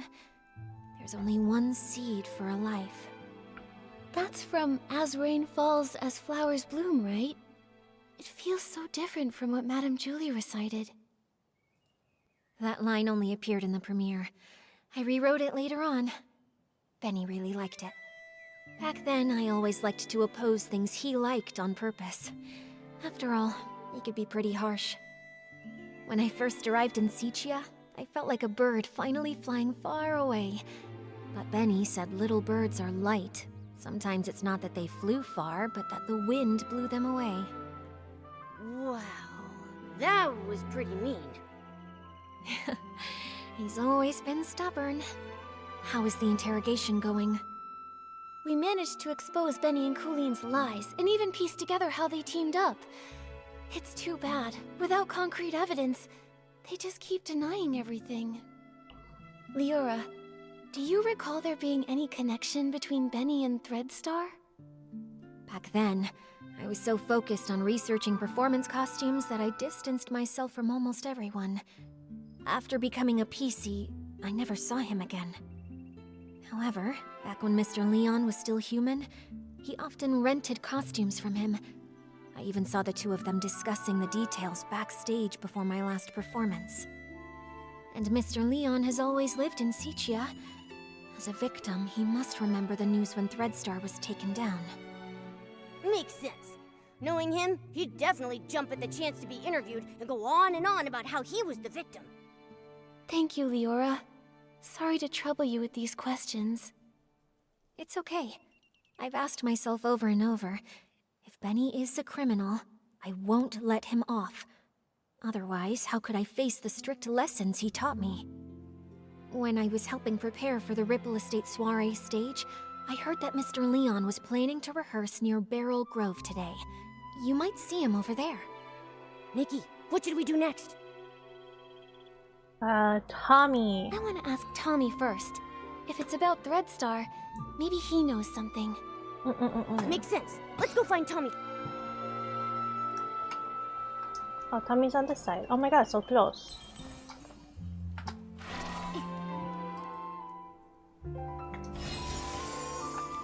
Write it all down! Even if I don't make the headlines, at least give me a sidebar mention. Hey! Why, if it isn't Nikki herself! Oh, thanks to you, I was able to dig up the tune that Cersei used to whistle. A melancholy girl gazing at the wheat fields. This means... It means you're really talented to dig up such details. I wonder if you know Benny just as well. That guy only has Madame Julie and Cersei on his mind. Ha! Don't underestimate me! In just a few days, I was able to uncover nearly all the secrets held by those folks from Sichia. Everyone, except, of course, for the mysterious Leora. Yeah, but that's only a matter of time. Please, tell us. Benny? He was a great talent scout who made Cersei famous back in the day. They were both incredibly close to each other. When Cersei won the Golden Siccia Best New Artist Award, Benny cried so hard backstage he couldn't even keep his sunglasses on. Ever since Cersei unexpectedly died, his career dried up. Now, even the drink shop thinks he's bad luck and won't hire him. Yikes! That workplace environment is just brutal. After all, his temper and the scar on his face didn't win him any favors. Not to mention his time in prison. Prison? What happened? I remember it had something to do with Threadstar. Let me check. That briefing was stolen by Mr. Leon. He shouted, "Hold! The ink upon every single one of the newspapers will forever be my stage! I can't wait to get to Barrel Grove and share my art again!" After declaring that, he left in quite a hurry. Who knew that even columnists have to watch out for robberies too? I'll be avoiding him from now on. Sounds like something Mr. Leon would do. I think we should avoid him too. Nikki, what do we do now? I think we should avoid him too. Well, we're gonna be talking to him, Momo. Mr. Leon was also at the scene when the suitcase was stolen. Although he was caught up in a hallucination at the time, maybe now he can remember the more overlooked details. Ugh. If he's off performing some one-man show again, then it looks like we'll be in for a real dramatic time. Ugh. Let's just go wait for him near the Barrel Grove. Where is he? Down below? Down below.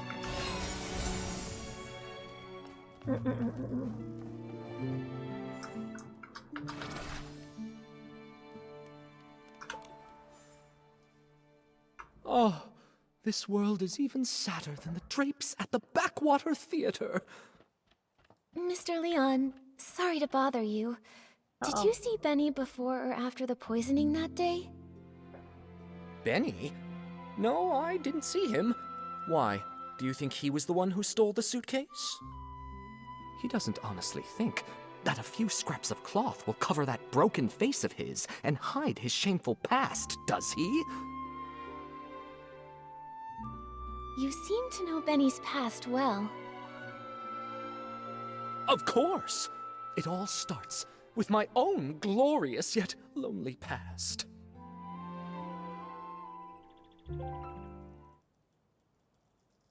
A boy more fragile than an unfinished script. When he arrived in Siccia, his dreams were even bigger than the city. Even though he had already become a piece of living art, that era of foolishness trailed behind his shadow. On snowy nights, his monologues put the basement's hairband slugs to sleep. The applause that should have followed, lost along their way. Until one day, a kind gentleman gave him a gift powerful enough to shake the world, whispering, "Wear it, wear it." He knew everything has a price. Nightmares, pain, reminding him of their existence.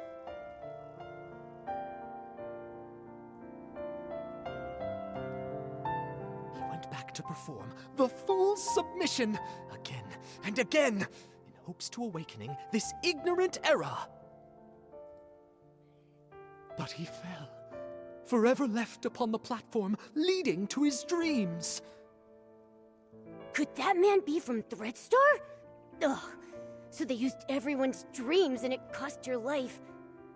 But, what does this have to do with Benny? Dear audience, don't be like those who know nothing of art, ready to tear away fate's every secret. Intermission time! Shall we have a little preview of Act 2? Look at you, such furious faces. Surely you've seen through the gods' twisted little trick. Such pitiful jealousy, too afraid to let the true starlight fall upon me. Good night, Siccia. Many centuries old newspaper, now inevitably yellowed and worn with age. Today's reckoning, the crimes of Threadstar. As the bell tolled 23 years of Threadstar's crimes came to an end, the ringleaders involved in the trafficking and abduction have been sentenced to death. Costume production, numerous minors' accomplices involved in the promotion-related offenses, sentenced to 100 years imprisonment with forced labor. See the filler page for detailed list of accomplices. Over 100 imprisoned PCs were rescued from the last stronghold, some on the brink of death due to prolonged abuse. The Queen, enraged, called it the crime of the century. Night deepens. May the lament sewn into the performance costume finally find peace tonight. Departure, flying into the night of folly.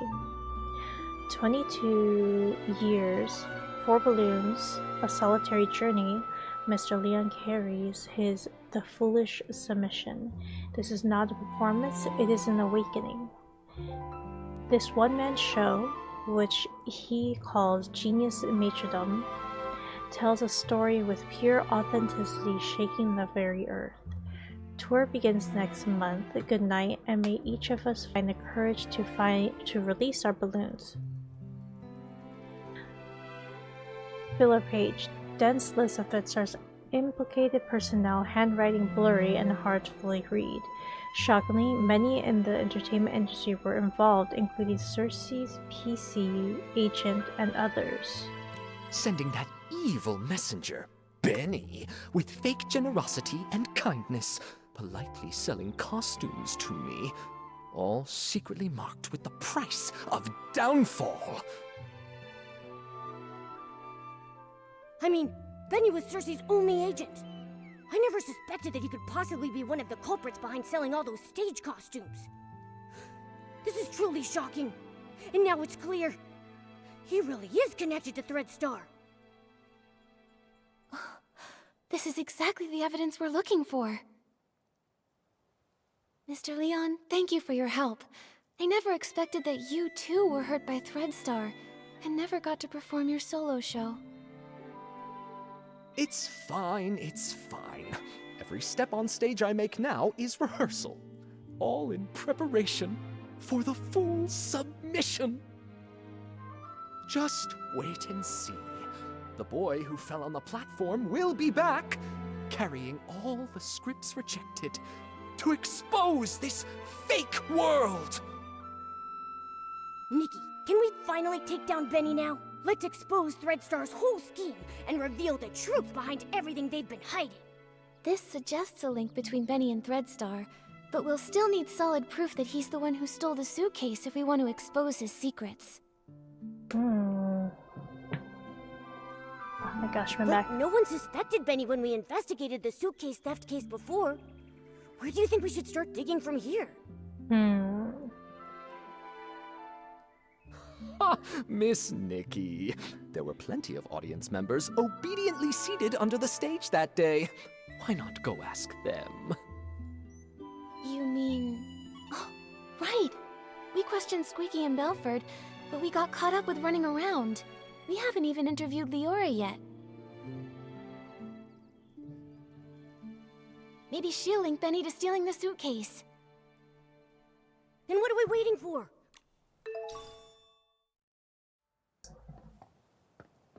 Cool. Maybe we're almost done, guys. Oh my gosh.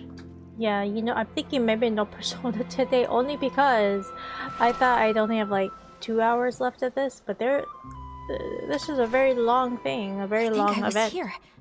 And then...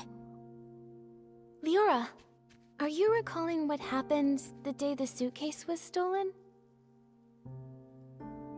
Miss Nikki, yes. While you were all busy with the questioning, I just stood by doing nothing. I felt so ashamed. I thought that if I could recall some overlooked details, maybe I could help. That's fine. In fact, we were thinking the same thing. We came to hear more about that day in detail. Of course. As always, the first to receive the dawn's first light that morning were the on-duty staff. so they would be able to quickly return to their posts. After I applied it and was about to head back, I noticed some staff were already showing symptoms. I had a bad feeling, so I ran here, hoping to meet Gordon. When I arrived, I saw Squeaky pressing juice there. She's usually really energetic, but at that moment she seemed unusually agitated.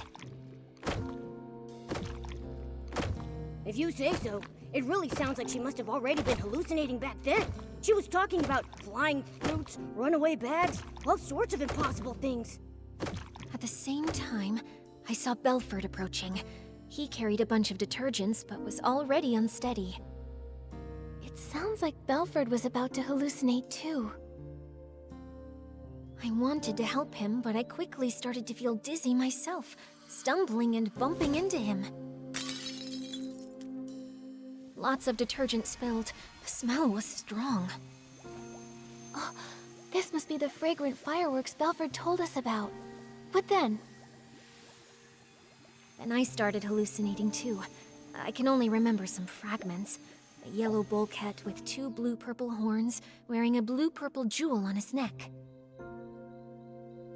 Well, I thought the bullcat might charge. While dodging it, I bumped into a sack, and I think I may have cracked it. Do you think that bullcat could be Belford? I remember his yellow hat having 2 blue-purple patterns. Just a thought. That's a possibility. Then suddenly I heard a loud shout ring out. You'd rather have perfect wheat fields than accept the Barasant I bring!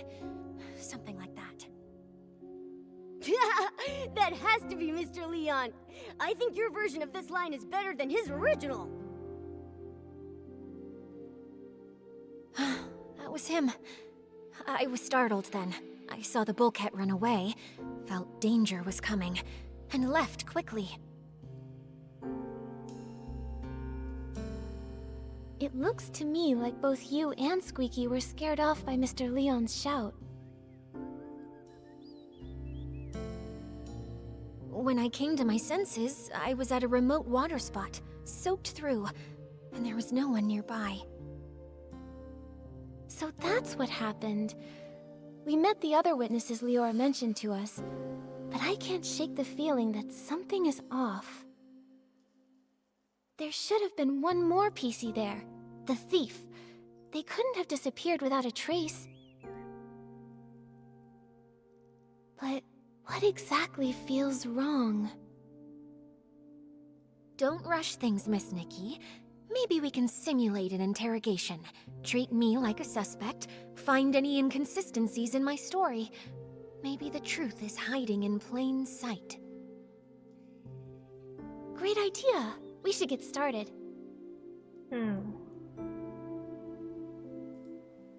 Okay, so now we're interrogating Leora. Ready, Miss Nikki? We'll start.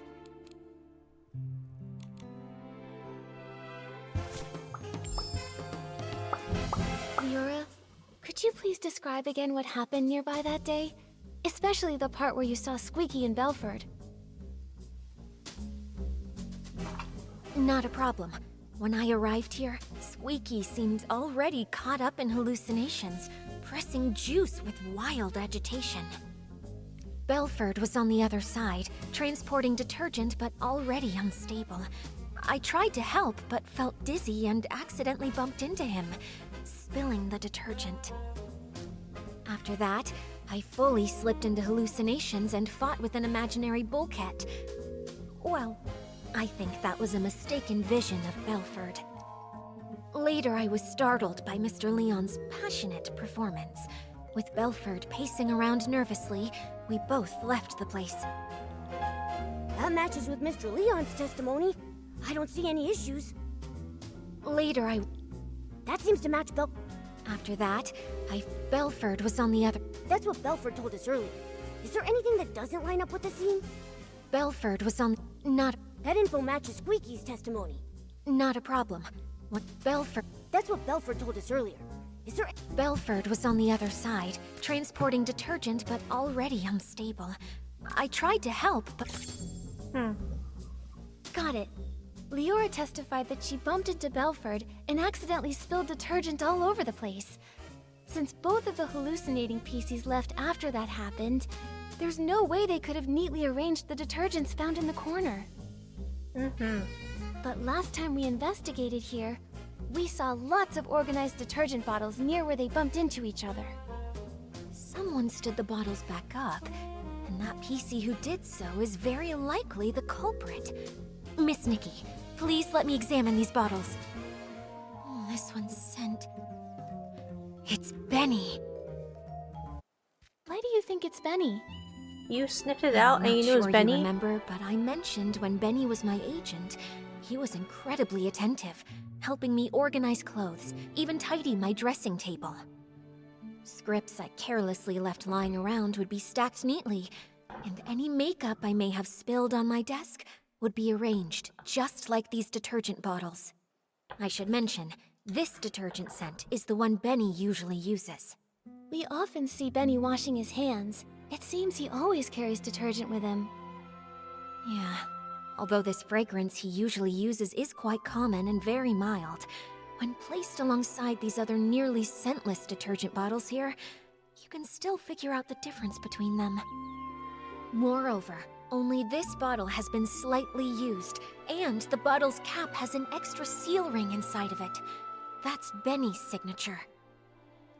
If Benny stole the suitcase, after doing the dirty work of lockpicking, he'd want detergent to clean his hands.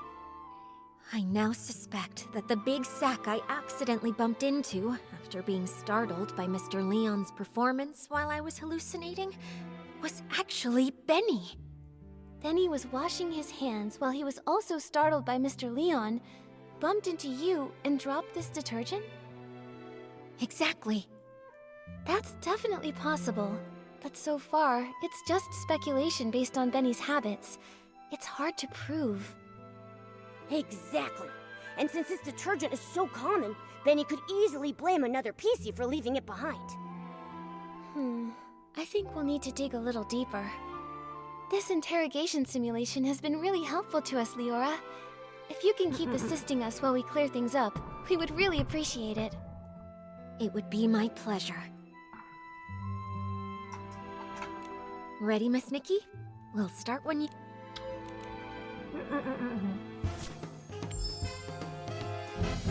If this bottle of detergent with a different scent really was dropped by Benny... Oh, I see. In that case, there's still one suspicion. When Benny was looking for the detergent that he had dropped, he tidied up the spilled bottles by force of habit. But if he had the time and energy to do that, how could he have not taken the detergent he actually dropped? Indeed. In his case, not having detergent is probably as bad as not wearing clothes. I think maybe he did take a bottle of detergent, just the wrong one. Miss Nikki, what do you think? Oh my goodness. This might not be real. I think maybe he did take a bottle of detergent. I'm just going through everything. This might not be... I think maybe he did take a bottle of... I remember Belford mentioned that the only detergent he's been transporting recently is the super duper palmed detergent. It doesn't smell like anything, and matches the characteristics of these detergents. I see. Since the bottles all look alike, and the scent difference is minimal, it doesn't surprise me that he grabbed the wrong detergent in a hurry. Even if Benny did grab the super duper palmed detergent by mistake, he probably realized it a long time ago. If he's already thrown away that bottle, we can't investigate further. Maybe we can find supporting evidence from other testimonies. Have other witnesses seen anyone with a distinctive appearance in their hallucinations? Like how I saw a sack with a big tear.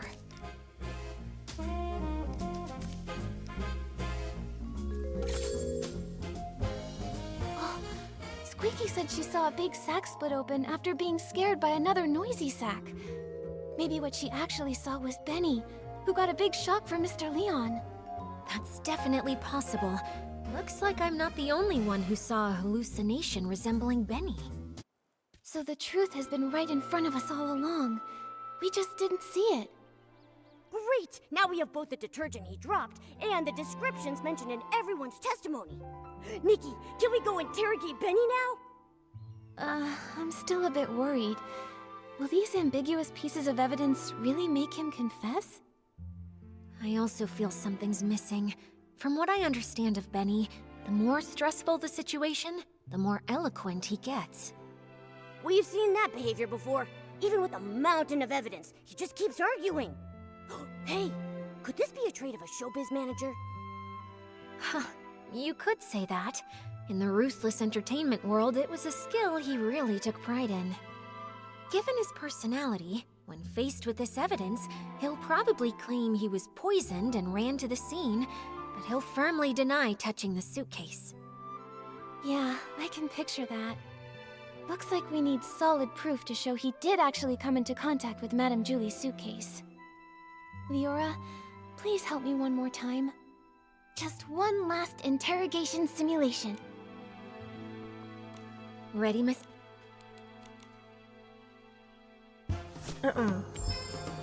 Again, okay. I think the key is right here. How can we prove that Benny made contact with Madame Julie's suitcase? To prove that, we need to find marks on the suitcase that only he could have left. Benny definitely washed his hands with the super-duper pumped detergent he grabbed by mistake, but this detergent doesn't have any distinctive scent. Besides the scent, what kind of flaw could super-duper pumped possibly cause? I remember the effect of super duper pumped is very special. Besides the scent, what Benny if he had used super scented palms, we would have caught him, just like Tommy. Benny definitely to prove that? Right. Nikki, did you see anything that might be suspicious on the suitcase? To prove that, we need to find marks on the... Madame Julie's suitcase is covered in dirt and scuff marks. If Madame Julie saw it, she'd be upset for sure. But she carefully picked the fabric for this suitcase. It shouldn't be this fragile. Dirt or wear and tear. These might be the crucial clues to cracking the case. Benny definitely washed his hands with the super-duper pumped detergent he grabbed by mistake. Besides the scent, what kind of... I remember the... Besides dirt... At first, we thought the thief was just being too rough. Dirt or wear and tear. These might be the crucial clues to cracking the case. Unfortunately, this does dirt or wear and tear. Unfortunately, dirt or wear and... Benny definitely washed his hands. Besides the scent, what kind of flaw could super-duper... Alan once told us that Super Duper Pumped can amplify the effects of other types of detergent. So powerful that the estate won't even sell it to any outsiders. That's especially true when it's combined with One Breath Bliss and One Wash Fresh detergents. So that's it. Madame Julie's suitcase has always been maintained with One Wash Fresh, and that detergent has deeply soaked into the fabric. That's why Gordon could make a special tracking reagent to help us find the suitcase. But when One Wash Fresh is mixed with Super Duper Pumped, it becomes a detergent with cleaning power that's too strong. The marks on the suitcase aren't from wear, but damage caused by washing. Oh, during the theft, the suitcase was covered in dirt, and Benny washed it with the detergent he had on hand, but the two detergents combined, damaging the fabric. Exactly. It's probably because he realized the fabric was getting damaged that Benny didn't dare keep cleaning. Otherwise, with his obsession for cleanliness, he wouldn't have tolerated so much dirt still on the suitcase. Leora, could you help think this through? With this evidence, is there any way he could still deny it? Considering Super Duper Palmed is not officially sold outside the estate, this evidence is quite conclusive. He's got nowhere left to run. If he were desperate enough to fight back, maybe he would try to claim the marks were there before the theft? We can't let him get away with that excuse. If he were desperate enough to fight back, maybe he would try to claim the marks were there before the theft? Let me hear the last thing. The suitcase did travel with Madame Julie to Sichia and was used in faking her death. So it's possible it was damaged earlier. But it wasn't. Other than that, I can't think of any loopholes. That might not be enough to... The suitcase did travel with Madame Julie to Sichia and was used in faking her death. That might not be enough. The suitcase did travel with Madame Julie to... If he were desperate enough to fight back, maybe he would try to claim the marks were there before the theft? No, because that's not possible. There's no marks before it. This is it. This is the photo Palmy took when the choo-choo train delivered Madame Julie's suitcase. Look, the suitcase looks perfect here.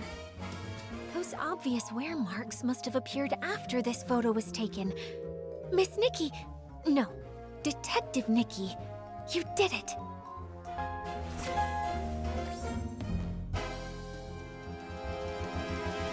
Oh my gosh, my brain.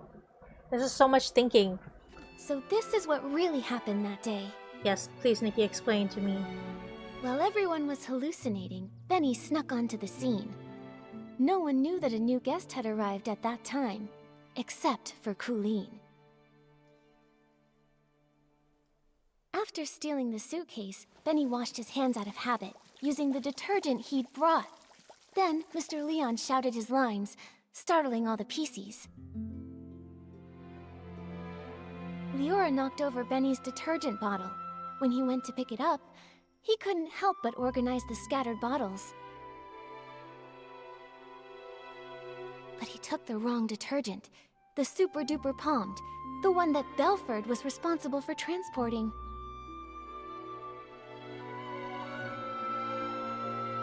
Benny left with the wrong detergent and the suitcase. The estate was chaotic during those few days, so no one saw the detergent bottles lined up in the corner. Later, because the suitcase was so dirty, he tried cleaning it, but didn't expect the reaction between Super Duper Palmed and One Wash Fresh already soaked into the fabric would wear the material down. Bad seeds only grow bad fruit. Eventually, he left behind a flaw. Why did he choose this path? He cares deeply about his wounds, yet he joined Threadstar, tearing apart his own kind. Leora, we still don't know how deeply Benny's involved. Let's talk to him first, before we make a call. Yeah. Although he definitely helped steal the suitcase, we haven't found any other clear sign of wrongdoing. The ledger isn't his, and the Golden Vision notes aren't with him either. He already served a century in prison and got hit by his own accomplice. Before we jump to conclusions and decide whether he's truly a bad PC or not, we need to gather all the facts, piece everything together, and see the full story for ourselves. Prison? I guess I didn't know everything about him. Actually... Momo. It's fine, Mr. Momo. Thanks for helping uncover the truth. If Benny really is a key member of Threadstar and tried to harm Madame Julie, I'll personally bring him to justice. Even if he's got his reasons, or if he introduced Threadstar to me, even without meaning to, I want to hear it from him directly. Right. Before we find Benny, let's take this suitcase to Alan's for an inspection. With a professional detergent expert's report proving that 2 detergents made these marks, our interrogation will be stronger. Alright, let's go! With Nikki and Momo on the case, and Leora helping out too, there's no way we can fail. We're definitely going to catch him.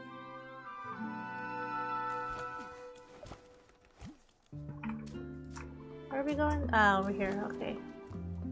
Gordon! Alan, sorry, not Gordon. Alan, I need you to do stuff. By the Silvergale. Thank you. Isn't this Madame Julie's suitcase? Yes, it is. You found it! But why is it so dirty and damaged? The Sovereign of Sexy should always be elegant, charming, and flawless from their head to their toes. Oh, I can't stand seeing this! Actually, we wanted to ask you about the damage on the suitcase. We're wondering, Could it have been caused by detergent? Well, you have certainly come to ask the right person. As a detergent tester myself, I am the most familiar with how to identify different types of detergents. And I am also someone who simply cannot handle when the beauty of this world falls victim to destruction. So, Alan, can you tell what they are? Unbelievable. Which staff member was so careless to make such a basic mistake? Both detergents, One Wash Fresh and Super Duper Palmed, were detected on the suitcase. Their combination created the special Super Clean Palmed formula, which is too strong and damaged the fabric. Just like we guessed. Do PCs that come in contact with the special Super Clean Palmed formula leave marks on their own fabric? Definitely. That is why this special formula was only sold internally. The Ripple estate doesn't even keep a single bottle of it in stock. Who made this mistake? Bring them here, and I'll test them thoroughly. I'm sure I can detect the residue of the special formula. That's great. So Benny Sorry, is a Alan, we're bit clean pressed for freak time and right he now, messed but up we'll the fill you in on what suitcase. happened later. With your help, we'll finally breathe easy. Momo, let's find Benny. He can't deny anything this time.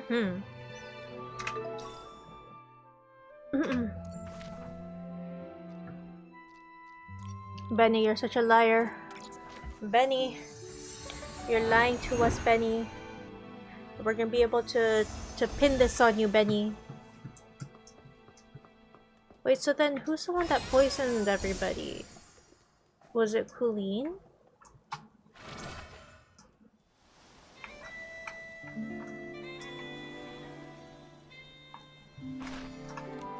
Here we go again. When will this end? It will end when you give us the truth.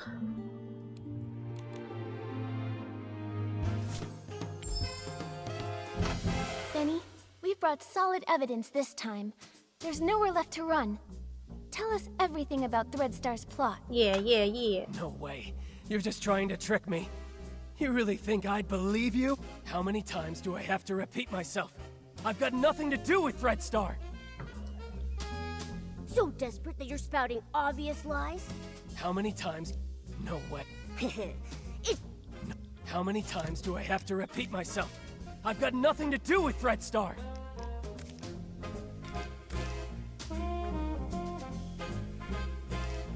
What was this one?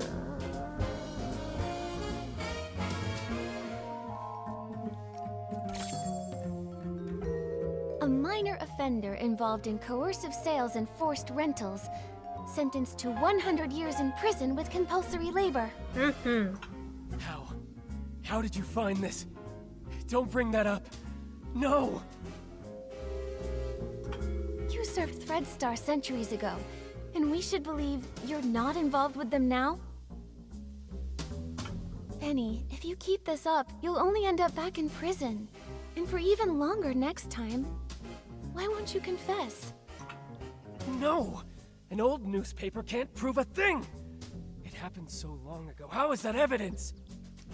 I never stole the suitcase, or tried murdering Julie. Colleen! She's the one who did it! Lies. What? No proof? I never stole the suitcase. We wouldn't bother coming back. I never stole the suitcase, or tried murdering Julie. Colleen! What? I never stole the suitcase. Hold on. Centuries ago. I had no idea that Threadstar's costumes were even made like that. Hi, Sassy. I have nothing to do with them. How are you? We're trying to solve this, and my brain hurts too much. Centuries ago. I never stole the suitcase, or tried murdering Julie. Colleen! She's the one who did it!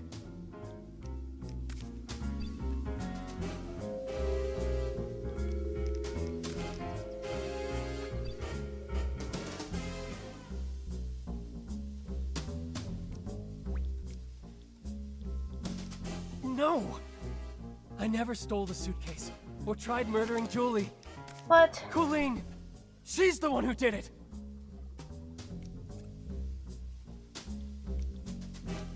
Centuries ago, I had no idea that Threadstar's costumes were even made like that. What? No proof? Centuries ago, I had no idea that Threadstar's costumes were even made like that. I have nothing to do with them. Still won't come clean, huh? Nikki, we can't let him whiz. No! An old newspaper can't prove a thing! It happened so long ago. How is that evidence? I never stole the suitcase. Or tried... No! An old newspaper can't prove a thing! It happened so long ago. How is that evidence? You knew you were part of Threadstar. Went to prison for 100 years. I never stole the suitcase. Or tried murdering Julie. Colleen! She's the one who did it!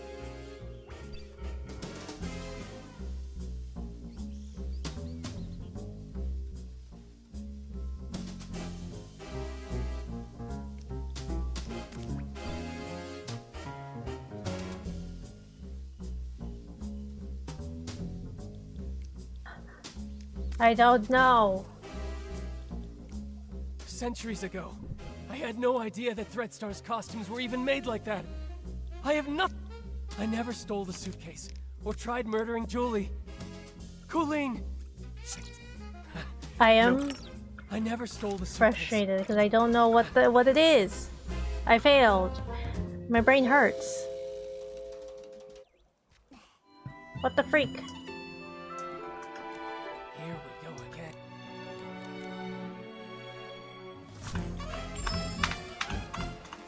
Benny, we brought salt. No way. You're just trying. How many times do I have to repeat myself? I've got nothing to do with Threadstar. Yes, you do. You went to prison. A minor offender involved in coercion. How did you find that? You served Threadstar centuries ago, and we should believe you're not involved. Benny, if you keep this up... No! An old... I never... Century... I never stole the suitcase, or tried murdering Julie. Colleen! She's the one who did it!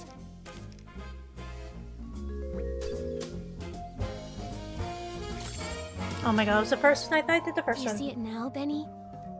Madame Julie's suitcase has traces from the mixture of Super Duper Pond and My One arm Wash still Fresh. hurts. The latter being the detergent used to clean the suitcase regularly. So what? Where did that Super Duper Pond come from?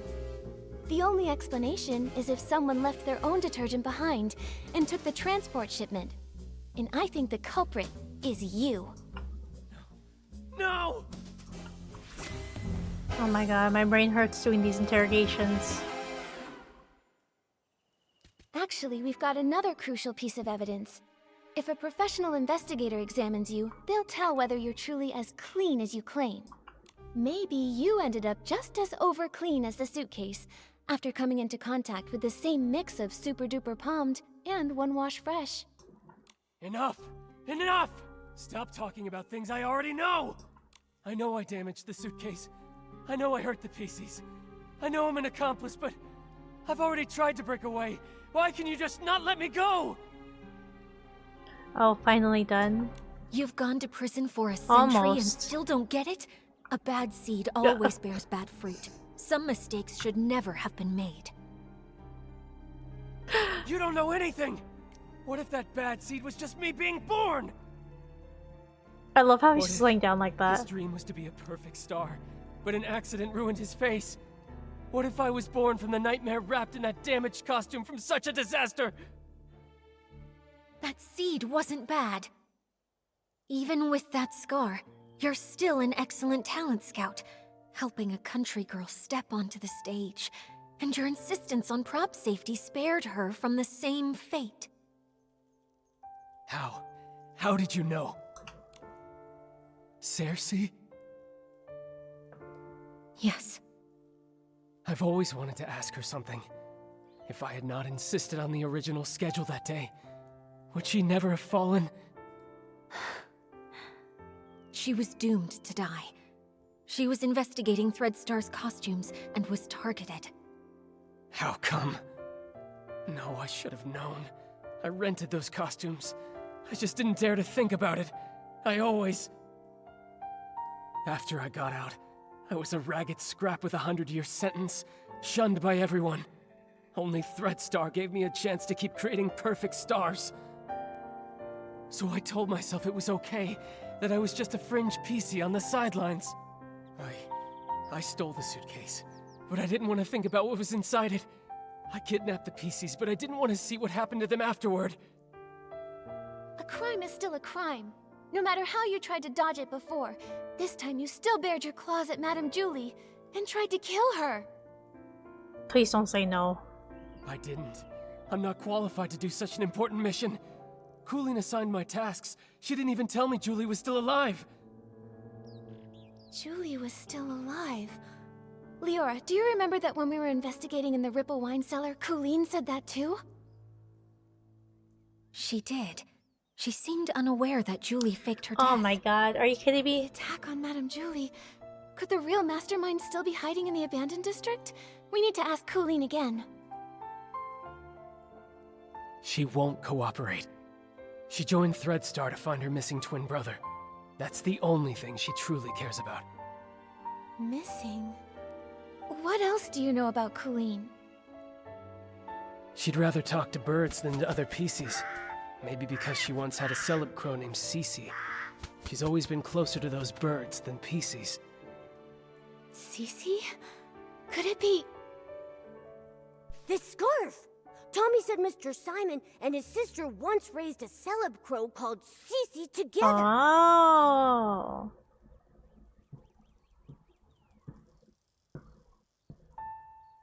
So Coolin was looking for Simon. Simon was kidnapped by Threadstar, who's a black market that kidnaps PCs to create different outfits. I see. But Simon is already... Leora, would you be able to visit Tommy and borrow Mr. Simon's relics? I think we have a lot to discuss with Coolin now. Okay, I'll be right back. You'd better help her see things clearly. She doesn't need to live the way I did. There's just one more thing, Benny. The regret from back then shaped who I am today. A patched-up me, someone with courage and patience, no longer afraid to face the truth. All the wounds, regrets, mistakes, everything is fixable. I hope you can forgive your own scars.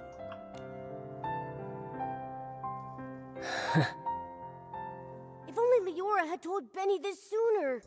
Benny's done so many bad things, no one's going to forgive him.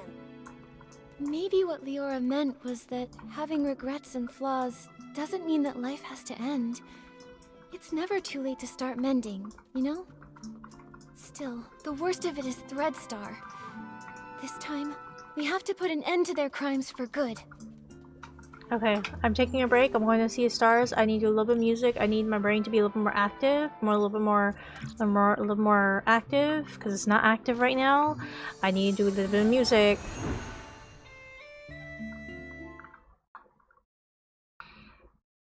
Dude, that's a lot. I was not expecting basically 10 hours of content, of story. Because that's essentially what I have done already.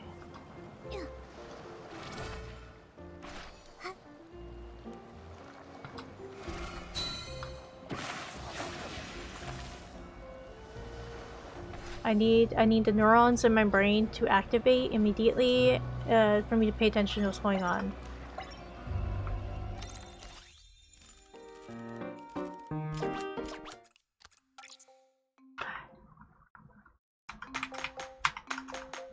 Oh, whoa, hold up. I messed up already because I pressed the wrong button. Ahaha.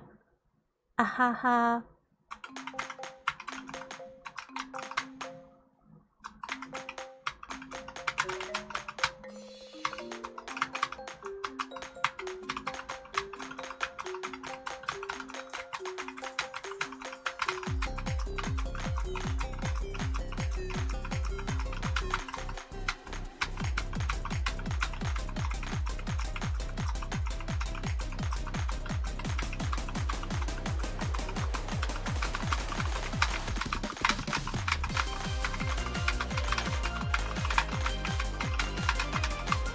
Oh gosh, nope. Oh, okay, hold up. Brain is activating. It's kind of.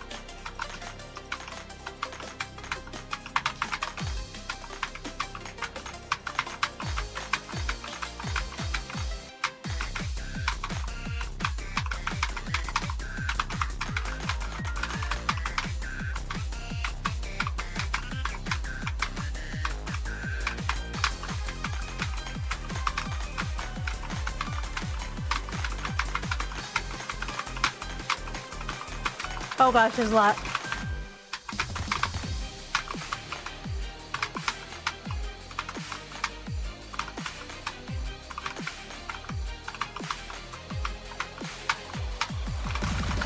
No, I messed up.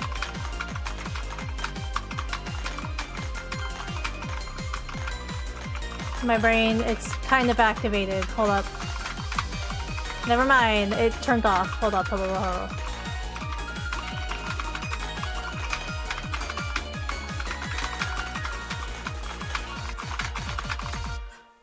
Never mind.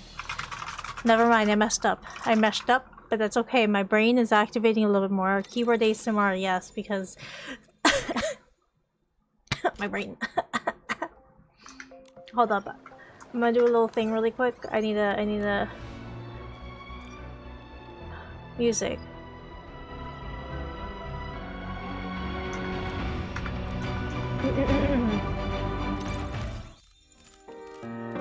What's another fun one?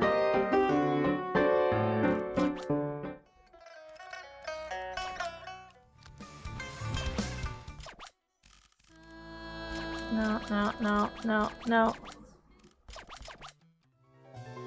We'll try this one.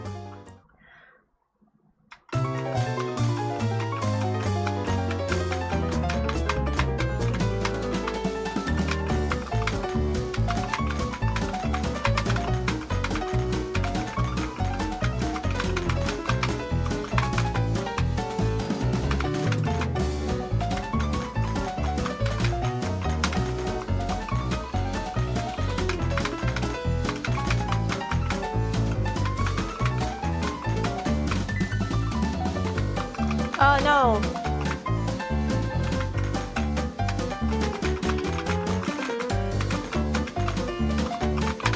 No!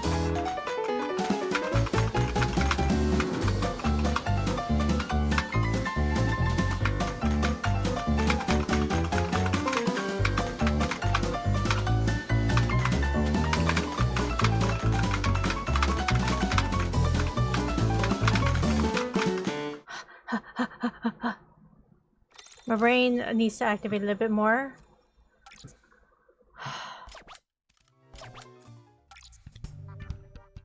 My brain.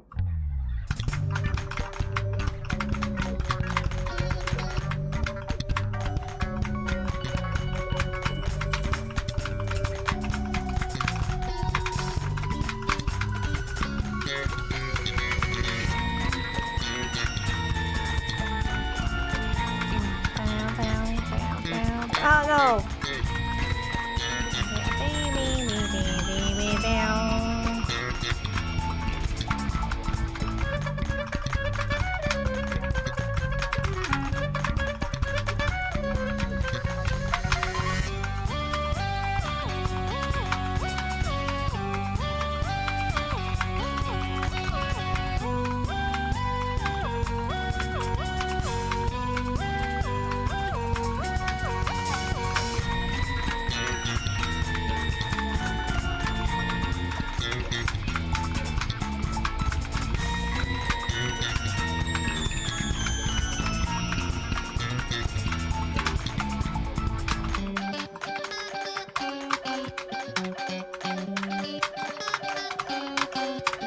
Oh gosh.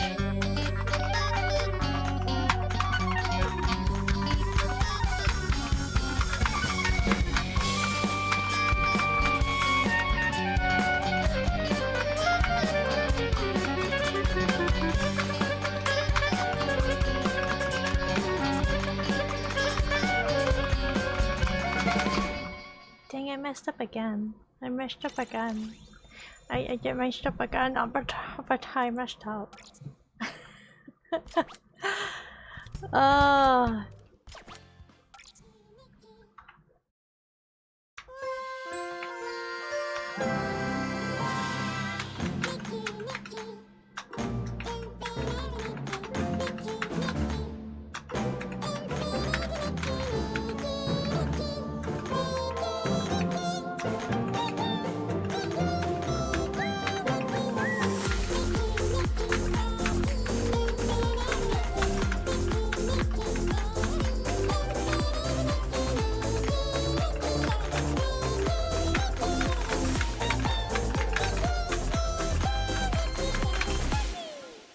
I messed up my combo.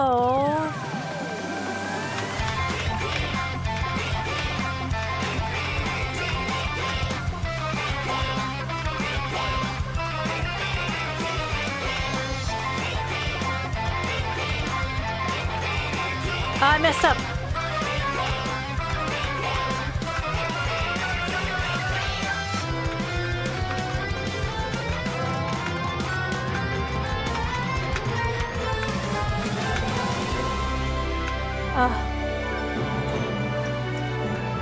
No, I messed up.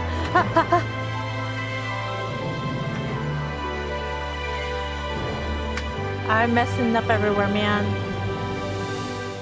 I'm messing up, guys. I'm messing up. La la la la la la la la la. Is my keyboard like extremely loud? I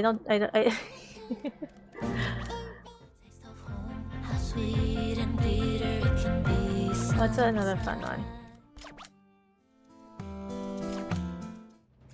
Oh, this one's crazy.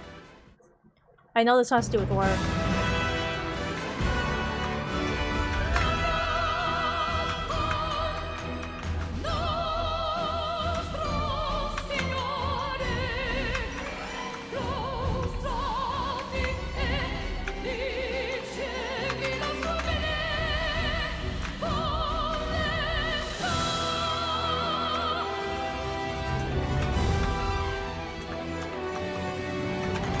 No, I missed that.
No, my combo!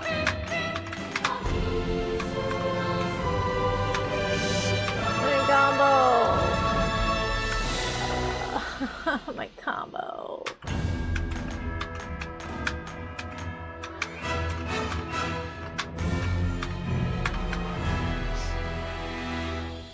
My combo. My combo.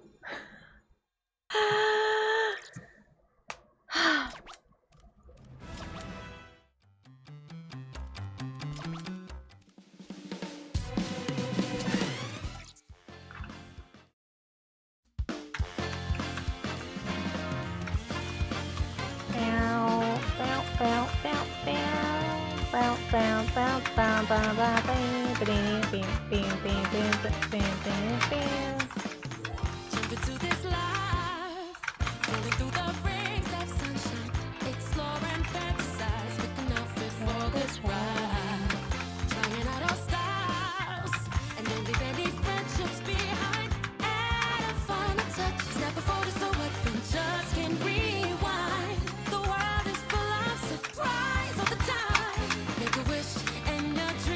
I missed that one.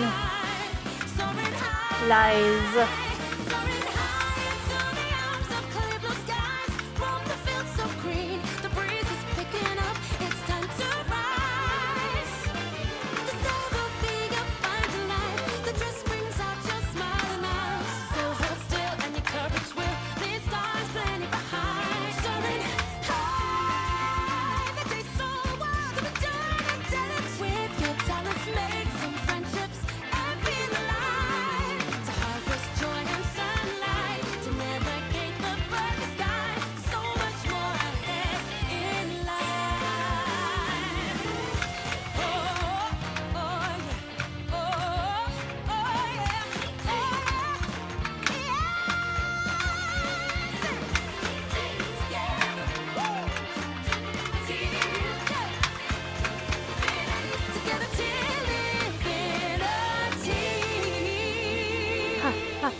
Where's the yeah? She does a little yeah at the end. Oh man. Is my brain more awake? Maybe it is. I'm gonna do one more song. No.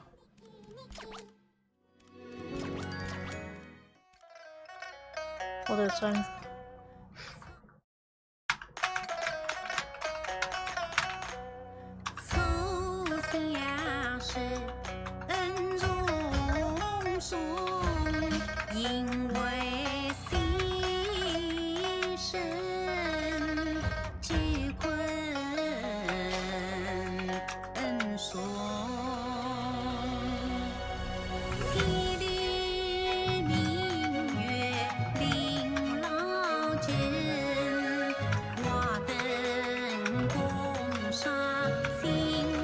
I keep getting good.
I messed up.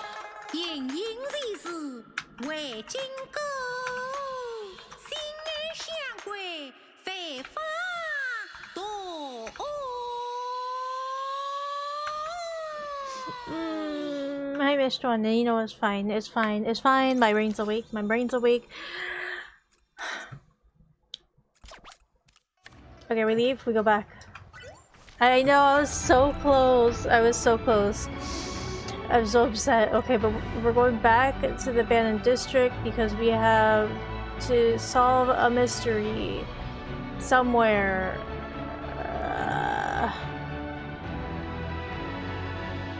In an area I don't remember, but we're just gonna go here. We have to go back and speak to Colleen, who's looking for their twin brother, and they only joined Threadstar to find their twin brother. And their twin brother is Mr. Simon, who's connected to Tommy, who is a tabloid writer. My brain hurts.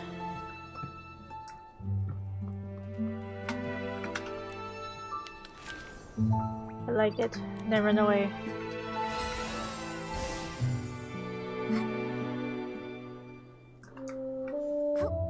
Colleen, we know you're about your twin brother. Ugh. This again? Ask away. You're wasting your time.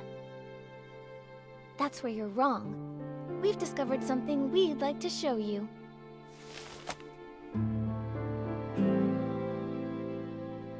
Tommy informed us this scarf belonged to a late senior columnist. He was on his way home, planning to give this scarf with its subtle bird embroidery to his sister. Because they once raised a celeb crow named Cece. Where is he? What do you mean by late senior columnist? I'm sorry, Colleen. What Tommy encountered was a PC that had been born from that person's clothing. His name is Simon. We were able to locate his whereabouts within your ledger.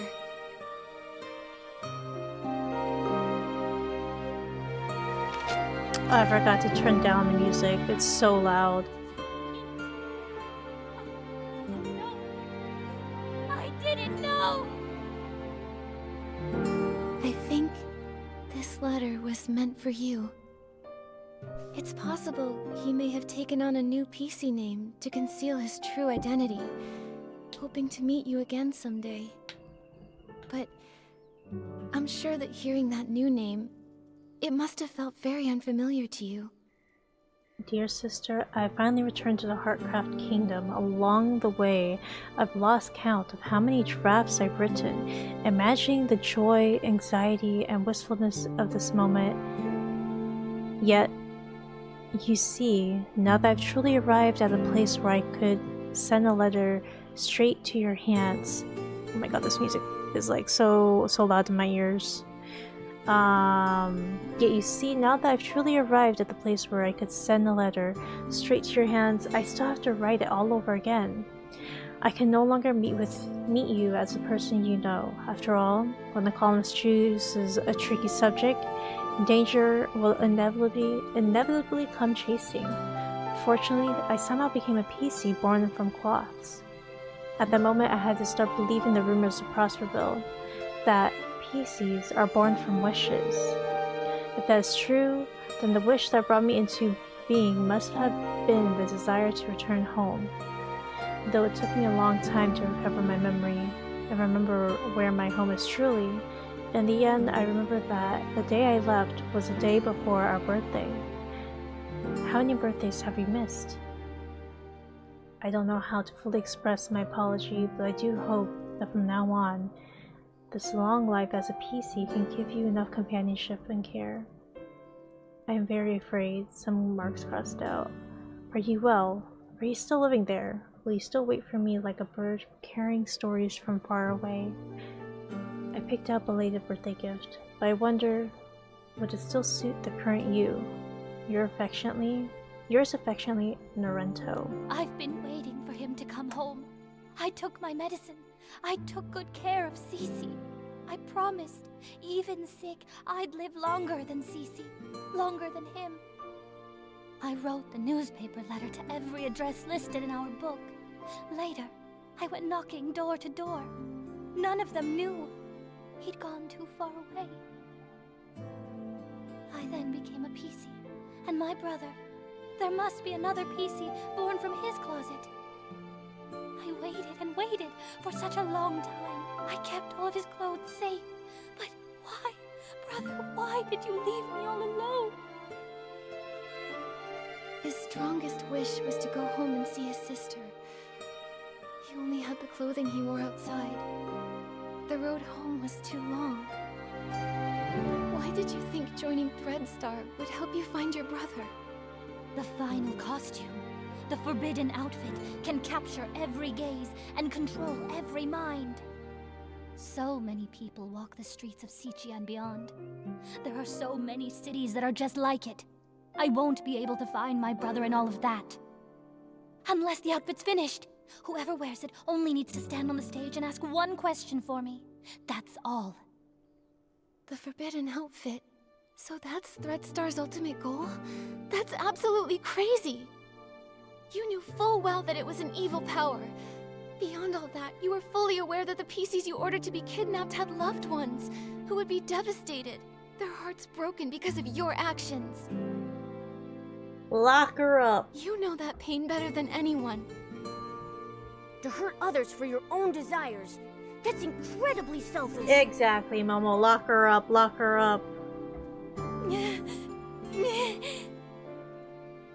Enough of this, Colleen. Don't you ever commit these evil acts again. I'm sorry.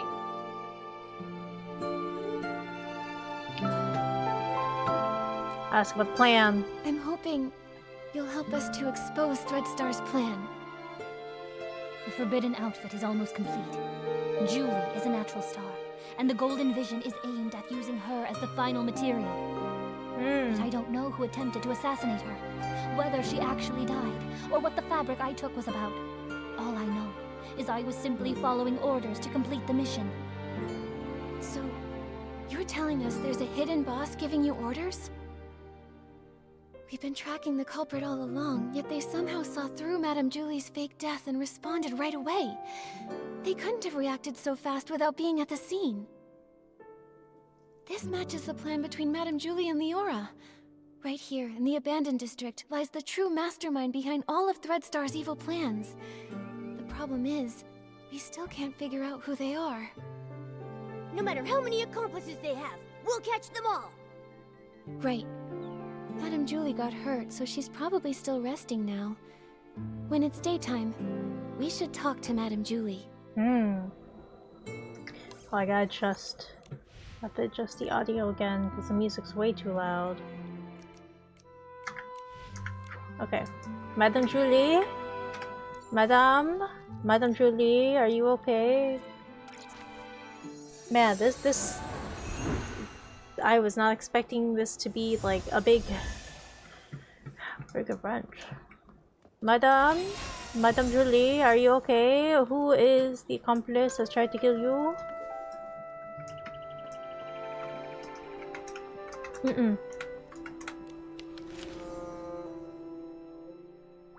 That's so cute. Sorry to wait for daytime. Momo, where the heck are you?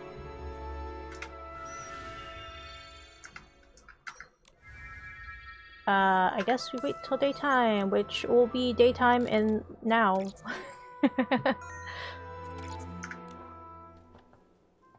Oh, this is so exciting!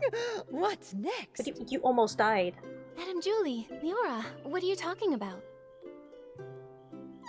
Just bragging about how smart and brave my little Nikki is, and how she took down Threadstar and smashed their schemes. Yeah, without Nikki's help, I don't think our risky plan would have ever worked. And I'm just a first-time detective. I couldn't have come this far without everyone's help. However, the matter isn't fully resolved yet. The mastermind behind all this isn't Benny or Colleen. It's someone hiding deep in the shadows. Until we've caught them, Threadstar could still hurt Madame Julie or any one of us. Dear, you're as kind and just as little Cersei. I really like you. But it can't always be you running around for me. Now it's my turn to pitch in. Do you have an idea, Julie? My little Cersei, do you remember our masterpiece? As the rain falls, as the flowers bloom. I've seen reports about it. It was a play starring Cersei and Juliet. That's right. Rain won't hold back my steps. Let the storm rage even harder. I'm setting out to find clear skies. That's what the elder sister said to her younger sister when she left Rain City behind. Yes, and then it goes... But sister, they say beyond the city lies only deeper darkness. How will you pass through the clouds? How will you withstand the lightning? We are the sorceresses, and we ride our brooms! Look, the storm clouds lit by lightning! I'll pierce through them! Pierce through the storm! You long for clear skies, only proven with They mess with the audio a little bit. Proven with... Oh, what's going on? That's right! Julie won't go down easy! Madam Julie! It's really great to have you back. Oh, that's all thanks to my little Nikki. If she hadn't caught the remaining Threadstar remnants, I wouldn't be standing here today. Everyone can relax now. The last of Threadstar's remnants, Benny and Colleen, have already been captured. Ripple Estate is safe once more. How dare they try to take Julie down? I should have defeated her, just me! The two of them have no shame. The raindrops creating ripples are the rhythm of my dance. Only through celebration may we drive the darkness away. Friends, let's celebrate together. The Ripple Estate soiree is about to begin. Julie's audio, voice acting audio is a lot lower. When the mastermind thinks we've lowered our guard and tries to strike Julie again. We'll get them right away. Yeah, I don't know what they did, but they messed up. I don't think messed up, that's not the correct word, but they lowered Julie's audio.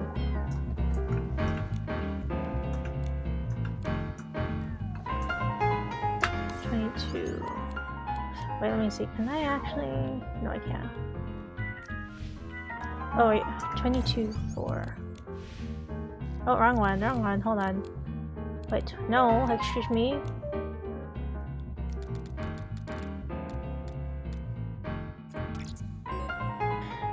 Alright, nighttime. Wow, it's so lively here. Oh, just one breath, and I'm swept away by the aroma of the Vin des Ripples. We can't let the villains ruin this celebration. Nikki, let's go talk with Leora about the final plan. Or talk to some PCs to gather intel.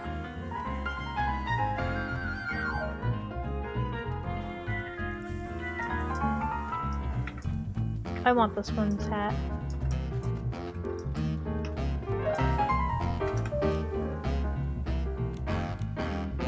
Gather information on other PCs? How do you gather information on other PCs? Here?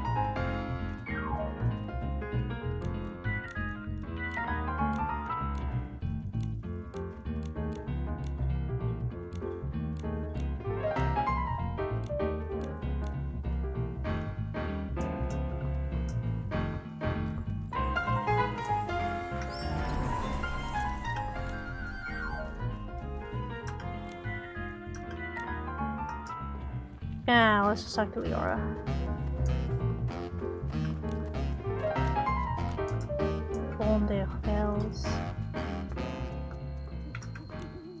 Please take good care of yourself, too. She'd be worried about you. Don't worry. Hi, everyone. Miss Scarlet, how's your recovery going? I'll be okay. Injuries happen all the time. When I was with the Kingdom Guards, I had more stitches on me than I could even count. But that still won't keep me down. But you're not fully healed yet. Are you sure you want to join the mission? My only wish is to catch the culprit, even if it means using every last bit of my strength to do so. Threadstar is cunning. I know that better than anyone. You'll be more likely to catch them having me around. Tell me the details. How are you planning to use Julie as bait to trap the culprit? Okay, at the opening of the Ripple Estate soiree, Madame Julie and I will team up for a styling duel and perform the first dance. I've already passed the co-performer auditions, and I've earned the Sovereign of Sexy medal. Everyone in the Abandoned District already knows about this, so it won't raise any suspicions among any of the PCs there. During the performance, Madame Julie will purposely let me win, but just enough to keep it believable. Then she'll pretend to be upset and say she's going back to the village to change into a new outfit, so that we can have a rematch. Great plan. Since you said the last remnants of Threadstar are wiped out, and Julie's making a public appearance, Threadstar should assume we've lowered our guard. Right. When the soiree is over, any outsiders lingering in the Abandoned District will be a lot more conspicuous and won't go unnoticed. When Madame Julie returns alone to the village during the party, it'd be the culprit's last chance to strike. They'll have to try. Leora and I will be hiding nearby, ready to protect Madame Julie and catch the culprit. Understood. I'll find a good ambush spot nearby, too. Phew, the show's about to start. Nikki, are you feeling nervous? Yeah. Of course. Madame Julie's volunteered to be the bait. No matter how much we prepare, I can't help but feel a little worried. Such a familiar feeling. Back when I performed as Rain Falls as Flowers Bloom with Juliet, I was always nervous. Every time the curtain rose, I faced a new audience. How would the audience react? Would I hear their applause or their boos? Would the stylists like what I was wearing? Would the critics like how I delivered my next few lines? Then, Juliet turned to me and said, "Don't see the audience as a storm you have to push through. Imagine that you are the storm." Imagine. That really sounds like something Madame Julie would say. I'm afraid I still don't have that kind of boldness, even now. So I'll take it as a blessing. Yeah, no matter what tricks the culprit pulls, if we execute the plan well, we'll catch them for sure. Alright. Let me out. Dear little Nikki, my dance partner, are you ready? Let's unleash our passion together and light up this sexy night. Why you gotta say sexy like that? Oh man. For real? Ah, it's fine. You know what? It's fine.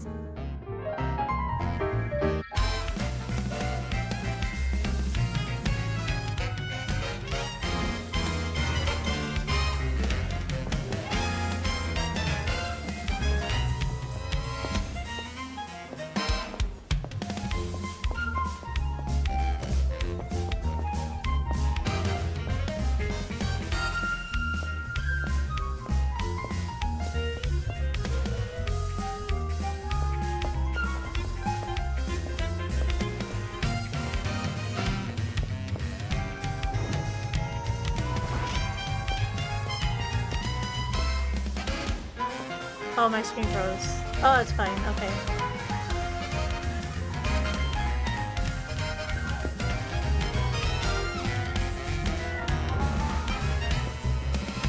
Imagine if I lost.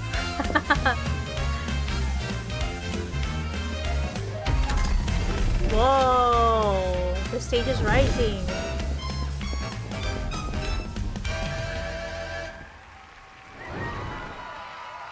I'm not even wearing the witch outfit. Oh,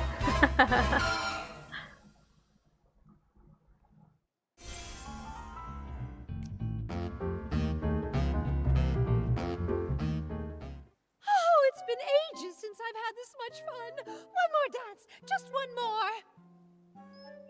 Madame Julie, I've already beaten you once in front of everyone. I don't want to look like I'm disrespecting the Ripple Estate. Oh, what nonsense. Do you think I, Julie, am afraid to lose? Don't underestimate the Sovereign of Sexy. I've still got an ace up my sleeve. Gordon made me an outfit that's full of whim. Once I pick it up from the village, I'll unleash my final move, the Raindrop Dance, and then we'll have another round. Whoa, I've never seen Madame Julie this eager to win. Have you ever seen Madame Julie lose? This is her first time facing as strong an opponent as Miss Nikki. One round's not enough. Exactly. Come on, let's grab some more detergents. There'll be more exciting performances later. Well, then I'll wait for Madame Julie to return from the village for another dance. Nikki, should we start getting ready? Right, let's head to Prosperville now. Alright, where are we going? Prosperville.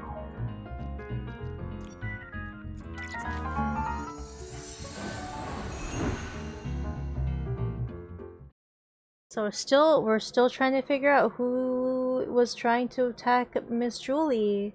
We're still trying to figure that out. We almost got it. We're almost there.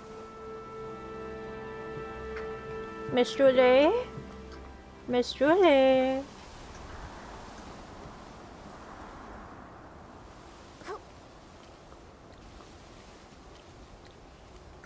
Who is this last person? Oh, well. Let me at least do this thingy. Hold on. We got that. Perfect. We got a metal chain. Picture. Bam, bam, bam, bam, bam, bam.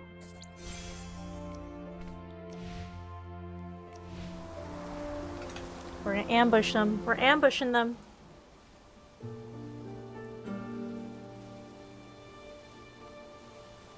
She stands in the rain, atop the tallest spire in Rain City. The downpour is swallowing the horizon. When the flowers bloom, I'll set out. But the flowers haven't bloomed yet, sister. Girl, And I only have Leora, one seed left. we're trying to be sneaky. Beneath the curtain of the rain, she seems to see her sister's silhouette dancing familiar steps in the rain. Raindrops fall, sister dances on, ripples splash where her feet touch, the city's reflection blurs. Her steps quicken, becoming stranger. This is no raindrop dance, but a new dance for clearer skies.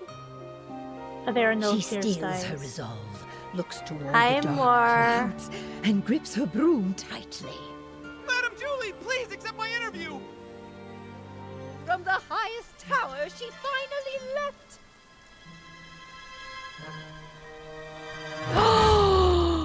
It was Leon. What a nuisance. Catch him!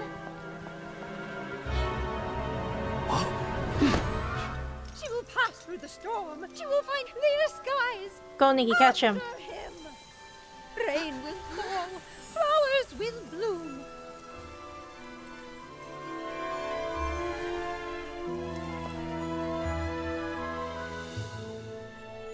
We're going to the finale. We're at the finale. Oh my god, we gotta chase that man.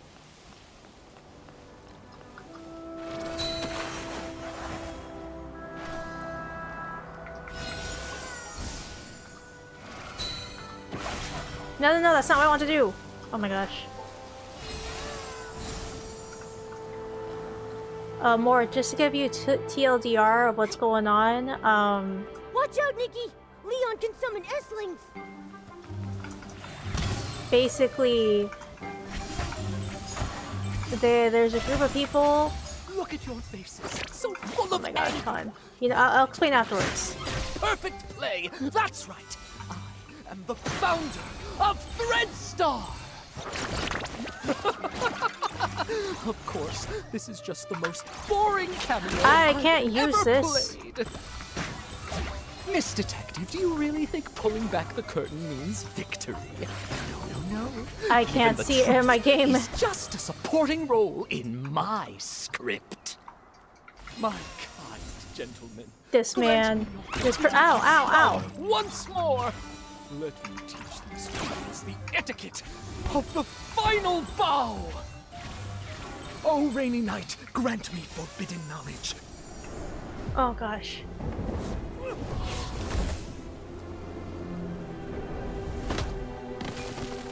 Miss Scarlet! I've tailored lives for these reckless beings. Why won't they accept the true blessing? Watch out! Take a bow. Sorry. Benny! Oh, Benny, go! No, it can't be! Do not look down on me! Oh my gosh, Benny, no!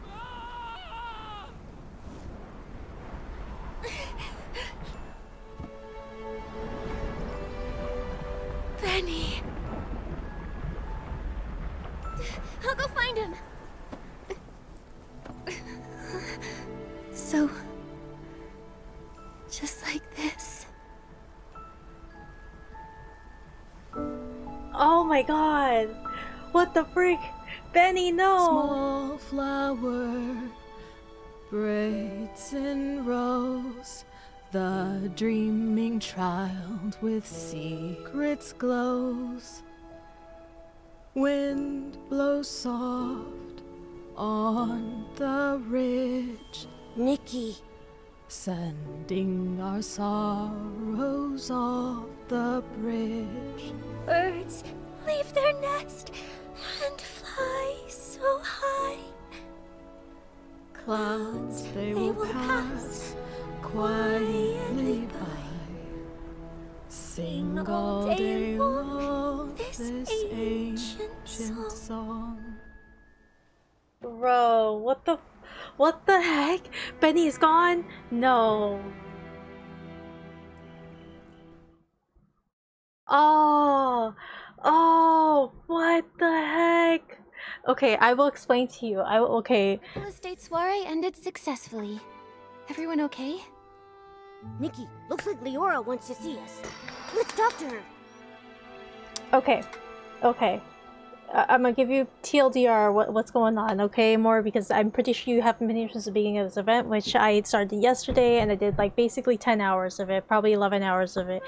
Essentially what's going on is we come to here to the abandoned district, and the species that live here, right? They're these things here, right? They are sentient cloth that were brought to life through wishes of people and things, right? Of other races and other things, right? Okay, so we get that, right? So we get to this area, there's an event going on, and some famous PC, that's what the race is called, goes missing, right? Or we assume that they're dead because we find the traces of their quote-unquote cloth, which is their quote-unquote flesh, in their own suitcase. So we are trying to solve a murder mystery case, right? We had a few suspects, and at the very end we narrowed it down to 2 suspects, which is one suspect, Benny, who was connected to the person that we thought was killed, but they did the entire thing. They set up the entire murder scene in order to actually bring out the actual person that was trying to essentially turn these pieces of cloth into a type of outfit, costumes. But in order for them to turn them into costumes, they basically had to kidnap these species, right? They kidnap them, cut them up, kill them, and turn them into costumes, right? And so it's crazy. The lore of this went crazy. And so the person that we thought was murdered, her name is Julie. Julie set up this entire thing in order to basically fish and bait out the actual black market organization, the leader of the black market organization, and try to take them out and to end it all for good, right? Because this black market organization that's been kidnapping this race and using them and killing them to create costumes. Anyways, we get to the last 2 people, right? And it was one person who was looking for their brother, who unfortunately had died, and the other one was Benny, who basically was reincarnated, and he wanted to he basically wanted to help the person that was looking for their brother, but he himself was part of that black market organization, and this is because he was reincarnated, right? He wanted to change himself, and the only way for him to change himself was he believed that he had to help this person, the other person that was looking for their sibling. And at the very end, what you guys saw is that he sacrificed himself to stop the actual perpetrator, who was kidnapping everybody. And the person that kidnapped everybody was the co-star of the person, not really co-star, but he played like a minor character in a play that the main lady was. Oh god, I'm sorry, but my brain was like, my brain It's a lot. It's a lot. Oh, I'm gonna have a maybe I'll have a breakdown one day. I know, it's really wild because you would like honestly I never thought that the story would go that kind of dark. You know? Considering this is a gacha. This is a fashion gacha game. Anyways, hello Cedar, welcome, welcome. You came in the middle of me explaining just a basic rundown what was going on of this murder mystery case that went deeper than a murder mystery case. And hydrate, thank you, thank you. But yeah, the reveal of how like this black market organization that was shut down centuries ago still had people or remnants of like PCs who were related to the actual people. So think of like humans, right? Humans make wishes, right? And then they turn those wishes, once those humans die, those humans are essentially reincarnated into these cloth people, these cloth creatures. So each and every single one of these people, or each and one of these cloth creatures, these PCs, were once human. But they only become PCs if the human that they were before had made wishes. And oh god, it's so crazy. Just think of like this race of people or things of cloth are like reincarnated humans only if those humans made wishes, right? And those wishes were strong enough for them to become sentient. I thought they were ghosts at first. I thought they were ghosts at first too, until like you go deeper into the story and they're like, nah, they're sentient cloth made from wishes from humans. I mean, there was one that was a dog, but majority of these were humans. None of them were any other race but other than humans, which is really sad. And then we also, like, another character that we find out, right? Another person that was involved in this case was another PCs who had different like cloth pieces attached to them, right?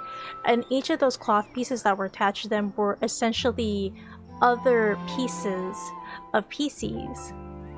And each of those cloth pieces of PCs hold memories. And so this one particular creature, this one particular PCs, they wanted to find their lost daughter because their daughter had died young, got reincarnated, came back as one of these cloth creature ghosts, and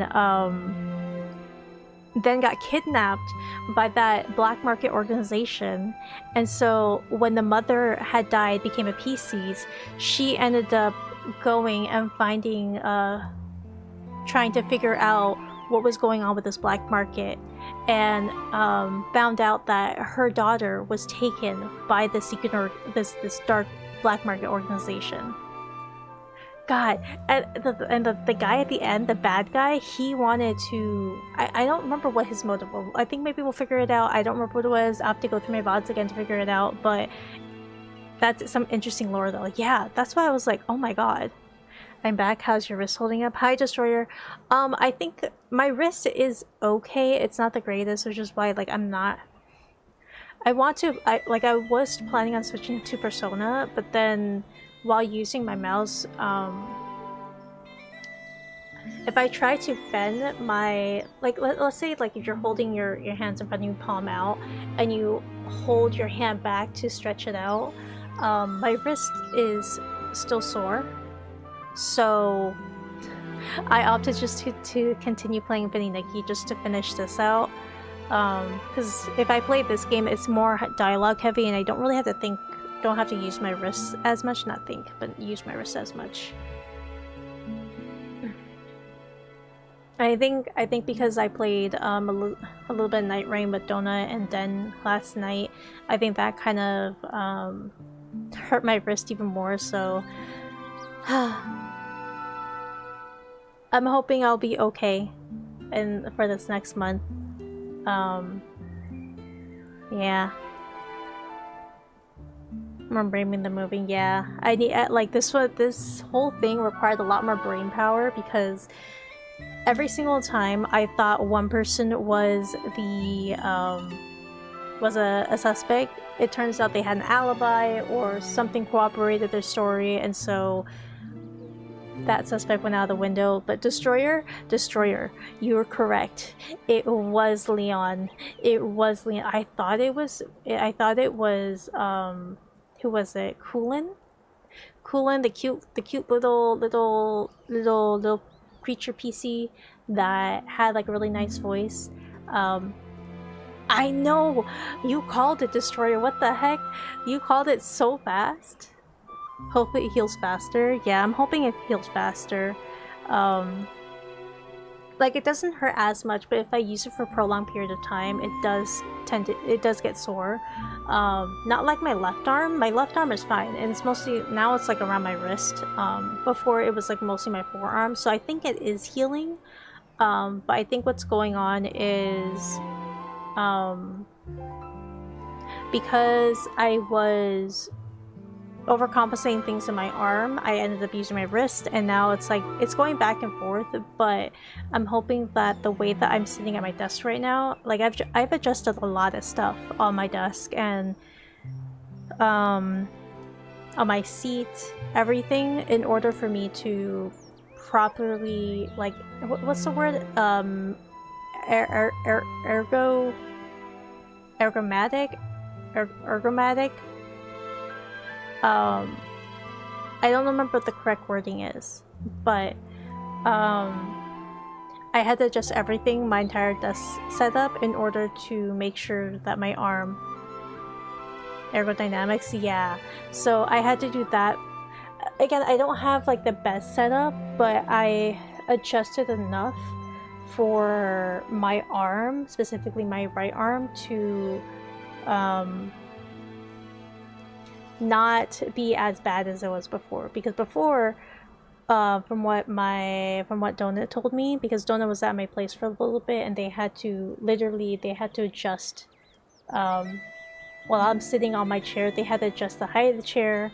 I got a little stool under my desk, because usually when I'm sitting at my desk, right, my legs kind of dangle a little bit because I'm short. Okay, maybe not even a little, but they kind of dangle a lot because of the height difference from my desk to my chair.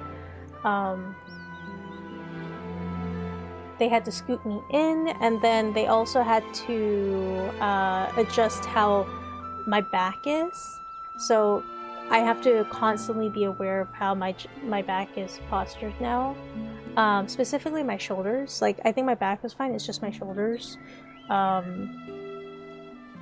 The only other thing that I have to do in the future is change the height of my monitor. It's okay right now, it's not in a position I really would want, but it's good enough. It's not really do anything really bad. Like, it's at the okay height. It's just distances where I don't really like it. I want it to be a little further back, but it's a lot closer to my face than I would like it to be. But that's something that's fine. It's just a preference. It doesn't really affect the ergodynamics for this setup. But yeah, so things are slowly changing. I'm hoping that this setup that I have right now will help adjust how my arm is doing, specifically my wrist. But yeah. Yeah, so the story was crazy. The story was crazy, and I'm kind of surprised how much has happened. And I'm so sad because, like, I thought the main person that we thought was murdered was actually dead, or was going to be dead, but it turned out to be, at the very end, the person that used to be part of the Black Mark organization. They sacrificed themselves. And it's so sad.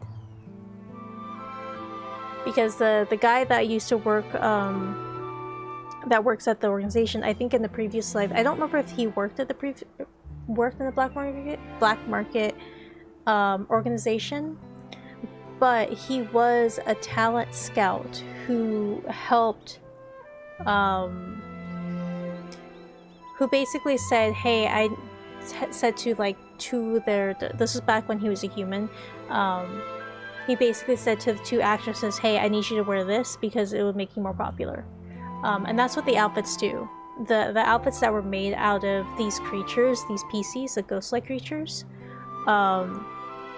the outfits that they get, the costumes, are embedded with some sort of magic that allows anyone who wears that outfit to have more attention, to get more attention, to be more attractive, something like that. But the Benny, who sacrificed himself at the very end, he wanted to help the talents that he had found. And it's so sad. It's so sad that like he wanted to change and he ended up sacrificing himself. Plus 10 charisma, I know. Benny.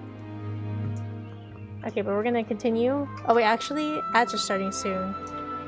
Ads are starting in like 10 seconds. So during that time, before we continue on with the story, we are gonna go into an ad break. I'm gonna go get more water. I'm also going to bio break. So if you guys also need to, then go ahead and do so. It'll be about 3 minute. It's a 3-minute break. I'll be back.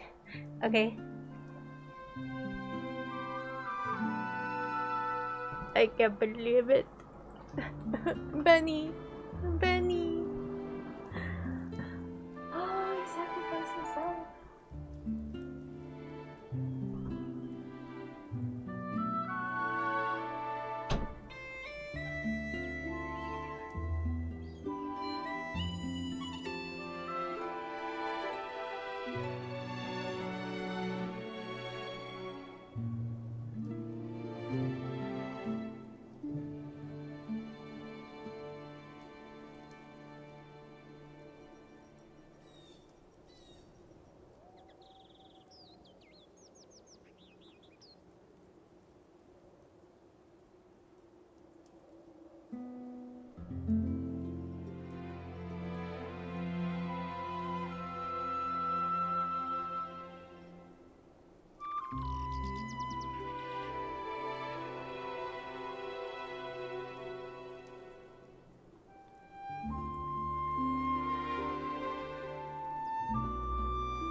back, guys. I also got food. I got noodles and a hot dog.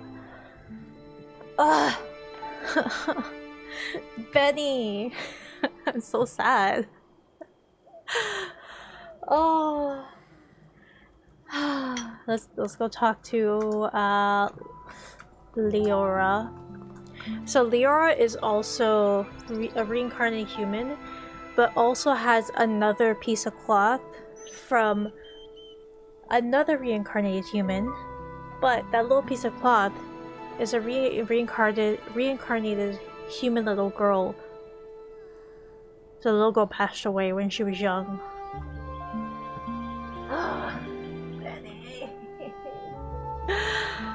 Oh, he just wanted to do what was best for the scouts. Okay, let's talk to them.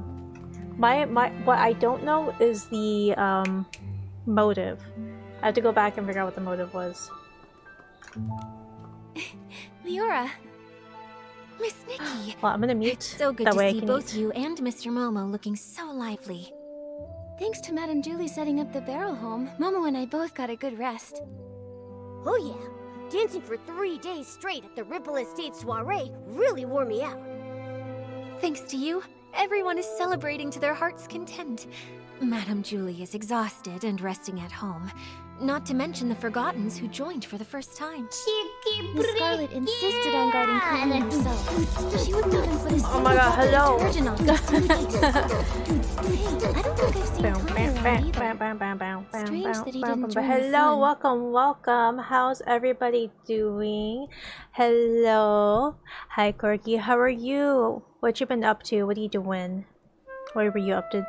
Tots True. What's Tots True? What game is that?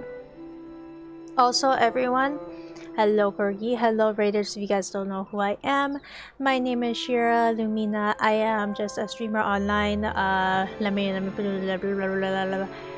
sorry, I'm losing my brain because we got to like a very big part of the we got to the very end of we got to the very end of the season's event from Vinny Nikki, and oh boy, I'm a little emotional, just a little bit emotional from it. But yeah, so my name is Shira Lumina. If you guys don't know who I am, I do play, currently right now, I play Infinity Nikki. I do play other games as well, like Elden Ring, Night Rain, although I haven't played that in a while. Other Souls-like games. I also do like playing other comfy cozy games, and on top of that, I do like playing indie horror games.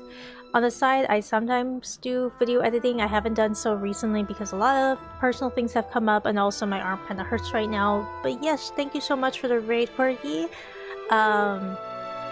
And if you or any other raiders need to raid and run, go ahead and do so.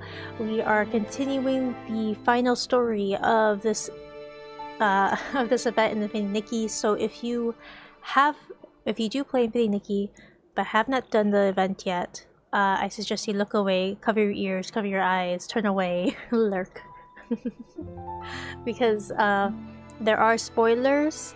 I may spoil things because I've been talking so much about it. I'm gonna go nap. I hope you have fun. Okay, you have a wonderful nap. Get good sleep. I will check out the game that you're playing. It looks pretty interesting, but I need to actually look it up. Let me see. Hold up. Let me see if I can find it. And I did already have your shout out, right? Yes, shadows already went through. Okay, hold. Let me check what this game is. Is it a spooky game? Indie horror game? But what type of indie horror game? I've been looking for a bunch of indie horror games as well, so this one might go on my list of indie horror games, because this October I do plan to play a bunch of horror games. What they are?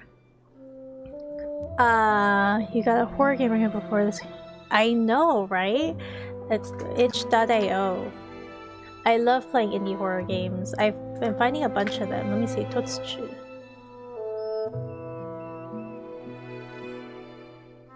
Totsu is a toast-making game in VR. Only goal is to complete the orders and make fun.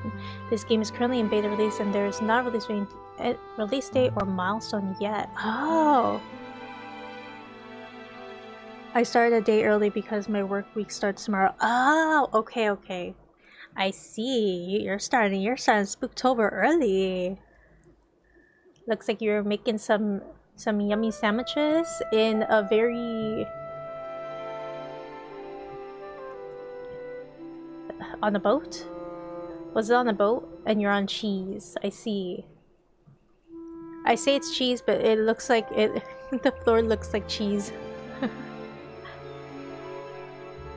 Let me see if I can pull up an image of it. Oh wait, hold on. Let me show you this. Okay, I just wanted to show you that because I love his face. Oh.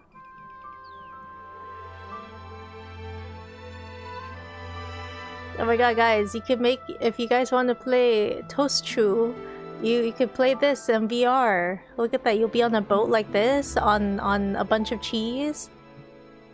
I swear, I'm telling you right now, it looks like cheese. It looks like cheese that has a boat on top of it. Okay, but I don't have VR. Can you play this without VR? Oh, you know what? There's other games.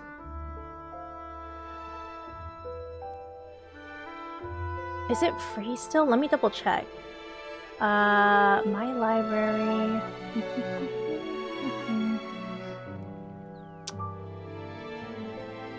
I have so many indie horror games on itch.io. Like, I have my little folder full of everything, and I have so many.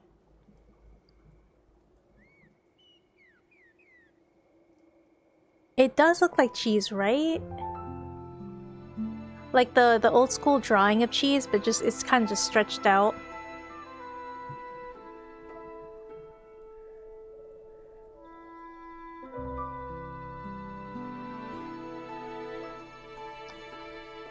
Yeah, I think oh my god. I haven't played indie horror games in so long, probably since last year, so I'm excited that you're starting to play it. I gotta see. Wait, hold up. Do I even follow you? I keep forgetting if I follow people or not. I don't. Let me follow you back. Like, I keep forgetting to follow people because I'm like, oh, I think I already follow you guys, and then I don't follow them. I'm like, oh no. I can't tell if you're streaming or not. Like, one of my friends, they're playing Silent Hill Up, and I am debating if I want to add that to my spooky horror games to play. Like, currently right now, what I'm trying to do is complete the complete the story for Infinity Nikki before I go into playing my horror games. Or tomorrow, actually. Tomorrow, oh, I gotta tell you guys for tomorrow, because tomorrow I'm actually going to be let me just like here I am. Tomorrow I'm actually going to be playing Little Nightmares. Tomorrow, hold on, let me check my schedule again.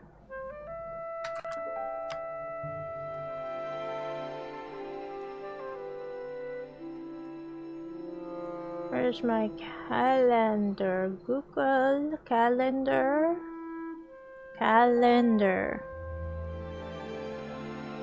Ah, here it is. Okay, so I was supposed to play Persona 5 today, but the thing is that I was not expecting that this season would have taken 6 hours, actually 6 hours of streaming.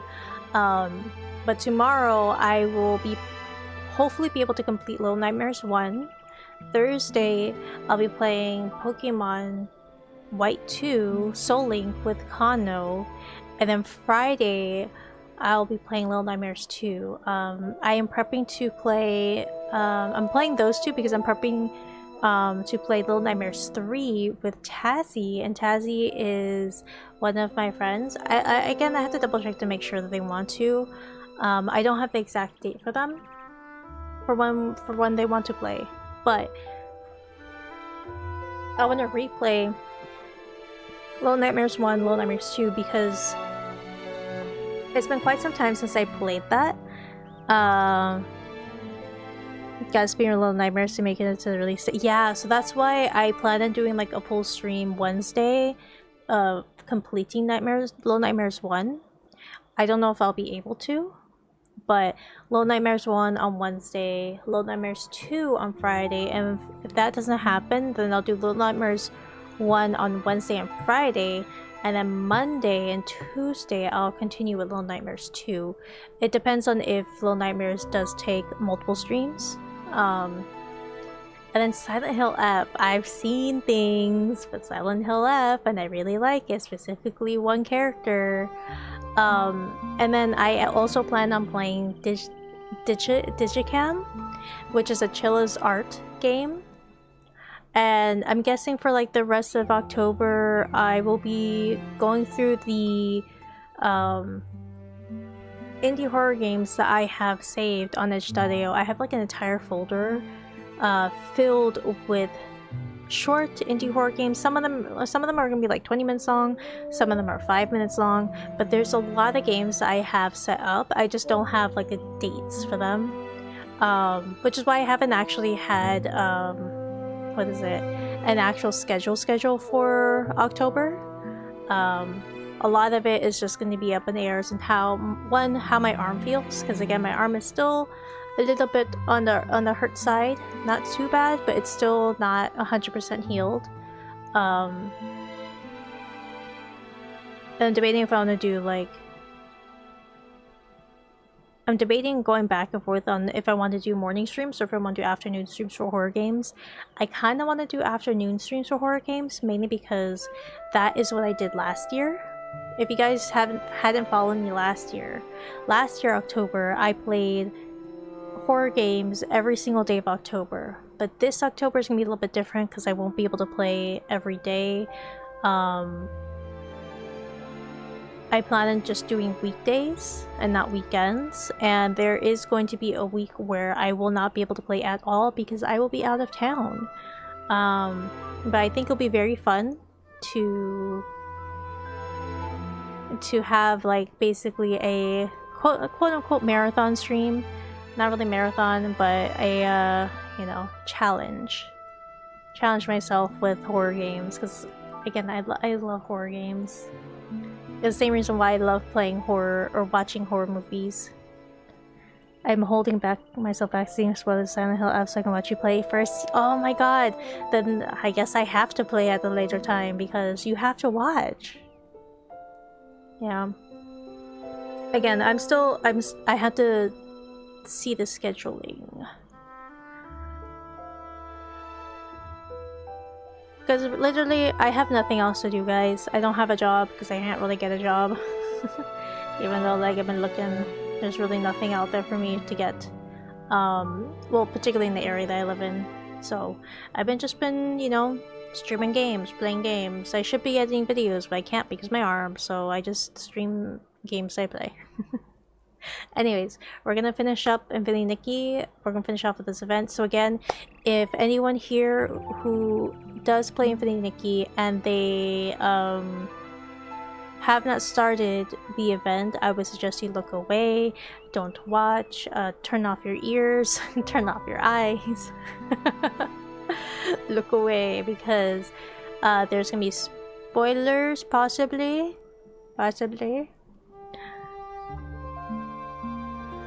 I've seen 1 minute playthrough despite being rated in such streams like 20 times. I have been spoiled a little bit. Not so much, but only a little bit.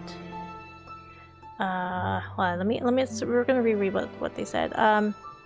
They were missing Nessie, both in mobile. Thanks to Madame Julie. Sitting at the barrel home, Mom and I got good rest, danced for 3 days, blah blah blah. Thank you for celebrating Madame Julie exhausted. What about Benny? We're gonna talk about Benny, right? Miss Scarlet insisted on guarding Colleen herself.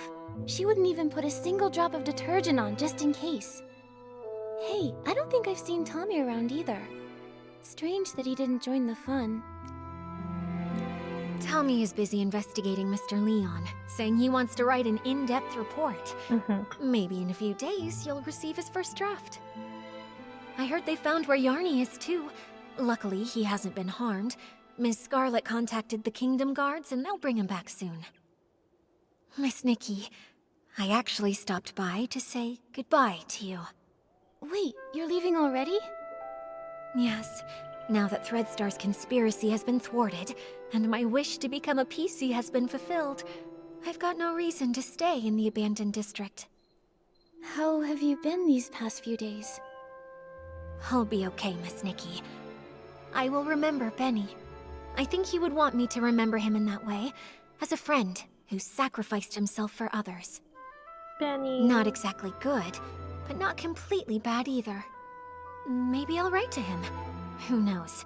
It might help. Writing letters from different corners of the continent, telling him that even an imperfect being can still find other ways to live. Yes. The wind has stopped, and the birds can finally fly free. Leora, I believe you'll also find your own dream on the road. Do you mind if we see you off? Of course. I may not be as good at showing feelings as Madame Julie, but Miss Nikki, though we haven't known each other for long, you should know that you're the human I respect and like the most. We're Detective I am Nikki. hoping to set off with your blessing.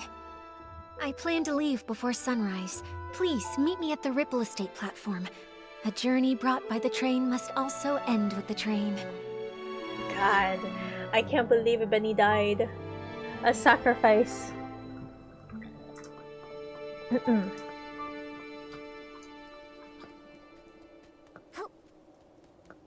can't believe I streamed for this long. I can't believe it.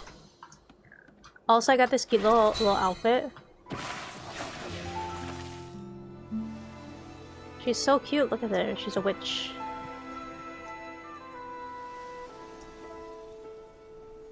Such a pretty, pretty outfit. Oh, okay, we're flying straight down. I could battle you again? Hold up.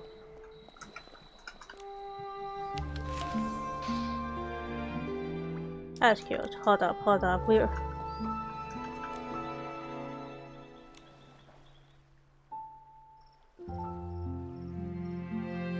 Never wait for my song, so there's no time for buzz. Why not dance right now?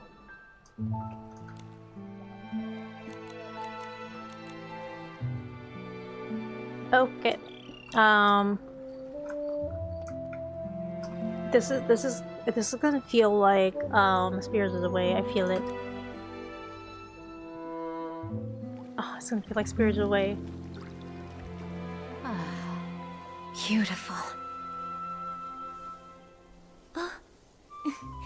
I've been meaning to ask, what's the ending of As Rain Falls, As Flowers Bloom? Oh, my dear girl. That one was written by Juliet and Cersei together. She clenches the tiny broom as small as herself, fighting desperately against the storm. Magic surges forth. Beneath the pouring rain, the final seed explodes, bursting in a fierce bloom. The wind paves her way. The petals guide her. As she breaks through the clouds, silence overtakes all. The sunrise casts its light upon the earth. There she sees the first clear sky. Excellent story. Leah would have loved it. Look, the train is here.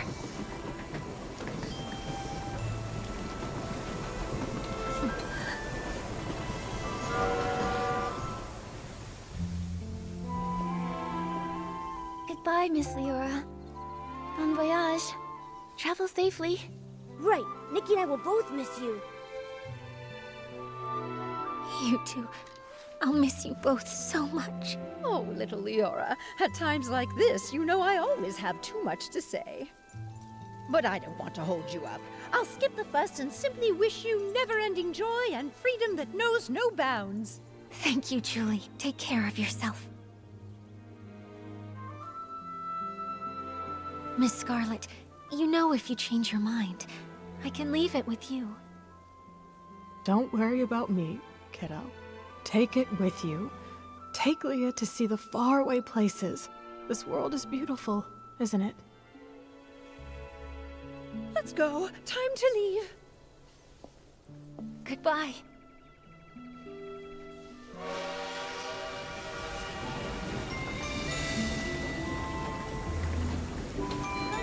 Goodbye!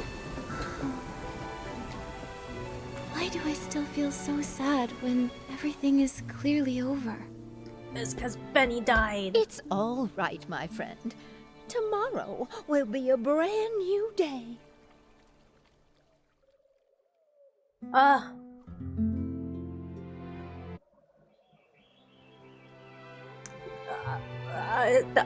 Leora? Okay. I was about to say, what the frick? Oh!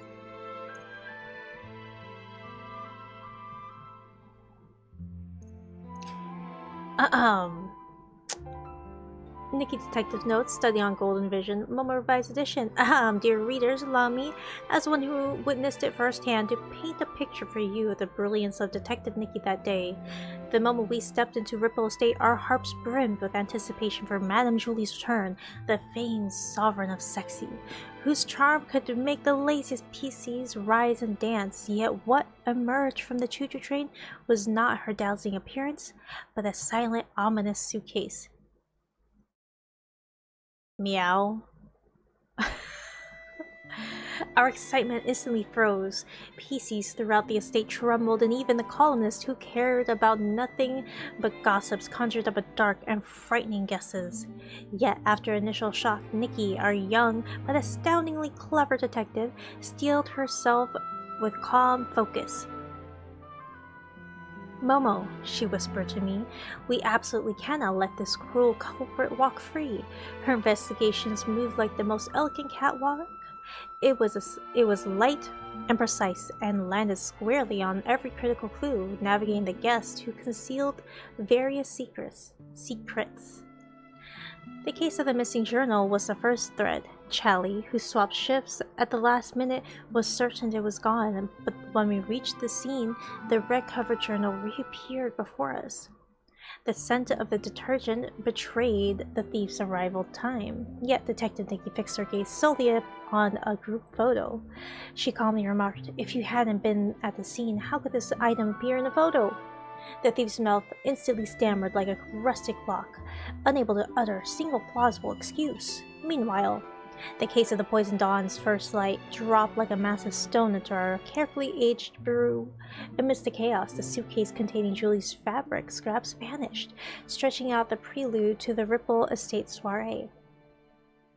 The estate's shadows drew more unexpected visitors, and two new guests with contradictory stories came knocking at the door. The net of the investigation spread toward the stolen suitcase. Detective Nikki keenly noticed contradictions in suspects' testimonies. The odd overprotection from the witness illuminated the path to the truth. Quietly, she followed the trail, my paws tiptoeing nervously beside her until she pierced through the lies to reveal the unexpected truth. The harvest finale. We reached the end, yet the culprits still clung to the delusions. A mass waterspout roared behind them, plunging them into the abyss. "See, Detective Nikki," they spoke. Oh, they finally spoke. "There's only one way left." I glimpsed back, a flash of violet black, pure dark essence. I knew then there was no turning back. "Come on, Detective Nikki, the time has come." At the moment the most unexpected PC leapt out, and a heartbeat, they both tumbled. We raced to the cliff's edge, but they were already gone. Ambition, hatred, and twisted desires finally shredded it into scraps in the waterspout, drawing a cruel and complete end to the tale of the Thread Star. Dear reader, when the clouds parted and the first rays of sunlight touched the land, Ripple Estate finally found true peace. Detective Nikki stood on the platform, her eyes having pierced countless lies, gazing sadly at the departing train. As for me, I savored every moment of the adventure, secretly hoping the next commission for our next detective agency wouldn't be as thrilling as the debut case. Perhaps retrieving some missing barbecue would suffice? Okay, Momo. Okay, Momo. What do you mean another random quest? I thought we're done. We finished the story.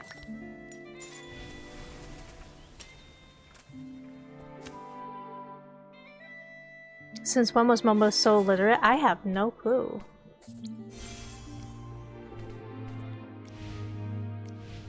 I think we're done, right?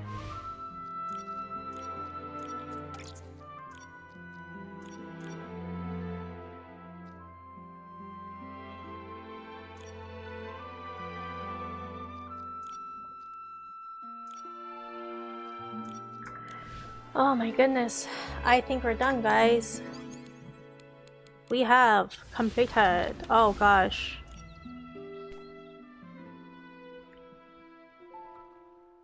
What the? This is a sovereign sexy, but now this is a sovereign sexy?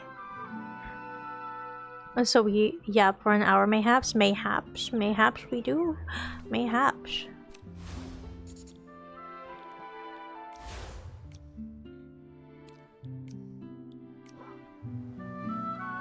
Oh, I feel so la la la la la. Okay, well, let me see the sketches that I have really quick.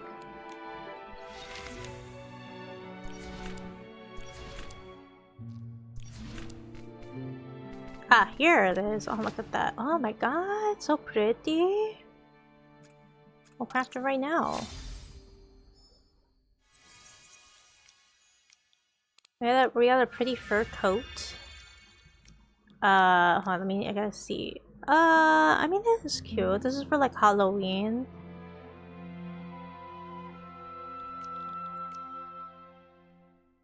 Now this one, look at her. Look how pretty she is. What is this outfit? No, that's like my actual witchy outfit. I could always do something else with that.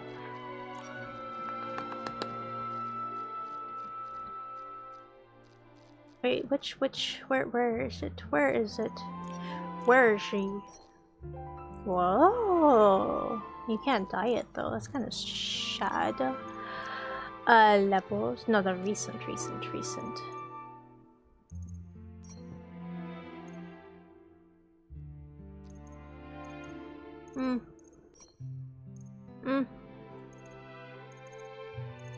Yeah, we'll just leave one. Confirm. Alright. A hunter's look? Like, what do you think? What do you mean by hunter's look?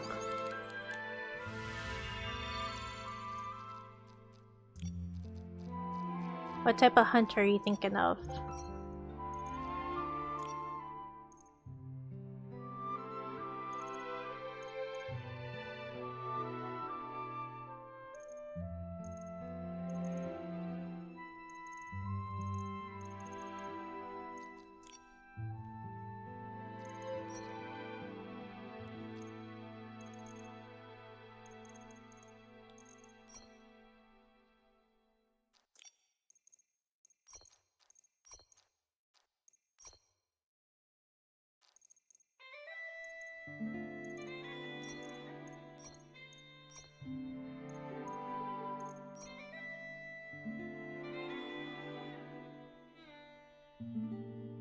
Oh, like, I'm thinking winter type hunter's look with dark clothing. But what is that? With I'm not sure if I have something like that.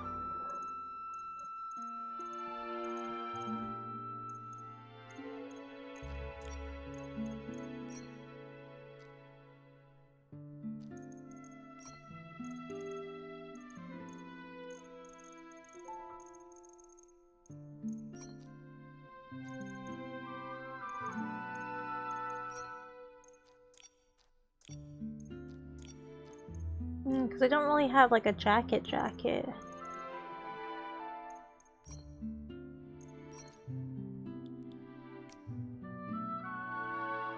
I mean, you know, maybe this works, but it's not really like...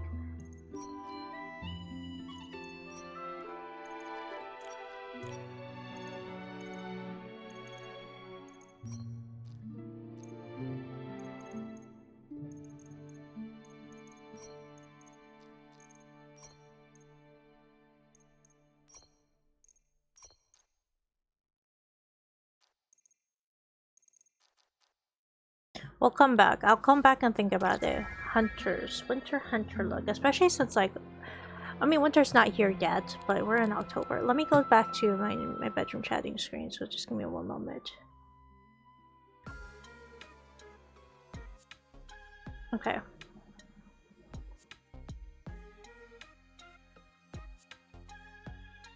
Okay, so, oh my god, that was so good. That story, crazy.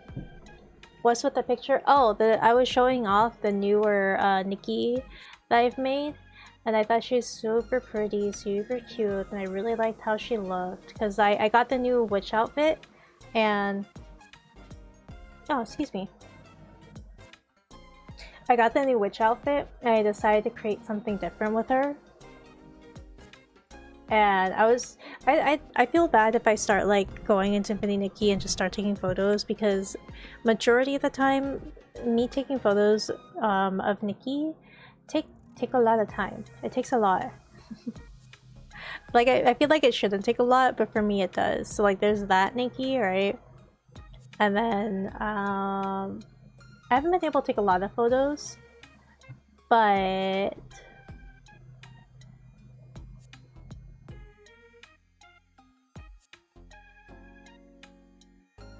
oh gosh, this image is like huge. I thought she was super pretty. Like, I love taking photos of Nikki. Anyways, so how crazy was that? How crazy was that, right? And wait, did we ever figure out what the motive was for Leon? Why did Leon do that, Juan?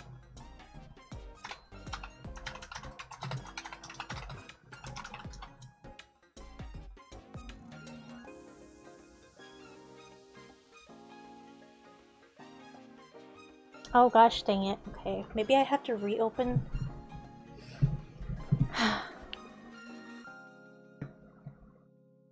Should I redraw like the entire story?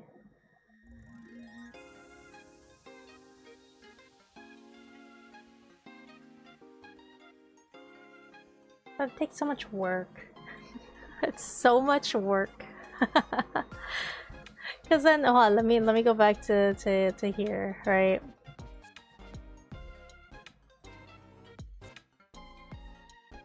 There we go. So this is what I got, right? I never created everything. I should have, but then I kind of lost, like, I kind of lost my juju, my mojo trying to draw. I didn't even draw Julie correct. Julie don't even look like that. Oh, maybe should I redraw this? Should I redraw the entire story? That was saved from yesterday. Yeah, I saved it from yesterday.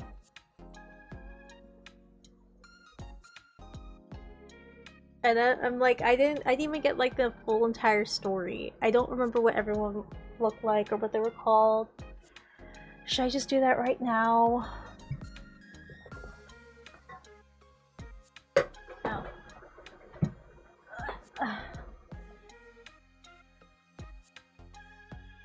How silly would it be if I just started drawing from memory? I think that's fine. I think that's okay. I did that with Elden Ring. I did that with Elden Ring. Who's to say I can't do that with this game? I'm surprised. I remember this part of the lore perfectly. Yeah, it's simple, right? It's so easy to remember.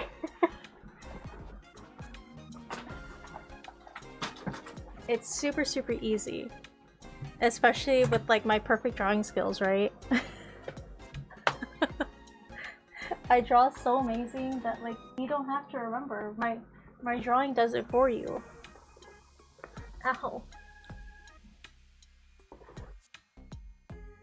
Okay, let me see if I can remember.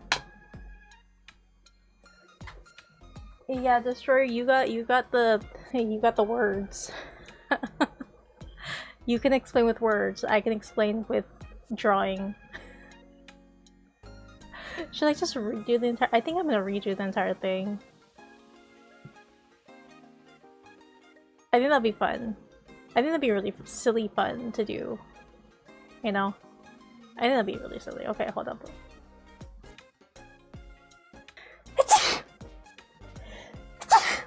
Oh, I'm sorry, that was super loud. I'm so sorry how loud I sneezed. That was extremely loud. I'm so sorry. Okay. But we're gonna do detective style, right? Canvas size. Just gonna whoop whoop.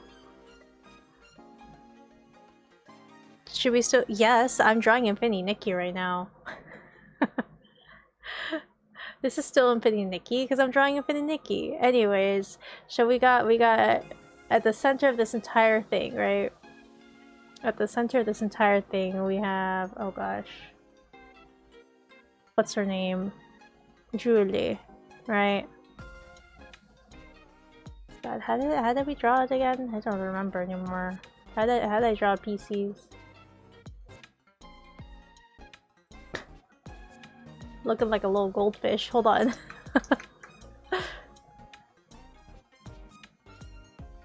Ah, something like that.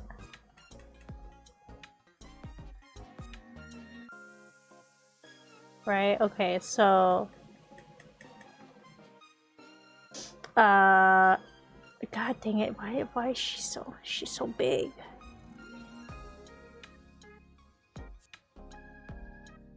Okay. I'm sorry. Give me a moment. I need to like draw out her.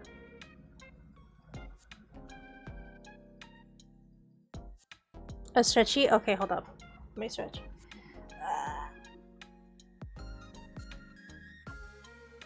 Okay. Okay. I just saw my cat chasing his last brain cell. You know, that's okay. Okay, but she got like fancy. She had like, it wasn't even ropes. She had literally, she had chains. She was so fancy, she had chains for her legs. Right? Something like this, right? I'm drawing everything through memory. Alright, and she had like this button. She has some sort of like red booby dress. Maybe I shouldn't say booby dress, but you know, whatever. It's fine. It's fine. It's fine.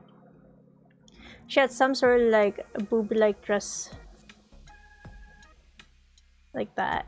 Alright. We're just gonna color that in.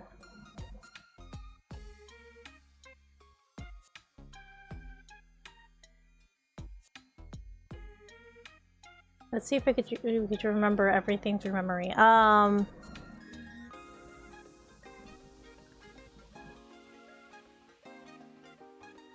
But that's what makes it fun, Destroyer.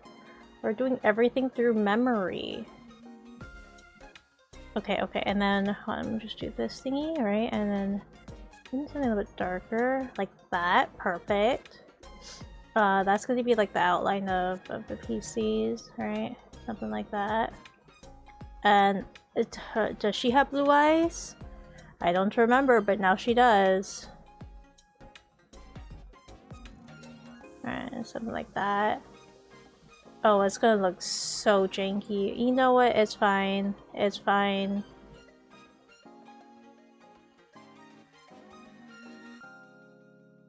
Something like that, right? And then she has lashes.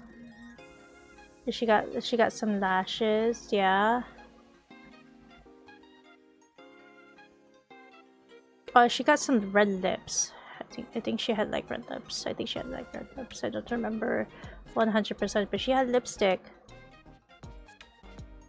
Like that. Alright, something like that. Right.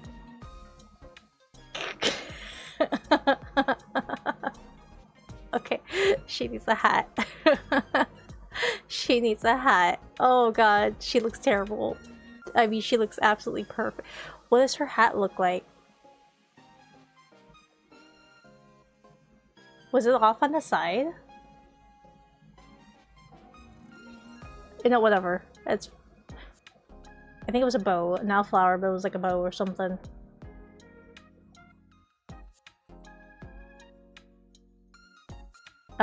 It was like some sort of... Right, something like that. Alright, something like that, something like that, something like that.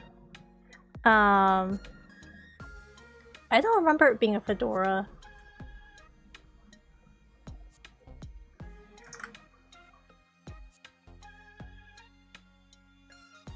Oh, you know what? I think it was a lot bigger. Hold on. Cause she was like super fancy, right?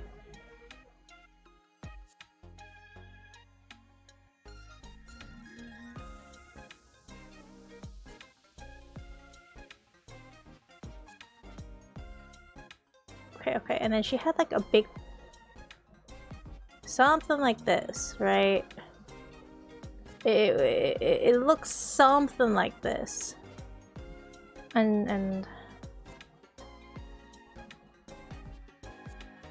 I don't remember what color she had, like...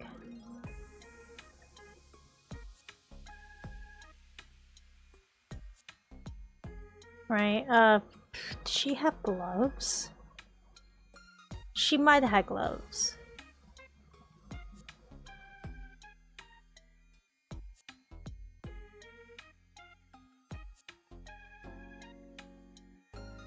Okay, so that's Julie.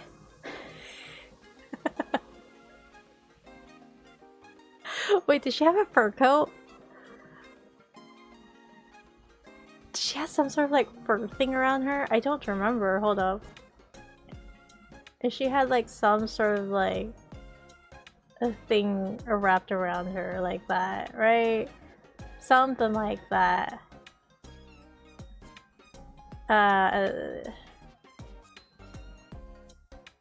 Something like this, right?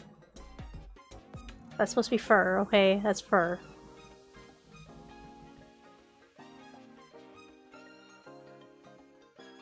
Got you, Tron. Thank you, right? It's so perfect. Okay, so this is Julie, right? Just...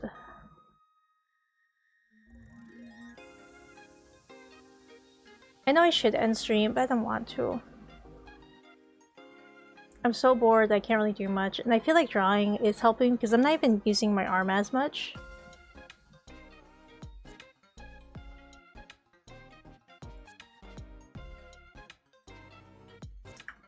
Eh.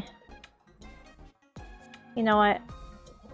I think it's better for us to draw all the people, right? Why? Yeah, you know what? Just hold up. Yeah, we'll just leave it like that, and then okay, so that's Julie.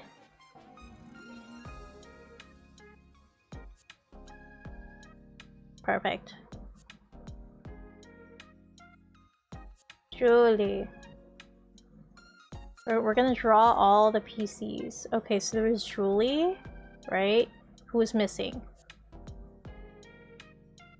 Who are the other people? Okay, so we got Julie.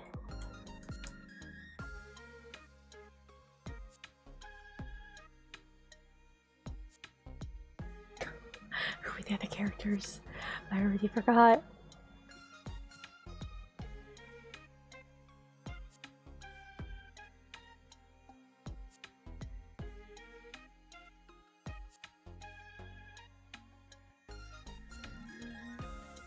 Leon! Oh, you know what? Let's draw Leon.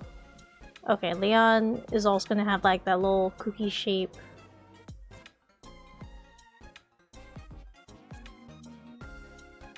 Let me make this a little bit bigger. There we go.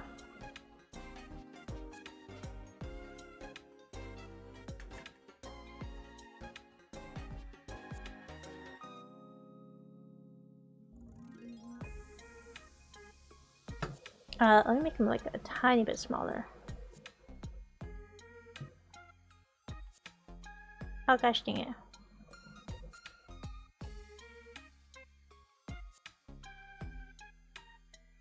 Okay. he had some sort of like green top hat from what I remembered last, right? And it was like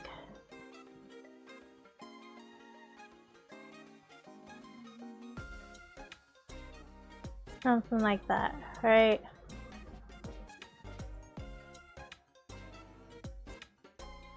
I remember it was green. I don't remember anything else.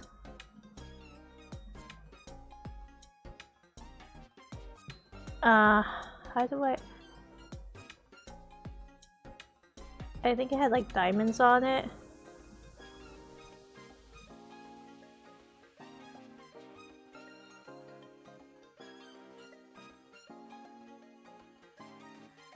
Something like this.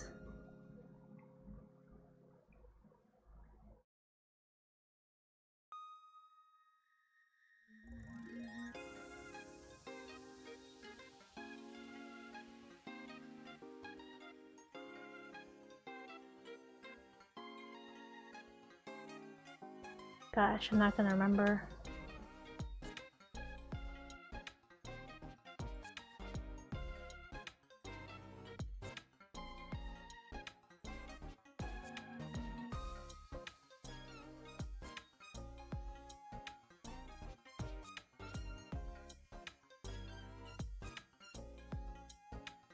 I think he wore like a black suit. I think he wore a black suit. I remember.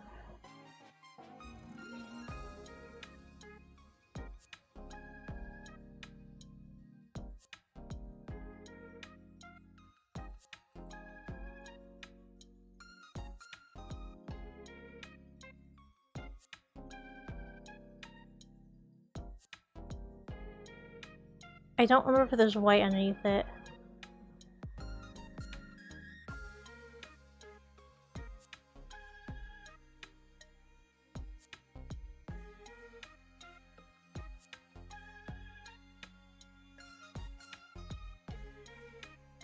Okay, and then let me just draw this thingy. That's like the outline for him. Perfect. I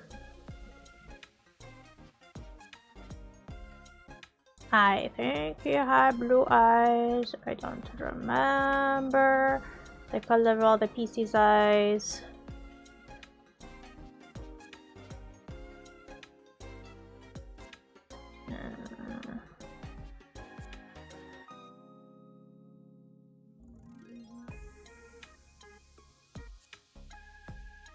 Whatever, it's fine.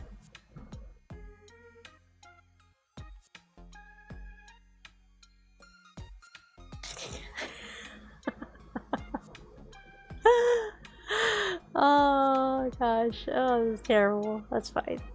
It's fine. It's fine. It's fine. It's fine. We got this. Okay, so this is a little bit longer, right? So all it's a little bit longer like that, right? And then he has his little arms. And then he has like, I think he has green buttons for feet. I don't remember. I don't remember. And then his arms, he had like some brown staff from what I remember. He had like some sort of like staff or something. Yes. Okay. And then this one was Leon. Right? Okay, so we have Leon. Who are the other ones?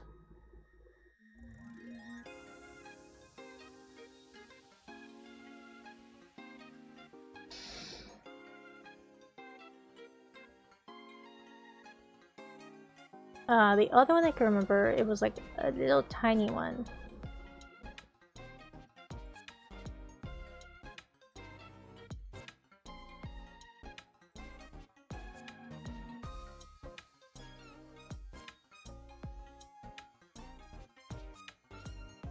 This one was Coolene.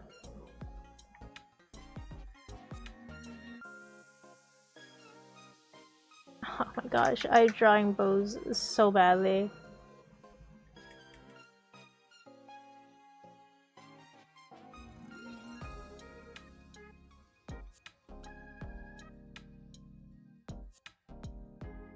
Perfect. Okay, then they have like a little like bowler cap going on, right?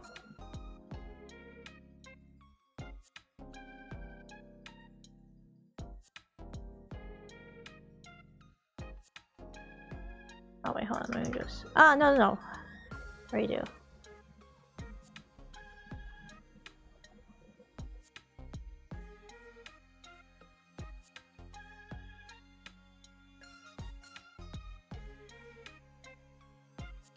I don't remember if Pauline had like a little thing here, but I think they did.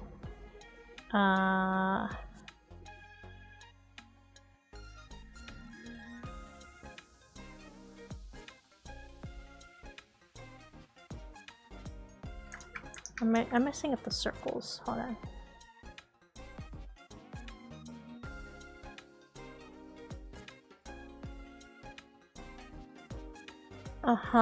Alright, and I think their eyes maybe a little bit brighter. Like right there.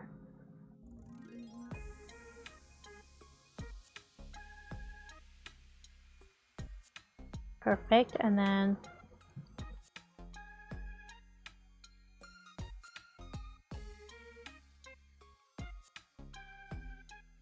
oh, I think the eyes have to be a little bit bigger. Hold on.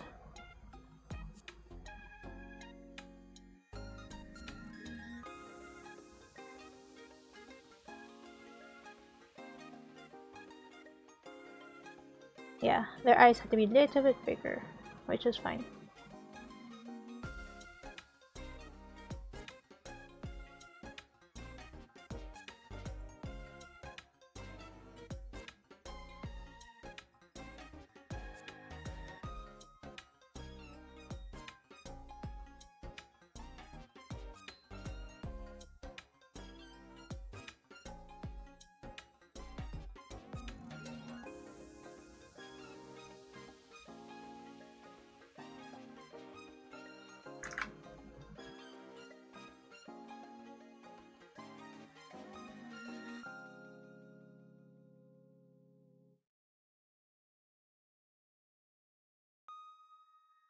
Okay, that's cooling. Oh, let me draw the tiny little mouth. Those they're kind of like.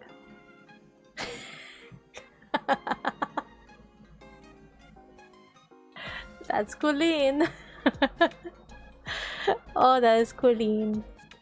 That's 100% Colleen. Okay, and then they got the tiny little feet.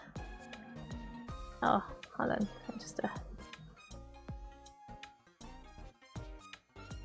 I have the little arm right here, and the arm right there, right? And I'm guessing we'll just do this color because I don't know what color their button feet were.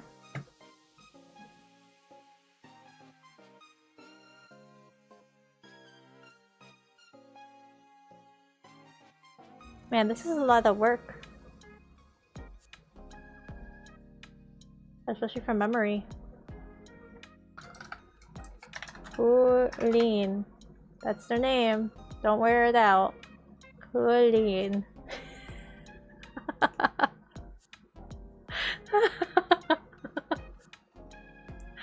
Okay. So we have Julie, Leon, Colleen,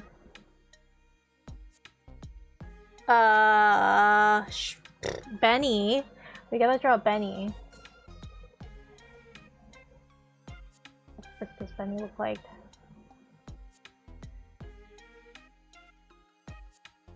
Benny was like long. He was a long boy. Oh, hold up. Yeah, something like that.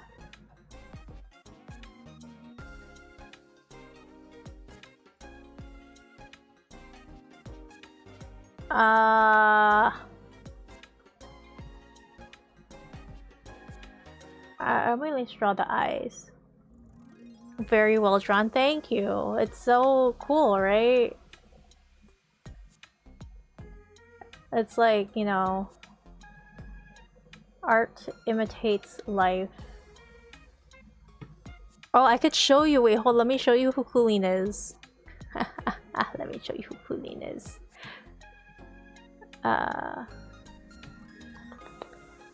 Him, Apps, Common, Nikki, Infinity Nikki, X Games, Screenshots.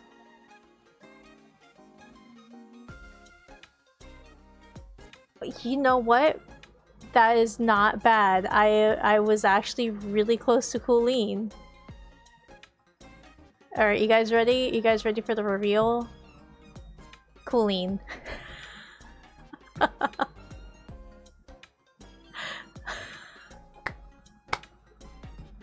That's like the same thing. You can't tell me that's not the same thing. That is 100% the same thing. That is Colleen.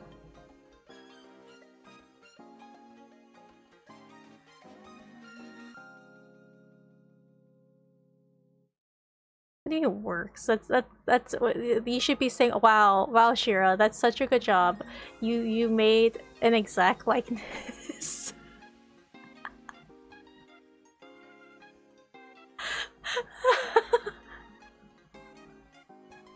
That is 100%. 100% Colleen.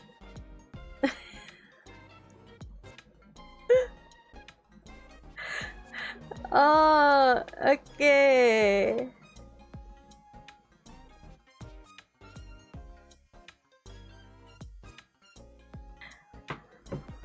Alright. No more Colleen. Wait, what 2 dots? Wait, what 2 dots are you talking about? Oh, you're right. Those are the eyebrows. No one gets eyebrows. None of these guys get eyebrows. No eyebrows. No eyebrows. They don't deserve it. Okay. I don't remember. I don't remember what he looks like. I'll be so for real. I don't remember who he looks like. What Benny looks like. I feel so bad because Benny was the one that died for everybody.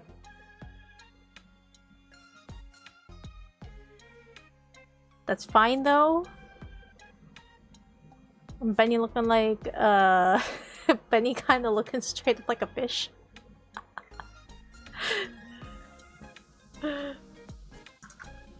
Oh my goodness, it's fine, Benny. You're good, Benny. Don't worry, Benny. Shoot, what the frick, Benny? What were you wearing, Benny?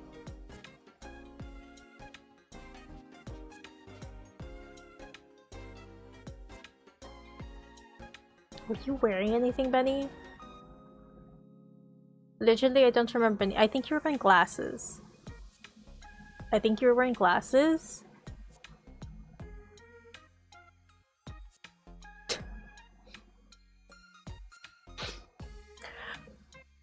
I don't remember what type of glasses you were wearing, Benny. I'll be so for real, Benny. You were wearing glasses, but I don't remember what you were wearing. I just, you know.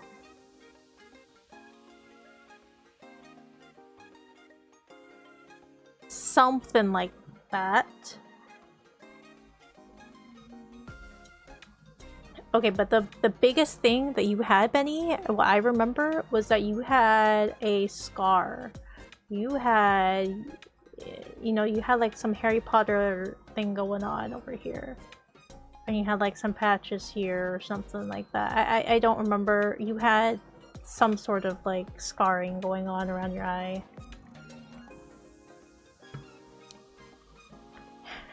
Listen, I remember Benny. I don't remember what he was wearing. Benny, what kind of button did you have? You know what? You also get blue. God, I'm such a fake fan. Benny, I'm so sorry. You were our hero. Benny. Benny.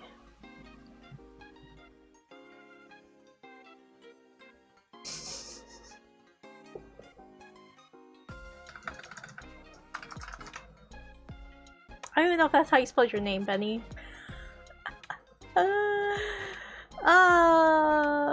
Who are the other characters? Who were the other characters?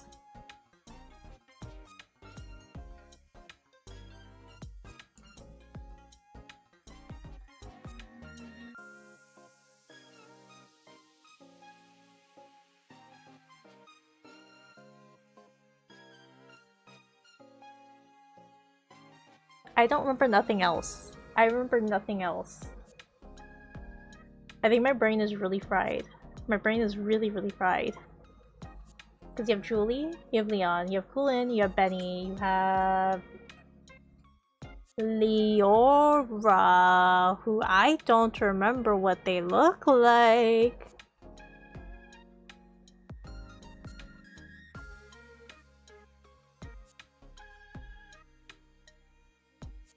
Remember the guy named Leader? No, who was Leader? Who was Leader? What? There was a character named Leader? Oh gosh, I was not paying attention at all. I feel so bad. I try to draw them as this as I can.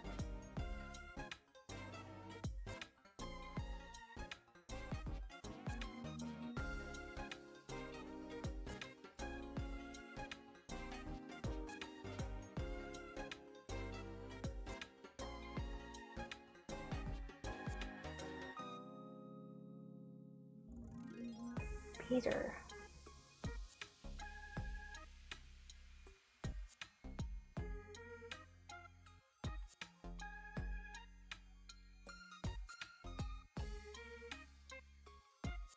Who the heck was Leader?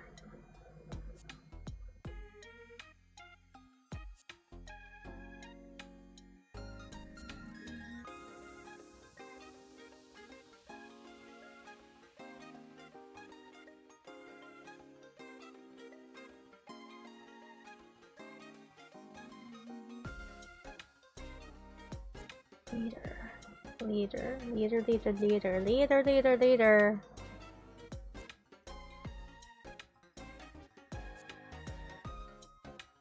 It's Leader.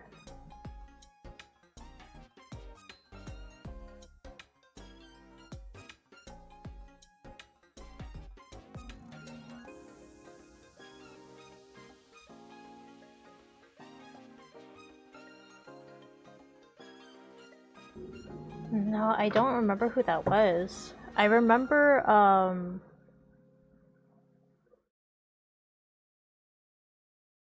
Tommy... You talked him to cooperate to catch the black market people. It was a bit before the chasing.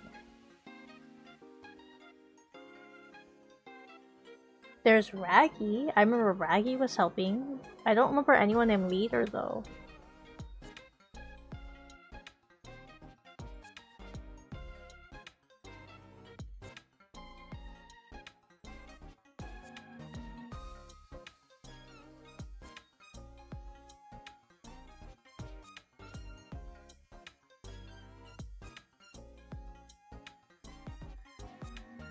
But you talked to him inside of a group with Raggy. Yeah, I don't remember him.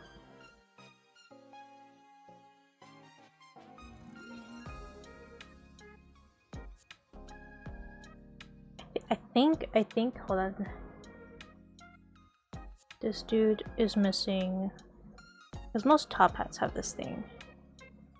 They have like this like, I don't know what it's called, but like a ribbon. It's not even a ribbon. I don't know what it's called, but it's this little spot here. Same thing with like this bowler hat. Let's see. Next one, make it yellow again. Would be Leora.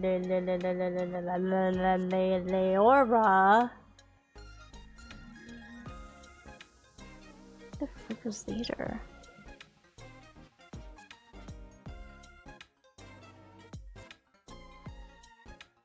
Yeah, I don't remember who Leader is.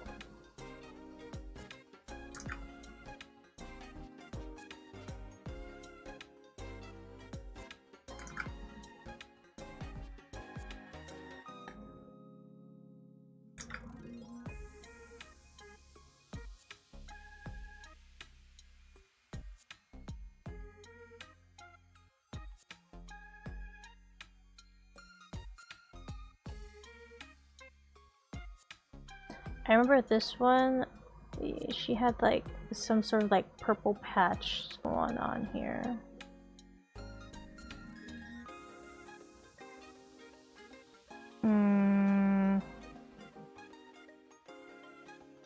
Yeah, I'm trying to rack my brain around who leader is.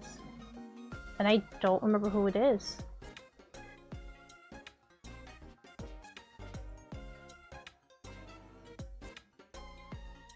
If Megumi was the only interaction, yeah. That's the only, like, I don't remember who they are.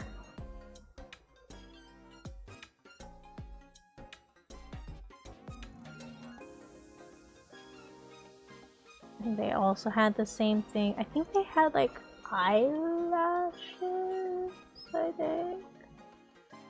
I think they had eyelashes, but I don't remember.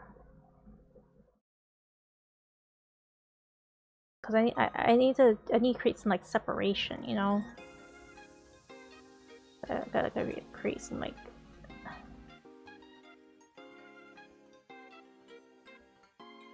On top of like. Ugh, maybe just eyeliner. I think eyeliner should be fine. I think what's her name? Leora had like orangey hair or something. And it was kind of poofy. That's not orange enough. Hold on, that's too light. What the heck? That's still too light. Okay, it was like something like that, right? And then it kind of poofed out like that.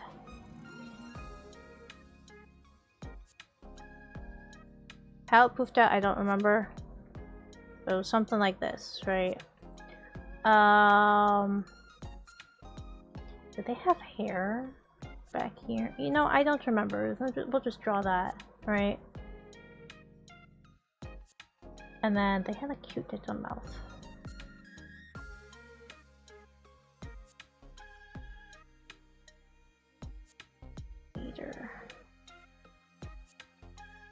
Something like that, and I think they had like, I remember something about like the clues was like she had like red glasses or something.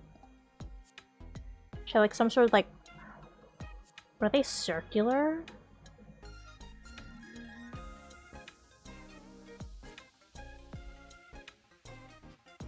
Something like this, right? Something like that.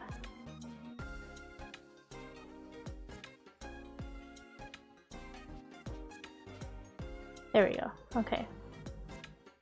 No. Just goes brown.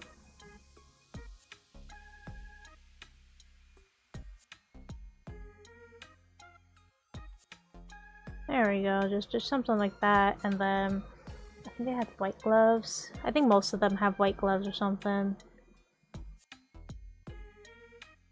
A button. What color button do you have?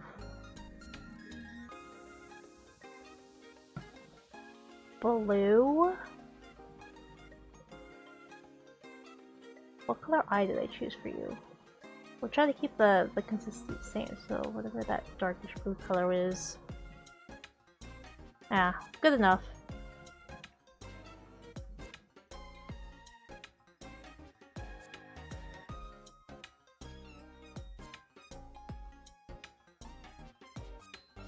Something like that. Leora, right? Is it Leora? Leora. I think this is the correct spelling. Leora.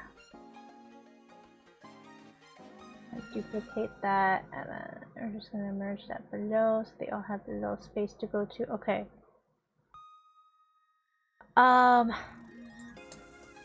Who was the last person? Tommy. We're missing Tommy, and then the one that had a bunch of like other PC pieces on them. They had a bunch of Reese's PCs on their PCs. Oh, you know what? I forgot to outline. Hold on, let me outline her. Yeah, that's fine. Perfect. Wait, let me make it a little smaller.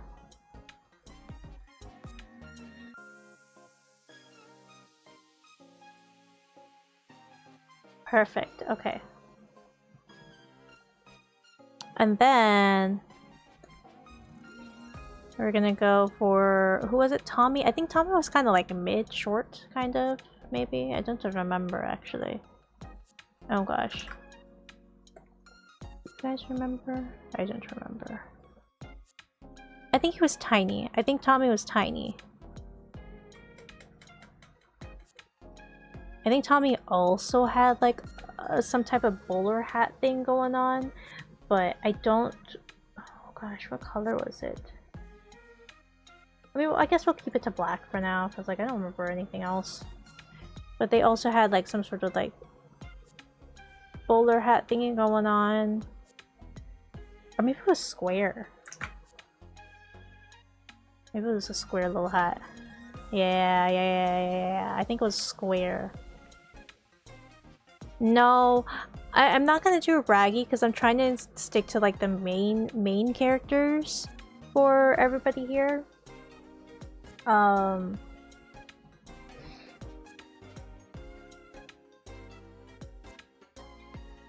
If I have time, I'll do Raggy, but currently right now, I just want to do the main characters for this.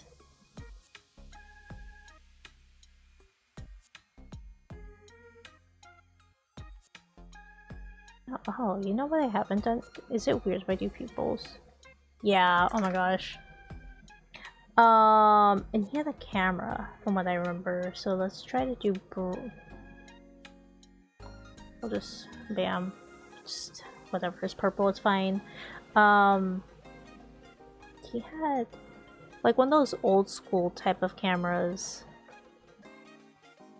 But it's like, square-ish. I don't know if it has like something above it.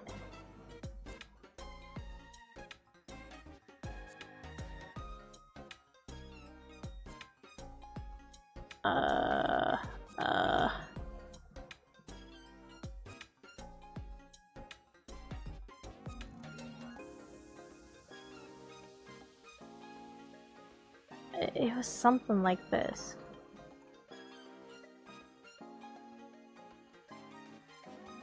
Right.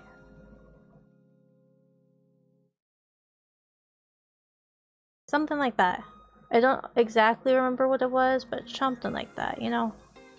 And then his arms would have been like holding it. Boop. Boop. And then you got like 10 little feet. We'll do like that color, I guess. We'll make it a little bit lighter.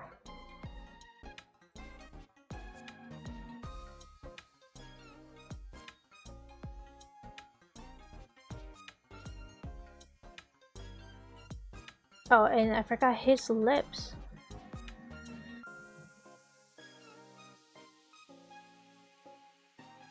You know, maybe you get eyebrows. No eyebrows for you.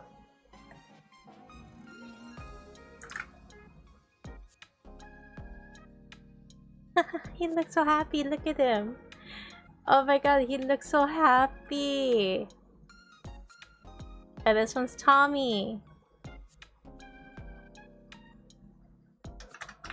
Tommy. Look how happy Tommy is. Okay. Oh my gosh, the gang's all here. That's like close enough. That's fine. Okay. But the one thing we do have to do, hold on, let me actually just boop. Leora, your name has to be a little bit bigger. Okay. We have all the people. We have all the pieces.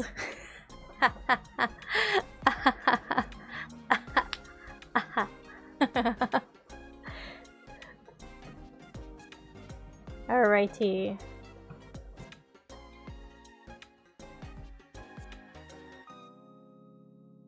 there a way for me just to... Let's cut and paste. Okay, perfect. Now we'll just delete.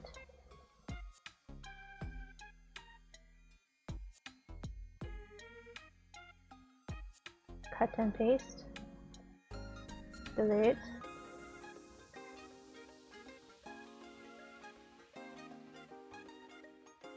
Cut and paste. Delete. Perfect. No, I messed up.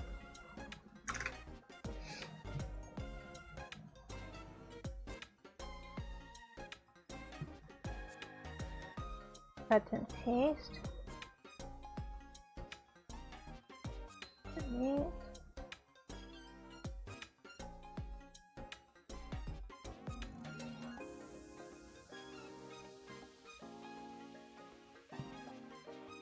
Cut and paste. Wait, hold up. Where are you? Okay, so this is Tommy. Let me actually label this Tommy. Leora. Julie. Right. This is Leon.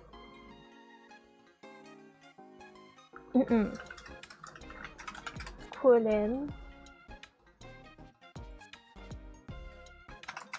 Benny. Okay, all the players are here. My goodness. Drawing them all from memory was kind of difficult. Oh shoot, Tommy, I forgot to put your outline. Hold on. I gotta put down your outline. You're not done yet. Tommy's so adorable. Look at him. He's so happy. A little sprout trying to get the next tabloid. Look at him. Anyways.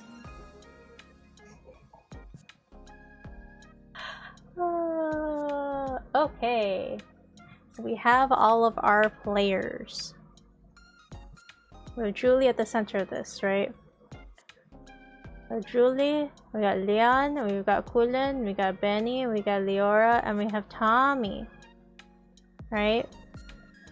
So the center of all of this, Julie goes missing. And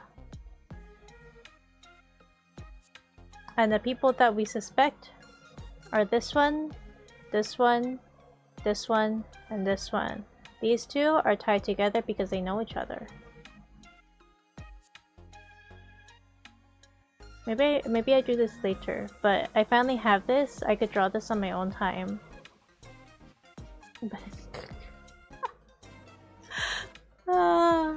I could do this on my next. They look like peeps. They do look like peeps. So like these three are connected. This one is just a little guy who just wants to. He just wants to take pictures. He's like, snap, snap. I just wanna get my stories. And she's like, we're gonna catch all these bad guys. And this one, part of the story. But my brain is too tired to think about this, so I'm going to I'm gonna save all this, and I will draw it next time. Why? Because my brain tired. My brain really tired. File. There we save it. Close. Yes, I saved everything. Oh my gosh. I will finish drawing it and explaining it on another day. Because I have streamed for 7, almost 8 hours. It's a full shift. I can't. No more. Absolutely no more. I have to prep for tomorrow. So we're gonna look for someone to raid. Who raid? Who I raid? Who raid? Who?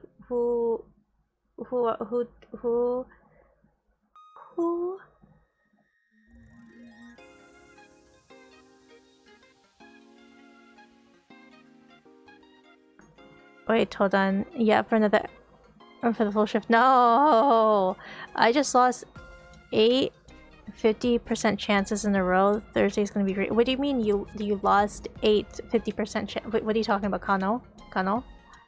Kano? What are you talking about? Oh, no wonder my room's so stuffy. It's raining right now. Although, like, me drawing honestly did not even hurt my arm at all.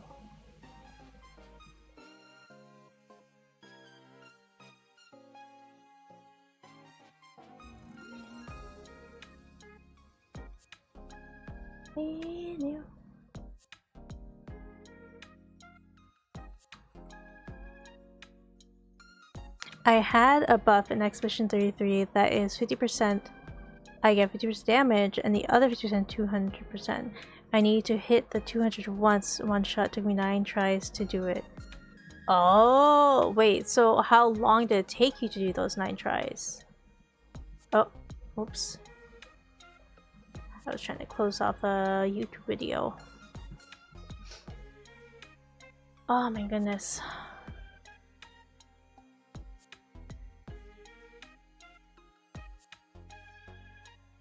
Oh my god, Red is playing. How long have I been streaming for? How long have I been streaming for? An hour?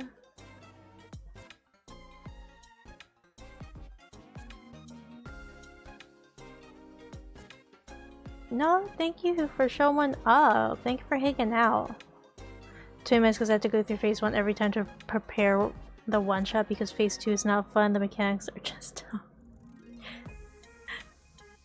Kando, it's okay, Kando. Let me see, maybe we could raid into someone else. Maybe we raid into someone who's playing Infinity Nikki.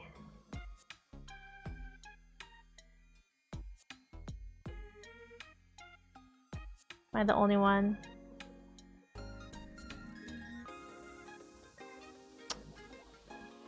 You know what? We are going to raid into Red because Red is streaming currently right now and they're playing TCG Card Shop Simulator, and honestly I was debating on whether to get that game, but like I have other games I have to play, so we're gonna raid into them. They're a really cool streamer. We've played Night Rain with them, and when I say we, I meant me and Kano. I don't know if Destroyer has. I don't know if any of you guys have, because I don't know if they do open lobbies, but they're a really cool streamer. They're really nice. They're shitty sometimes. But yeah, we're gonna go right into them. I'm dropping you guys off. And you know, you guys can see what type of cards that they have.